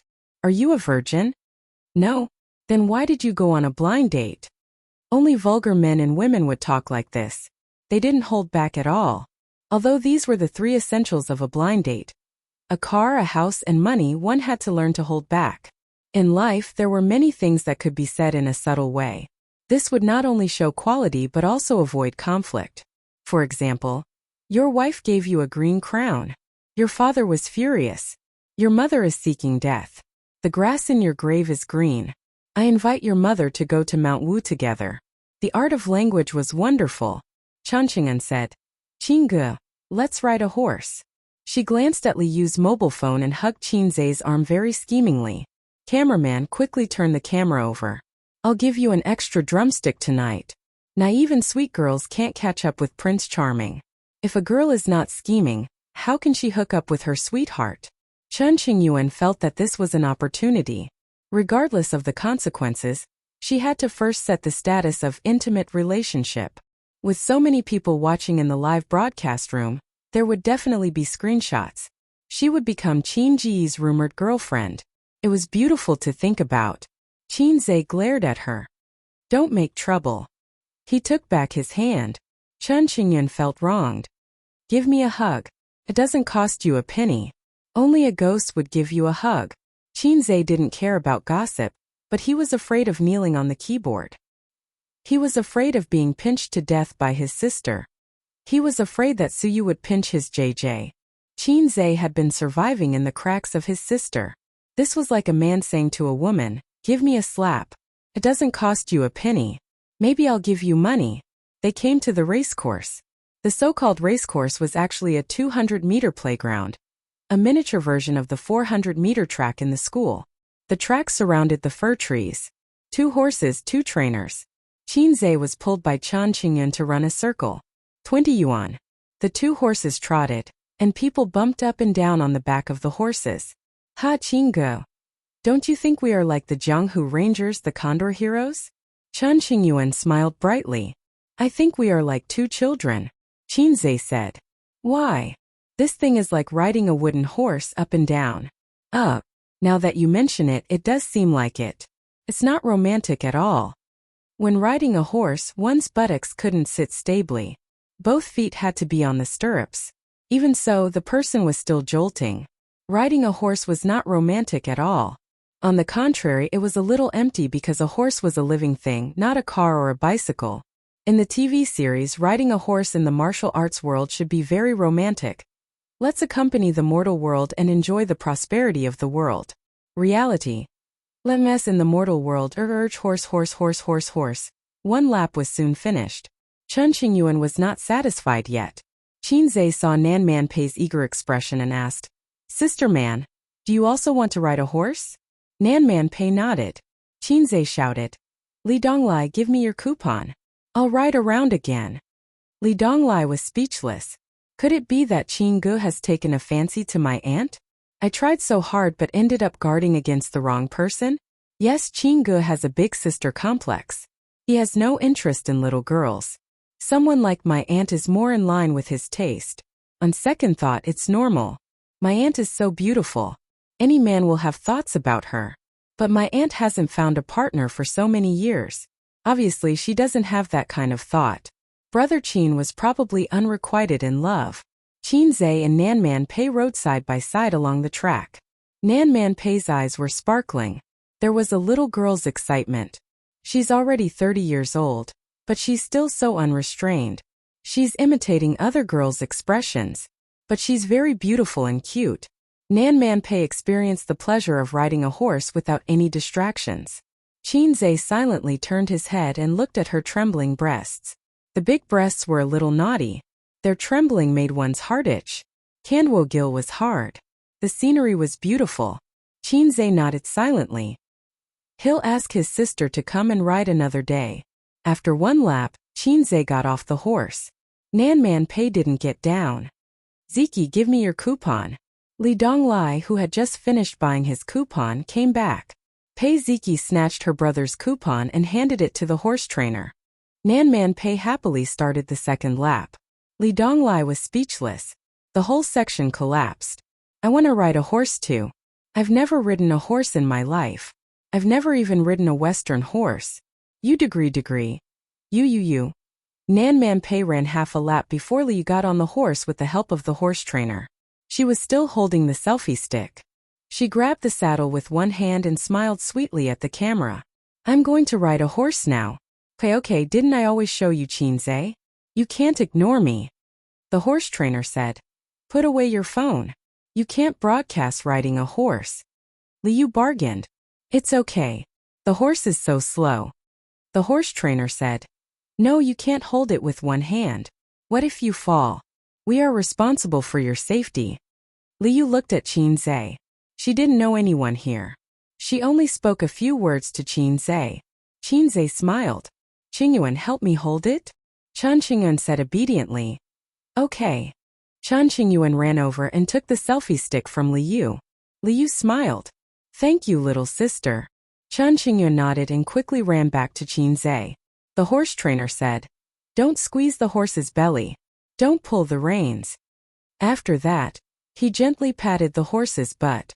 Liu sat on the horse's back and rushed out with a whoosh. She immediately screamed. The horse had been running slowly for the previous few laps, but when it came to her, the horse suddenly charged. The two horses in the horse farm were trained. They were like machines on an assembly line following a fixed program. The two horses had been running side by side, so the horse that Liu was sitting on subconsciously chased after Nanman Pei's horse. A family should be neat and tidy. Liu screamed and bounced on the horse's back. A horse that accelerated was a terrifying experience for someone who had no riding experience. So she subconsciously grabbed the saddle and squeezed the horse's belly with her legs. Don't squeeze the horse's belly, don't squeeze the horse's belly, the horse trainer shouted. Liu, who was in a panic, squeezed the horse even tighter and screamed. There was a small commotion. The live broadcast room was even more lively. The audience commented, What's wrong? Did the horse suddenly go crazy? The horse is running so fast. So scary. You hold on tight. Don't fall. What's the horse trainer doing? Why don't you pull the horse? Idiot, you can't squeeze the horse's belly. This is in order to speed up. The horse she was sitting on quickly caught up with Nanman Pei, but it didn't stop. Instead, it rushed to the finish line and was ready to continue the second lap. The horse trainer had been waiting at the finish line. Taking advantage of the horse's passing, he rushed up and pulled the reins hard. The horse anxiously raised its hooves and stopped. Under the strong inertia, Liu screamed and fell forward from the horse's back. The horse trainer didn't expect the woman to be so weak. The horse had stopped, but she still couldn't steady herself. Liu was frightened. Her body was tense the whole time. As soon as she relaxed a little, she was thrown down by the inertia. The girls exclaimed, Be careful. The audience in the live broadcast room saw Liu fall down face first because her feet were caught in the stirrups.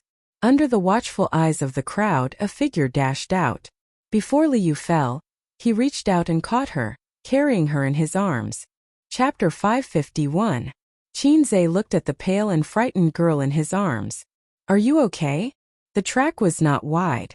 A distance of more than 10 meters was just a sprint for him. Liu was still in shock.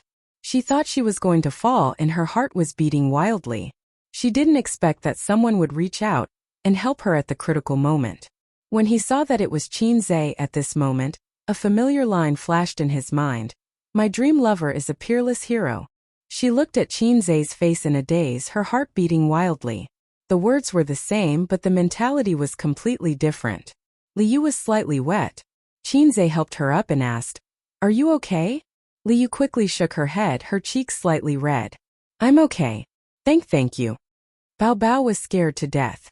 Seeing that she was okay, the two horse trainers were relieved and went forward to ask and apologize with concern. If the tourists were really injured, the forest park would be responsible. But it was a false alarm, so the matter would be much lighter. Liu shook her head generously. I'm okay. As she spoke, she peeked at Qinzhe. If it were an unreasonable or thick-skinned tourist, they would have made a scene and asked for a sum of money or at least the money for the coupons. But just like men pretending to be generous in front of women, women would also pretend to be educated and reasonable in front of men. Chen Qingyuan heard the teenagers next to her breathe a sigh of relief and shout, "Awesome! 666. And Qinggu is mighty." She first cast an admiring look at Qinzhe, then glanced at the people next to her with disdain. He is indeed the man I like. Sit down, it's basic operation. In the live broadcast room, the screen was full of gifs. Chen Qingyuan looked curiously. She only saw the constantly changing comments and gifs flying all over the sky. How much money did all these add up to? The comments were quite interesting. It's Qinzhe, so fast. When did the fast shooter rush out? So fast. A hero saves a damsel in distress. Quick cheer for the fast shooter. Qinzhe is so charismatic. I really want to have a boyfriend like him. Wow, I feel more and more that Qinzhe is a good person. It gives me a sense of security. I want a boyfriend like that too. 666, that's F*King awesome. I was sweating for you just now. By the way, did anyone record it? Yes, I'm going to post it on Weibo. We've been recording the entire time, starting from the pavilion. Haha. After the nervousness, the viewers in the live broadcast room heaved a sigh of relief and started discussing the scene just now. The comments in the comments section were alternating wildly. If this was a computer, there would be a screen full of 666 comments, the kind that would cover the screen. Chen Qingyuan showed a happy smile. She liked to see people praise Qinzhe. It was like when you took your pet dog out for a walk and passersby praised, "Wow, your dog is so cute." At this moment, Chen Qingyuan saw someone talking about her in the comments section. "Girl, let's be friends." "Sister, are you a streamer too? What's your streamer number?" Chen Qingyuan's dark eyes turned and showed a thoughtful expression. She looked a little cute and playful. "I'm not a streamer. I'm just helping your streamer hold her phone." "Kawaii. What a good girl. She's good at Syscon."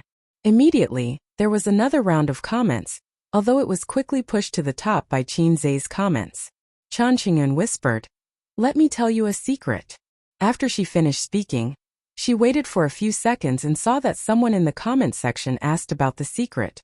Chen Qingyuan coughed. She wanted to say, "I'm Qinzhe's girlfriend." She wanted to forcibly crown herself. Then, this matter would become the headlines, the hot search, and maybe she could even become an internet celebrity. Of course, being an internet celebrity was not important. What was important was that her relationship with Qinzhe would spread and the whole world would know. "Actually, I'm Qinzhe's girlfriend." Chen Qingyuan's tone was serious, as if she was announcing that the Chinese people had stood up. As expected, the live stream was in an uproar. There were all kinds of comments, scolding, questioning, and questioning. It was like a divine needle poking into a muddy ground and stirring it vigorously. The juice flowed and it was difficult to calm down. Chen Qingyuan's words had such an effect. "Your brother seems to have sprained his hand. Go and have a look." When Chen Qingyuan was really proud and smiled sweetly at the camera, a hand pushed her from the side. It was Pei Ziki. Chen Qingyuan looked at her blankly. "Brother? I don't have a brother. I'm the only daughter in the family. Since when did my dad get me an older brother outside?" "It's Qinzhe," Pei Ziki said to the camera. "She's joking with everyone. She's Qinzhe's cousin." Chen Qingyuan. I'm not. Pei Ziki snatched the phone. "Pei, you just like to joke. Give the phone back." She didn't give Chen Qingyuan a chance to explain. She ran away and handed the phone back to Liu. "Thank you." Liu took the phone and was ready to act cute and pitiful to the audience in the live stream and ask for gifts. Asking for gifts in fancy ways was the self-cultivation and basic skill of a female streamer. But when she saw the comments section, she was stunned. The audience didn't comfort her or discuss the thrilling scene just now. "So it's Qinzhe's cousin. Qinzhe's cousin is so beautiful. The elder sister is beautiful. Is the younger sister so beautiful too? Qinzhe's cousin?" Liu was confused. Was it the girl just now? Then she checked the number of gifts and was shocked on the spot. The gifts she received in one day were more than the total gifts she received in a month of livestream. No wonder everyone liked to freeload. It was too easy to make money. On the other side, Chan Qingyun stared at Pei Ziki unhappily. Why are you ruining my business? His words sounded like a big bully asking a young hero who had pulled out his sword to help out when he saw injustice on the road. Pei Ziki said, "Don't mess around with this kind of thing. It's okay to be mischievous. But if you do it tens of thousands of times, something bad will happen." This was the same principle as playing with a little was good for the mood, playing with too much was bad for the body, and playing with too much was bad for the body. Everything had to be done in moderation. Qinze is a public figure.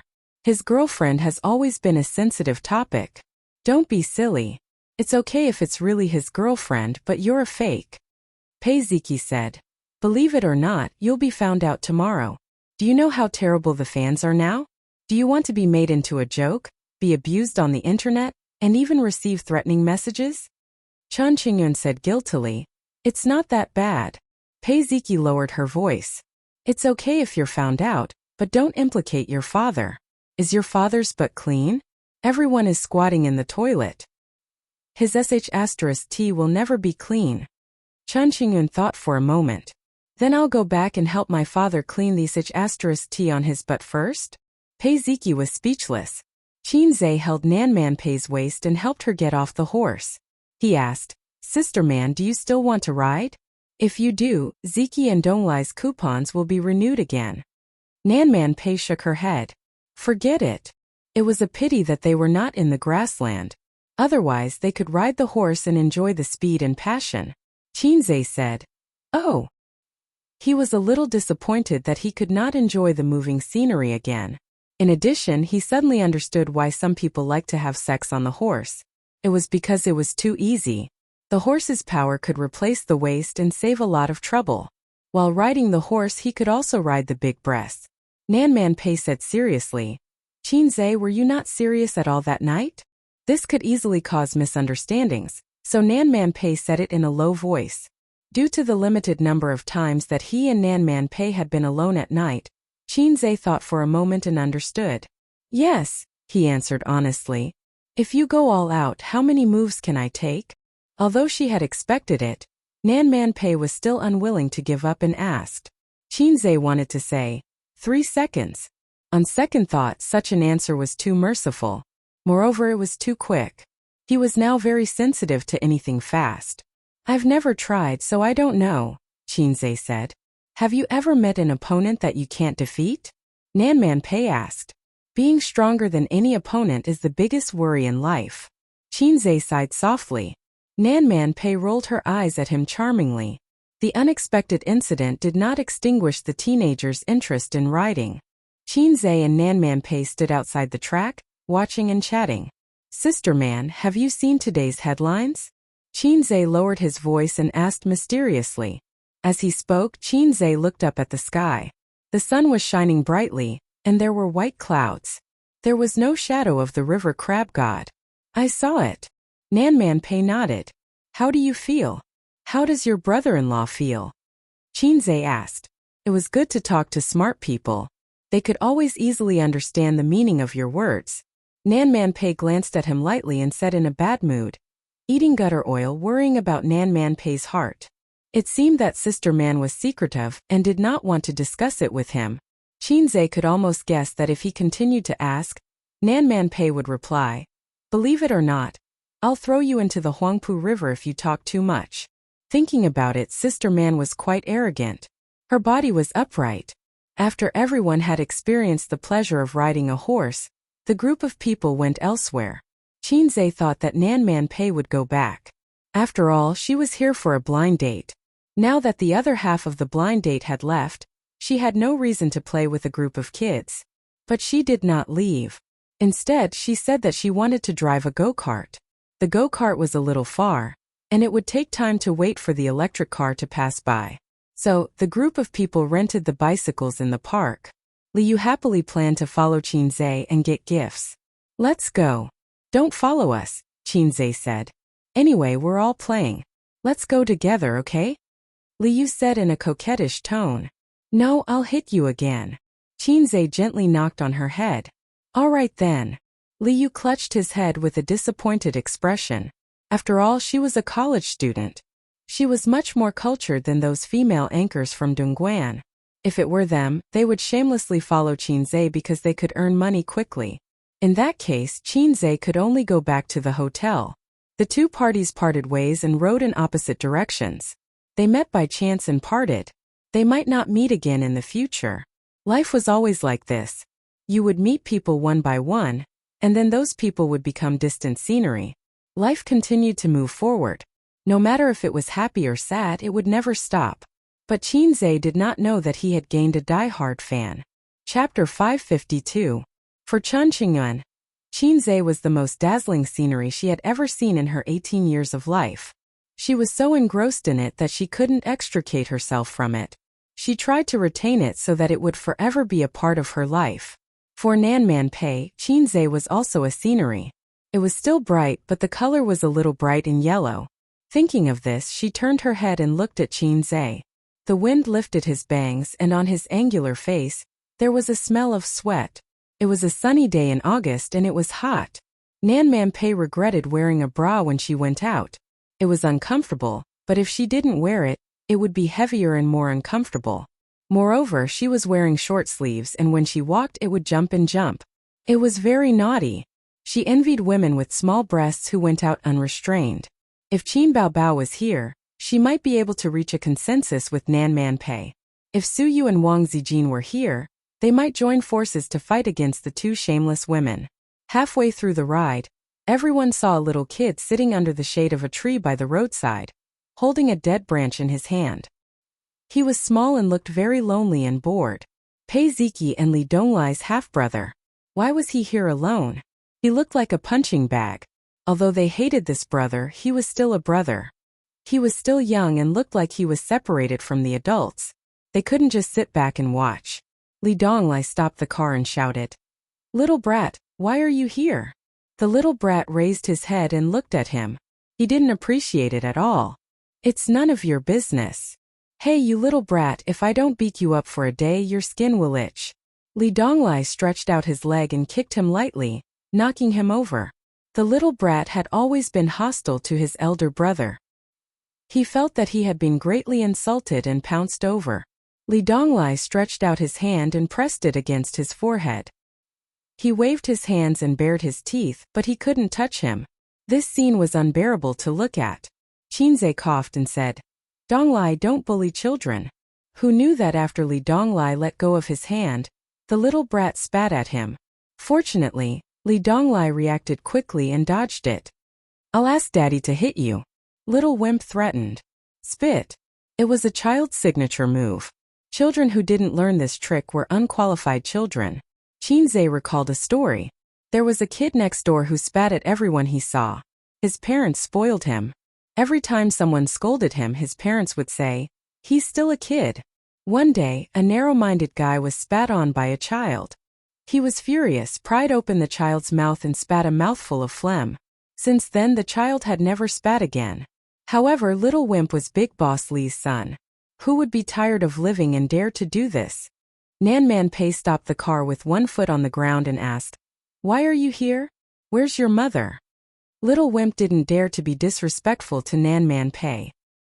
He had suffered before, so he answered honestly, "My mother didn't let me come out to play, so I snuck out by myself." Nanman Pei heard this and frowned. "How long have you snuck out?" Little Wimp said, "Just for a while. All the things here cost money. I don't have any money." So he sat alone by the roadside and sulked. Nanman Pei took out his phone and called his mother. "Your son is with me.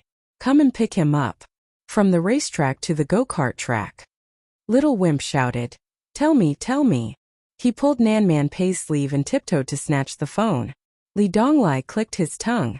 If it was him who did this when he was young, his aunt would have hit him with a chestnut. His stepmother spoiled him too much, causing him to have such a domineering and willful personality. Nanman Pei passed the phone to him. Little Wimp said, "Mom, I'm with my aunt. I want to go and play. Don't worry about me." On the phone, the woman didn't seem to agree. Little Wimp threw a tantrum. I want to play. Otherwise, I'll go home alone." After venting his anger for a while, he returned the phone to Nan Man Pei. My mother wants to talk to you. Nan Man Pei took the phone and put it to his ear. Man, please take care of how. The woman said. Nan Man Pei said concisely, okay. She hung up the phone and patted the back seat. Get in. Little Wimp said. I don't want to sit in your car. Nan Man Pei said. Dong Lai, you take him. Little Wimp immediately refused. I don't want to sit in his car. Nan Man Pei looked at Pei Ziki. Ziki, you take him. Little Wimp said. I don't want to sit in his car either. This brat. Nan Man Pei's mouth twitched. But there are no electric scooters here. You can only take a bicycle. She could directly scold Little Wimp's mother without any pressure. However, Nan Man Pei couldn't show any attitude to a 10-year-old kid. Moreover, he wasn't like Li Donglai and Pei Ziki, who were elder sister's children and could be beaten up as she wished. That little wimp pointed at Qin Zhe and said, I want to sit in his car. I'm so flattered. My charm isn't just limited to girls anymore. Even children are looking at me with admiration. Nan Man Pei nodded. Then can you give him a ride? Qin Zhe said. No problem, sister man. Little Wimp immediately climbed onto Qin Zhe's bicycle. The bicycles in the forest park weren't as snobbish as the shared bicycles. They had back seats.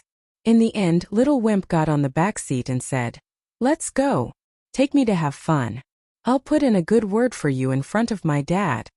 Qin Zhe, who was pedaling, was stunned. What? You want to suck up to my dad? Little Wimp said in a firm tone. There are many people who want to suck up to my dad. As long as you listen to me obediently, I can put in a good word for you. Otherwise, you're finished. This little wimp, Qin Zhe said in annoyance. Which eye of yours saw that I want to suck up to your dad? Little Wimp said. It's not like I haven't seen people like you before.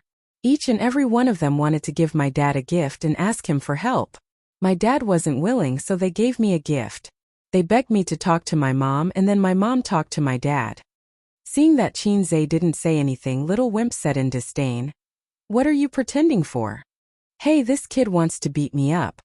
When they arrived at the karting area, the group stopped and bought coupons to play. The fun of karting was that there was no need to consider any traffic rules.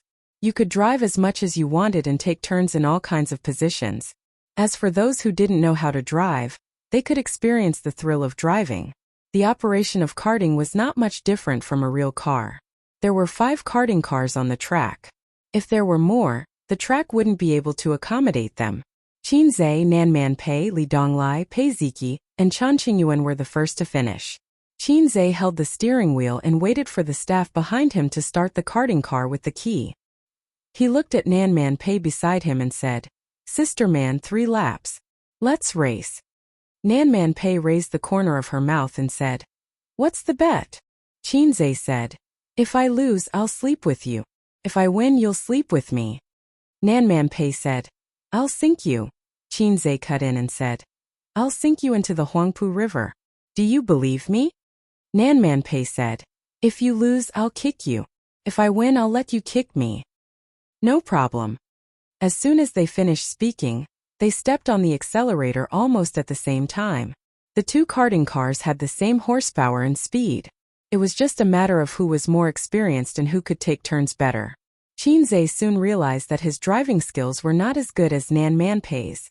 When Qin Zhe turned, he first braked and slowed down before taking turns. Nan Man Pei didn't brake. She just turned the steering wheel and drifted. Sister Man was indeed an experienced driver. She was ashamed. After 2 consecutive turns, Qin Zhe was half a car behind. However, he learned quickly and quickly became an experienced driver. He learned from Nan Man Pei and drifted without braking. An experienced driver and a wanton person were the same. The former would rather die than step on the brakes. The latter would rather die than return to the city. On the 3rd lap, Nan Man Pei was still half a car ahead of him. The result was set. Her lips curled into a smile. However, at the last turn, Qin Zhe turned the steering wheel violently. The front of the car hit Nan Man Pei's car. Nan Man Pei was at the edge of the turn. After being hit by Qin Zhe, the front of the car tilted and hit the edge of the truck's tire. Qin Zhe raced to the finish line. He turned his head excitedly, only to see Nan Man Pei driving back slowly. Her pretty face was gloomy and she looked very angry. They left the karting car. Although I won, I'm a man. Let's forget about the bet, Chinze said. Nan Man-pei suddenly smiled and said coquettishly, "Come on, Sister Man is not afraid of pain. Use your strength, you don't have to take pity on me." Chinze was speechless. Ha ha ha, Sister Man, are you angry? Chinze laughed dryly. No, I'm just waiting for you to kick me. Hurry. Chinze lifted his leg and kicked her calf lightly. Nan Man-pei's smile disappeared. She gritted her teeth and said, "Chinze, you're really kicking me?" Suddenly, a child's crying and scolding interrupted the two of them. Looking in the direction of the sound, little Wimp was pressed to the ground by Li Donglai and spanked hard. Nan Man-pei frowned slightly and was a little annoyed. What's wrong now? Chan Ching-un stood at the side and said innocently, "He spat at me." Nan Man-pei glanced at little Wimp and said unhappily, How, it's rude to spit." Little Wimp said, "It's none of your business, it's none of your business." Nan Man-pei waved her hand tiredly and asked Li Donglai to get up.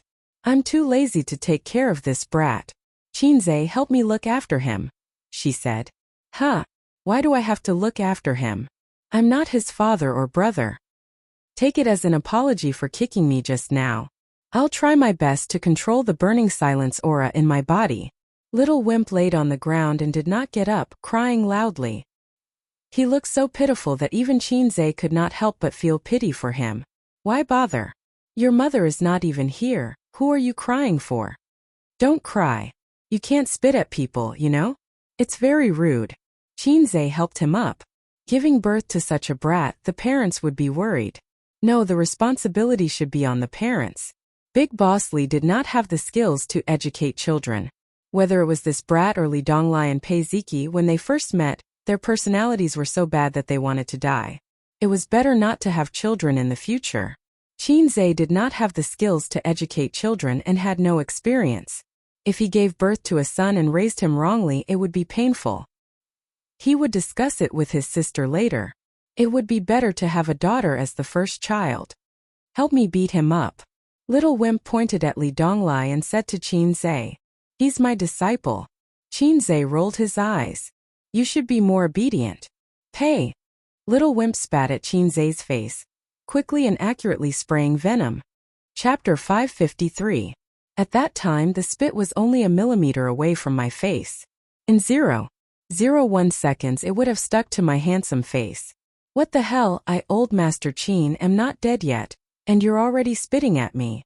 Fortunately, the effects of the times are calling that Chinze had painstakingly trained came in handy. Relying on his superhuman reflexes, he leaned back and narrowly avoided the venom attack. Venom attack from the brat. Miss. This was like a high-level account with godly equipment facing a goblin with a wooden hammer. If the goblin stood still and let the goblin hit him, only a miss would appear on top of the goblin's head. Similarly, a high-level account with a light hit would be able to blast the goblin into pieces. Unfortunately, this was not a game. Not to mention that the brat was Big Brother Li's son. Even if he wasn't, Chinze couldn't lay his hands on a child. It was the same logic as how a man couldn't bring himself to fight with a woman. Li Donglai could beat up his younger brother without restraint. He was his brother, and Chinze was his elder. He couldn't beat up the brat in front of so many people. But if he didn't beat him up, he would be angry. The child couldn't understand such things as gentlemanly demeanor. Instead, he thought that Chinze was afraid of his identity, so he became even more unscrupulous. Taking a deep breath, he sank his chi into his dantian and gathered it at the tip of his tongue. Pei! Pei! The venom hit him 3 times in a row, but Chinze dodged all of them. Pa! When the brat was brewing the 4th mouthful of venom, Nan Man-pei finally couldn't stand it anymore and slapped him. It was just a small slap. It was very light, so it probably wouldn't hurt. The brat had obviously never been humiliated like this before. He met Nan Man-pei's cold eyes and turned to punch and kick Chinze.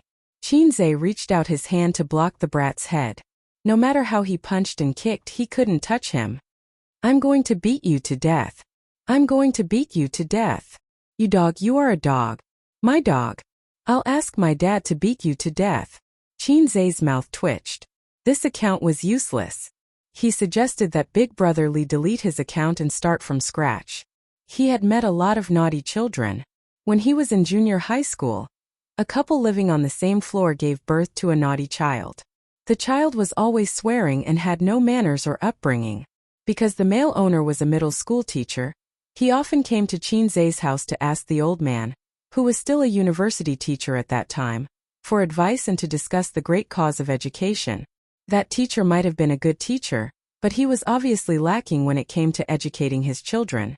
He was drinking and chatting in the old master's study, talking about national affairs, encouraging words, and talking about nobility. His son and Qinzai were playing in the living room.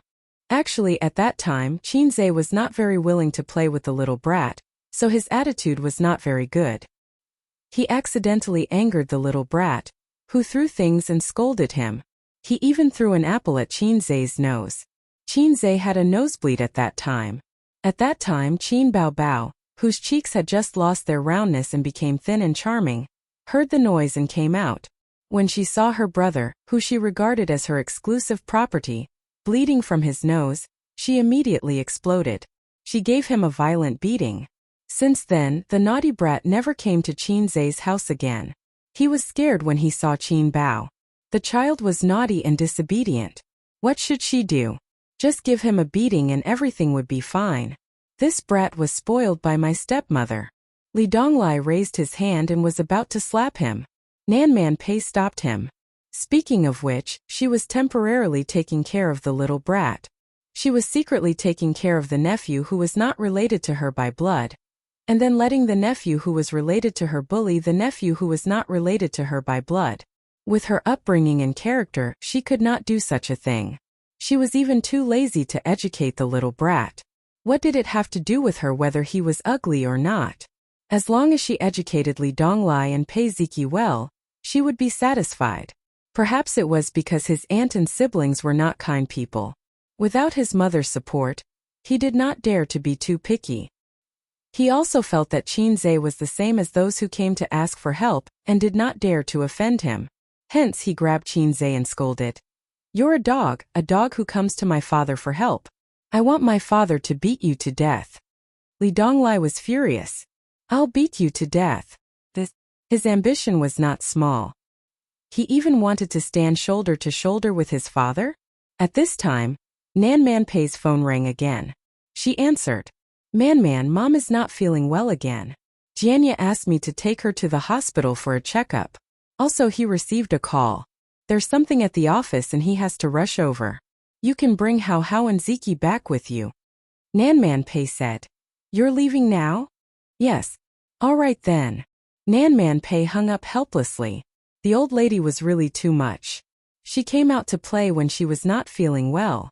She went back to the hospital after playing around. We have to go back. Nan Man Pei looked at them. Grandma is not feeling well, and your father has something to do at the office. Pei Ziki suggested. Then let's go back later? I still want to experience kayaking. Nan Man Pei pondered. That's fine too. Qinzai, keep an eye on him. Donglai drove here himself. He has a car. After Li Donglai was admitted to university, Nan Man Pei rewarded him with an Audi A6. Li Donglai, this idiot, had a low EQ. It was probably because he spent all his skills and talents on fighting. He often talked about finding a girlfriend. He was good at talking, but he was not good at acting. Otherwise, he would have driven the A6 to the entrance of the university to pick up girls. Qinzai was unwilling. He also wanted to go back, but if he left, Nan Man Pei would definitely be worried. This group of people were all children. He was the only adult and the elder. Hence he said, don't worry. I'm an experienced driver and I'm skilled. I guarantee that everyone in the car will be in good condition. Nan Man Pei smiled and said, okay. Li Donglai immediately said, Auntie, don't worry. I'm also an experienced driver. Just kayaking. I've never used a paddle. I rely on the waves my whole life. Nan Man Pei replied to him with a knock on his head. Be honest. Nan Man Pei said angrily. After saying that, she left the karting venue. Pei Ziki added insult to injury. You don't have Qinzai's life, but you got Qinzai's illness. Li Donglai sighed. When can I be as outstanding as him? Pei Ziki sneered. It's hopeless. Accept your fate. Li Donglai was unconvinced. Master must have something up his sleeve. I'll go and ask him. Li Donglai humbly asked for advice. Qinzhe pondered for a long time after hearing that. Li Shizhen's show. Li Shizhen's mischievousness. It depended on talent. It couldn't be learned. How about this? I'll say something. If you can understand it one day, you'll probably graduate, Qinzhe said. Li Donglai put on an expression of listening attentively. Chan Qingyuan and Pei Ziki, who were beside him, also pricked up their ears. Qinzhe said, "You just started university. How's university life? I came back from Japan and wanted to make friends with you. Are you interested in Japanese girls? So, are you free this Sunday?" Li Donglai was stunned. "That's it." Qinzhe nodded. "That's it." Li Donglai looked at Pei Ziki and Chan Qingyuan. "Did you hear anything?" Chan Qingyuan. "Qingge might want to say that university life is good." Pei Ziki. "Stupid Li Donglai. Qinzhe wants to introduce a girlfriend to you."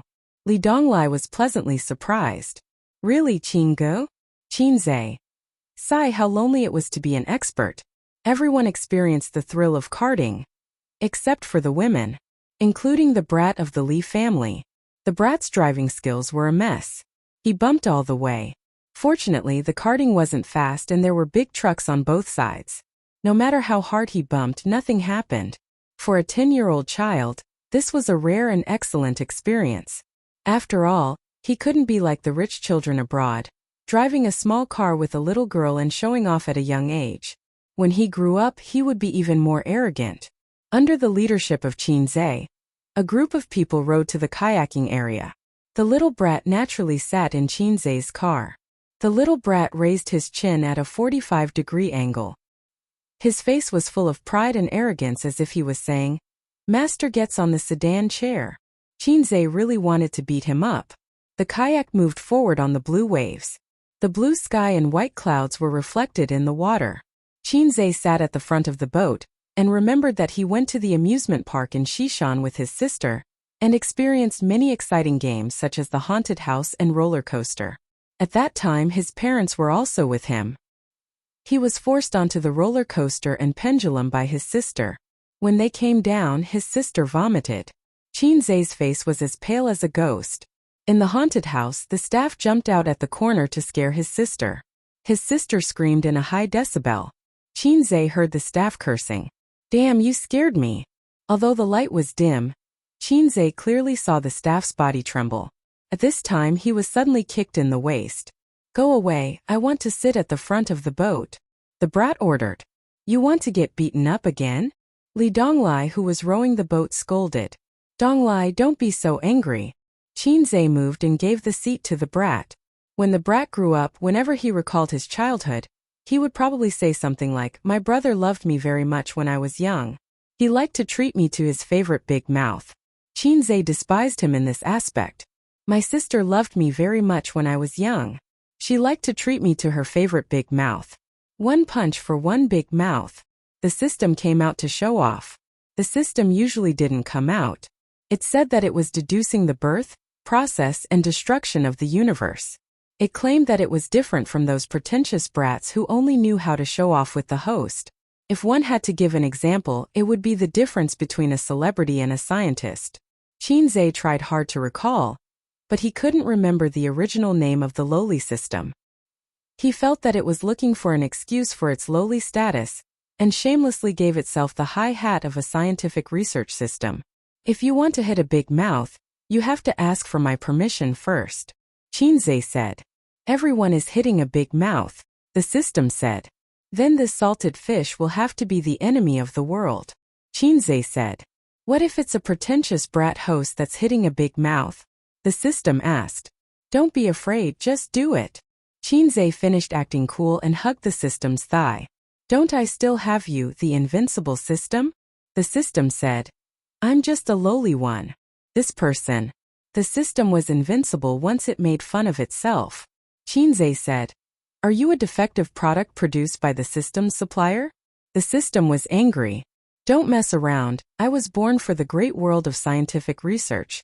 I'm different from those cheap commercial goods. Also, when I was born I was awesome. But because my main purpose was scientific research, I was cut." "Oh my, you scared this salted fish. Do you think you're Miyamoto? You think the invincible me can be cut again?" After rowing the kayak, it was already 1 in the afternoon. Peiziki was satisfied and wanted to return to Shanghai to say goodbye to her friends. The little brat still wanted to play, but Li Donglai and Peiziki didn't care about him, so he vented his anger on Qinzhe. When Qinzhe wasn't paying attention, he ruthlessly kicked him.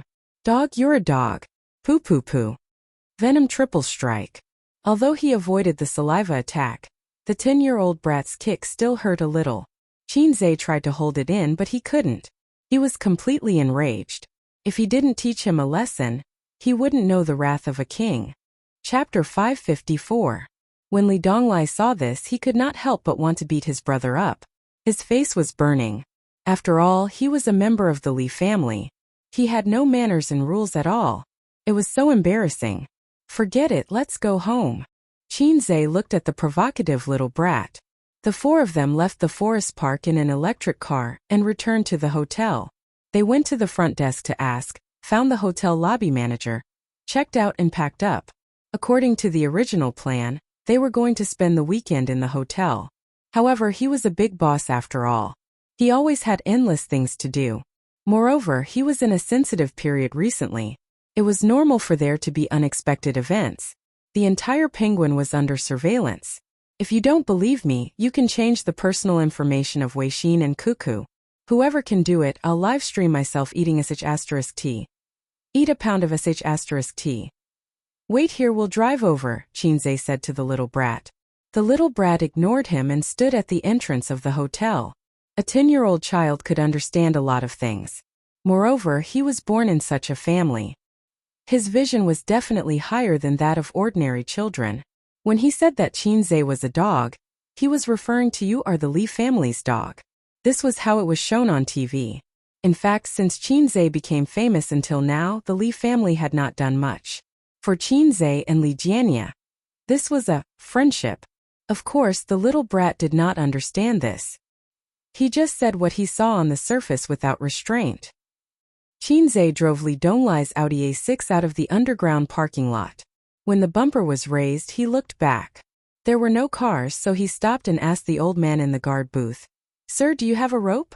The old man first looked at the A6 logo and said kindly, "What kind of rope do you want?"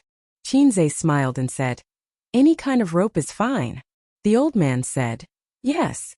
The Audi A6 left the underground parking lot and stopped at the entrance of the hotel. Qinzhe pushed the door open and got out of the car.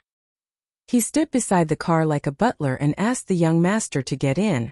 The young master got into the car valiantly. He seemed a little surprised by Qinzhe's sensibility and looked up at him. Then he saw the scene in the car and was stunned. Bang! The car door closed. Qinzhe quickly got into the driver's seat, stepped on the accelerator, and sped away. His impatient look made him look like a human trafficker who was driving a van to kidnap children from the roadside. Inside the car, Li Donglai and Peiziki were lying askew in the back seat. Their hands were tied behind their backs, and they were wearing blindfolds. They were motionless like salted fish.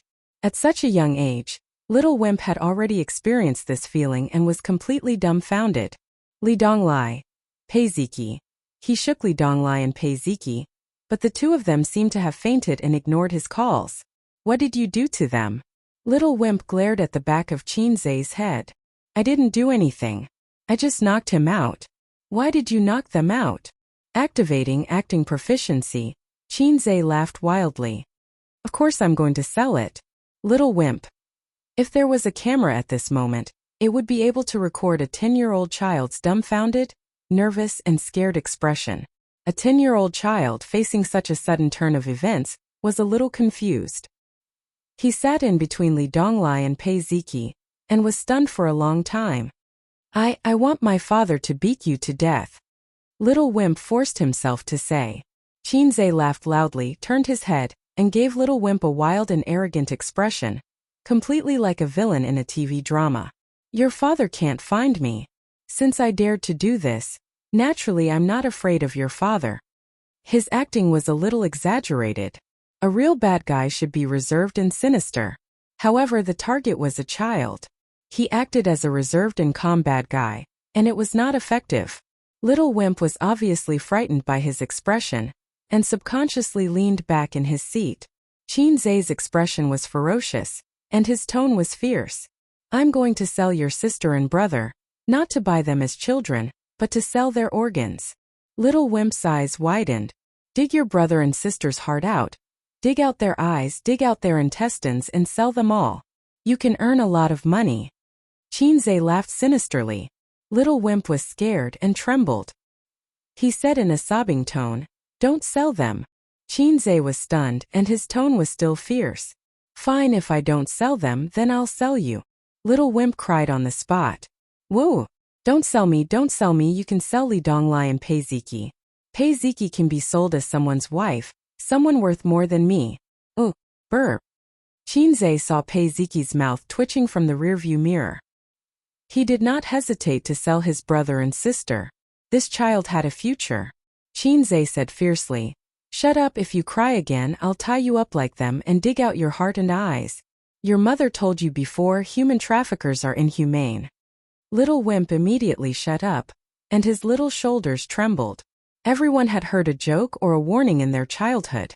You were picked up from the trash by your mother. Don't talk to strangers. Be careful not to be kidnapped by human traffickers. Therefore, everyone's childhood was shrouded in the shadow of human traffickers. Little Wimp was no exception. He met the terrifying human traffickers that his mother spoke of. "But I won't dig out your eyes. I'll ask your father for a sum of money to redeem you. As long as you listen to me and cooperate, you'll be fine. Otherwise, you'll be like your brother and sister." Qinzai said in a low voice. "Do you want to have your eyes dug out and your heart dug out like your brothers and sisters?" Little Wimp choked. "No." He looked pitiful, as if he wanted to cry but did not dare to. The car left Chongming and drove onto the Yangtze River Bridge.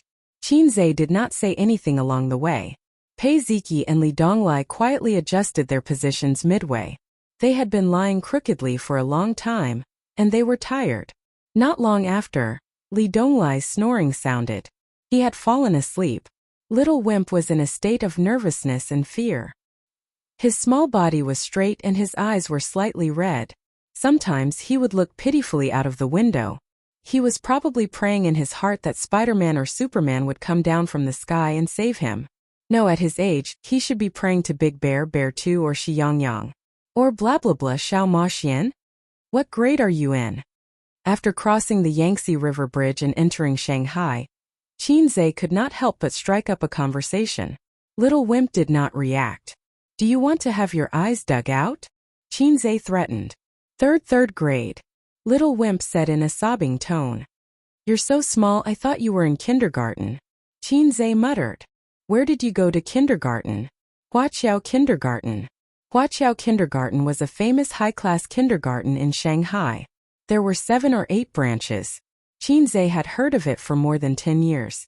When he was young, he had hopes of entering it, but his family was not rich. The old man weighed in his heart for 3 seconds and said, "As his brain is not good. Forget it, let Bao Bao in." Just like that, he passed by the famous Huaqiao Kindergarten that he had heard of when he was young. "Then it's nearby." Qinzai said. "Do you want uncle to take you to the kindergarten to play?" Little Wimp succumbed to his power and did not dare to object. Qinzai picked up his phone and put it down after a while. Soon after, the bell rang. It was actually the sound of his alarm clock. He plugged in his earpiece and answered the call. "Hello. Yes, the matter is settled. The 3 children of the Li family are in my car. I'm coming over now. Ha ha ha, of course, this time we will definitely make a lot of money. They have so many good things on them, they can be sold for a lot of money." "You mean Li Jianye's youngest son?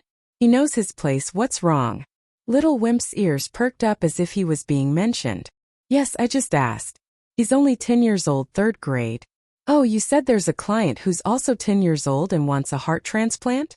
No problem. Just dig out his heart and sell it for a good price, waha." Just at this time, Qinzai turned into another elevated road, deviating from the direction of the kindergarten. In the back seat, Little Wimp's mind exploded. "You said you wouldn't dig out my heart. Bad guy who doesn't keep his word. Let me down, let me down." Little Wimp threw himself in front of the car door and hit it with all his strength, crying, "This is not the car to the kindergarten. Mommy, save me." Sob, sob, sob, sob, sob, sob. Burp. Chinze laughed arrogantly. "You can't get down, the car door has been welded shut by me, ahahaha." The car door was already locked and Little Wimp could not open it at all. In the car, Chinze's arrogant and exaggerated laughter and Little Wimp's wails could be heard. Chinze arrived at the hospital according to the address given by Nan Man Pei. At this time, Little Wimp had already fallen asleep. He could really cry, howling for 20 minutes. Then he fell asleep, his head tilted on Pei Ziqi's belly. After he fell asleep, Li Donglai and Pei Ziqi did not have to continue acting anymore. They untied the rope and took off the eye mask. Pei Ziqi looked at Chinze with a strange gaze, as if she was getting to know him again. Li Donglai called his stepmother to come over and pick him up. Chinze said, "Then I'll leave first." At this time it was time to leave and hide his identity. Otherwise it would be awkward when they met later. Li Donglai urged him to stay. "Master, I'll send you back." Pei Ziqi kicked him. "Idiot." Chinze took out the mask he always carried with him from his pocket, put it on, opened the door and got out, waving his hand. "No need, I'll take a taxi back." Before he left, he looked at Little Wimp, hoping that when Little Wimp went to junior high, he would be able to recall today's events and get rid of the shadow in his heart. In the future, when he scolded and spat at people impolitely, he could also think about today. "Alright, it doesn't matter, I don't care if he changes or not. I'm happy anyway." How wonderful. A few minutes later, his stepmother came down from the hospital and walked to the Audi A6. She saw her son curled up in the back seat asleep. "Stop the car, let's go up together." The woman's tone was calm. After saying that, she carried her son. Little Wimp trembled and woke up immediately. It could be seen that even when he was sleeping, he was still tense. When he opened his eyes and saw his mother, he was stunned at first, then he started to wail. His voice was filled with tears, and it was extremely mournful. "Mom, save me, I don't want to be sold, don't dig out my eyeballs." Passers-by looked sideways. The woman's unfriendly gaze swept past Li Donglai and Pei Ziqi, and she said in a deep voice, "What's going on?" Little Wimp cried loudly. "He wants to sell us, sell all three of us."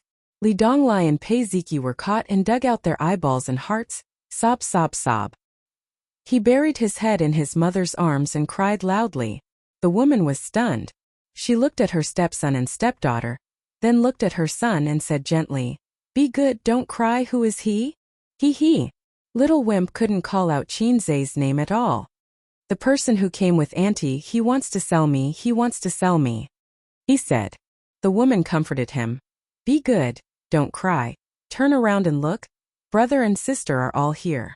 Little Wimp wiped his tears and turned his head to look. Sigma, degree winky face. Li Donglai sat in the driver's seat, and Pei Ziqi sat in the passenger's seat. The brother and sister had the same paralyzed face, and they were expressionless. Li Donglai said, "He has been sleeping since he got in the car." Pei Ziqi said, "Maybe it's a dream." Li Donglai said, "It's probably a dream. He had a lot of fun today, he's tired." The woman asked, "Qin, Je came back with you?" Li Donglai said, "No, he's with Chan Qingyuan." The woman nodded, carried her son with difficulty, and turned to walk to the hospital. Little Wimp said, "It's not a dream, it's not a dream, Mom." The woman said, Yes, it's not a dream, let's go upstairs to see Grandma." Little Wimp said, "It's not a dream, it's really not a dream, sob, sob, sob." The woman said, Yes, it's not a dream." Little Wimp. He felt so wronged he wanted to make a scene. Chapter 555. In the special ward, old Madame Li sat by the bed and nagged her son impatiently. "I told you I'm fine. Just a little pain. I've been through worse in the past and didn't see a doctor." Li Jianya said helplessly, "Mom, you're old now. You can't be careless when it's just a little pain." They did a blood test and urine test as well as an ultrasound. Everything was normal. Li Jianya wanted his mother to do a full body checkup. Illness comes like a landslide but goes away like silk. Old man Li was infected with liver cancer for no reason. He was in the late stage when they found out and passed away after lying in the hospital for a few months. It was useless. Even if there were professional caregivers and medical teams, when the king of hell called for you, even the 5-star red flag couldn't protect you. Nan Man Pei agreed. Old Madam, you should be more careful at your age. Old Madam Li didn't have a daughter. She treated Nan Man Pei like her own daughter and pulled her to the bed to chat. Li Jianya listened in silence. He looked at his mother and sister-in-law's beautiful face from time to time. It really felt like a younger sister chatting with her mother. When he first met Nan Man Pei, she was 13 years old. He was just a small cadre in a small town. In the blink of an eye, more than 10 years had passed. He had a son and a daughter. She was still single. Li Jianya thought that it was probably because he was born with a bad temper. When he was dating her sister, Nan Man Pei didn't like him. Later on, he went to Shanghai to seek refuge with the Li family. In fact, Nan Man Pei never asked the Li family to do anything for her. However, as her brother-in-law, he had to be self-aware. How did the unself-aware brother-in-law get half of his sister-in-law's butt?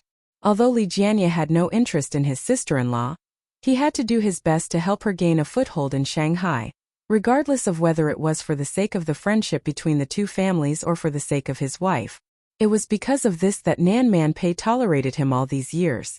Ziki and Donglai had resentment, but she didn't? Impossible. The woman carried her son in.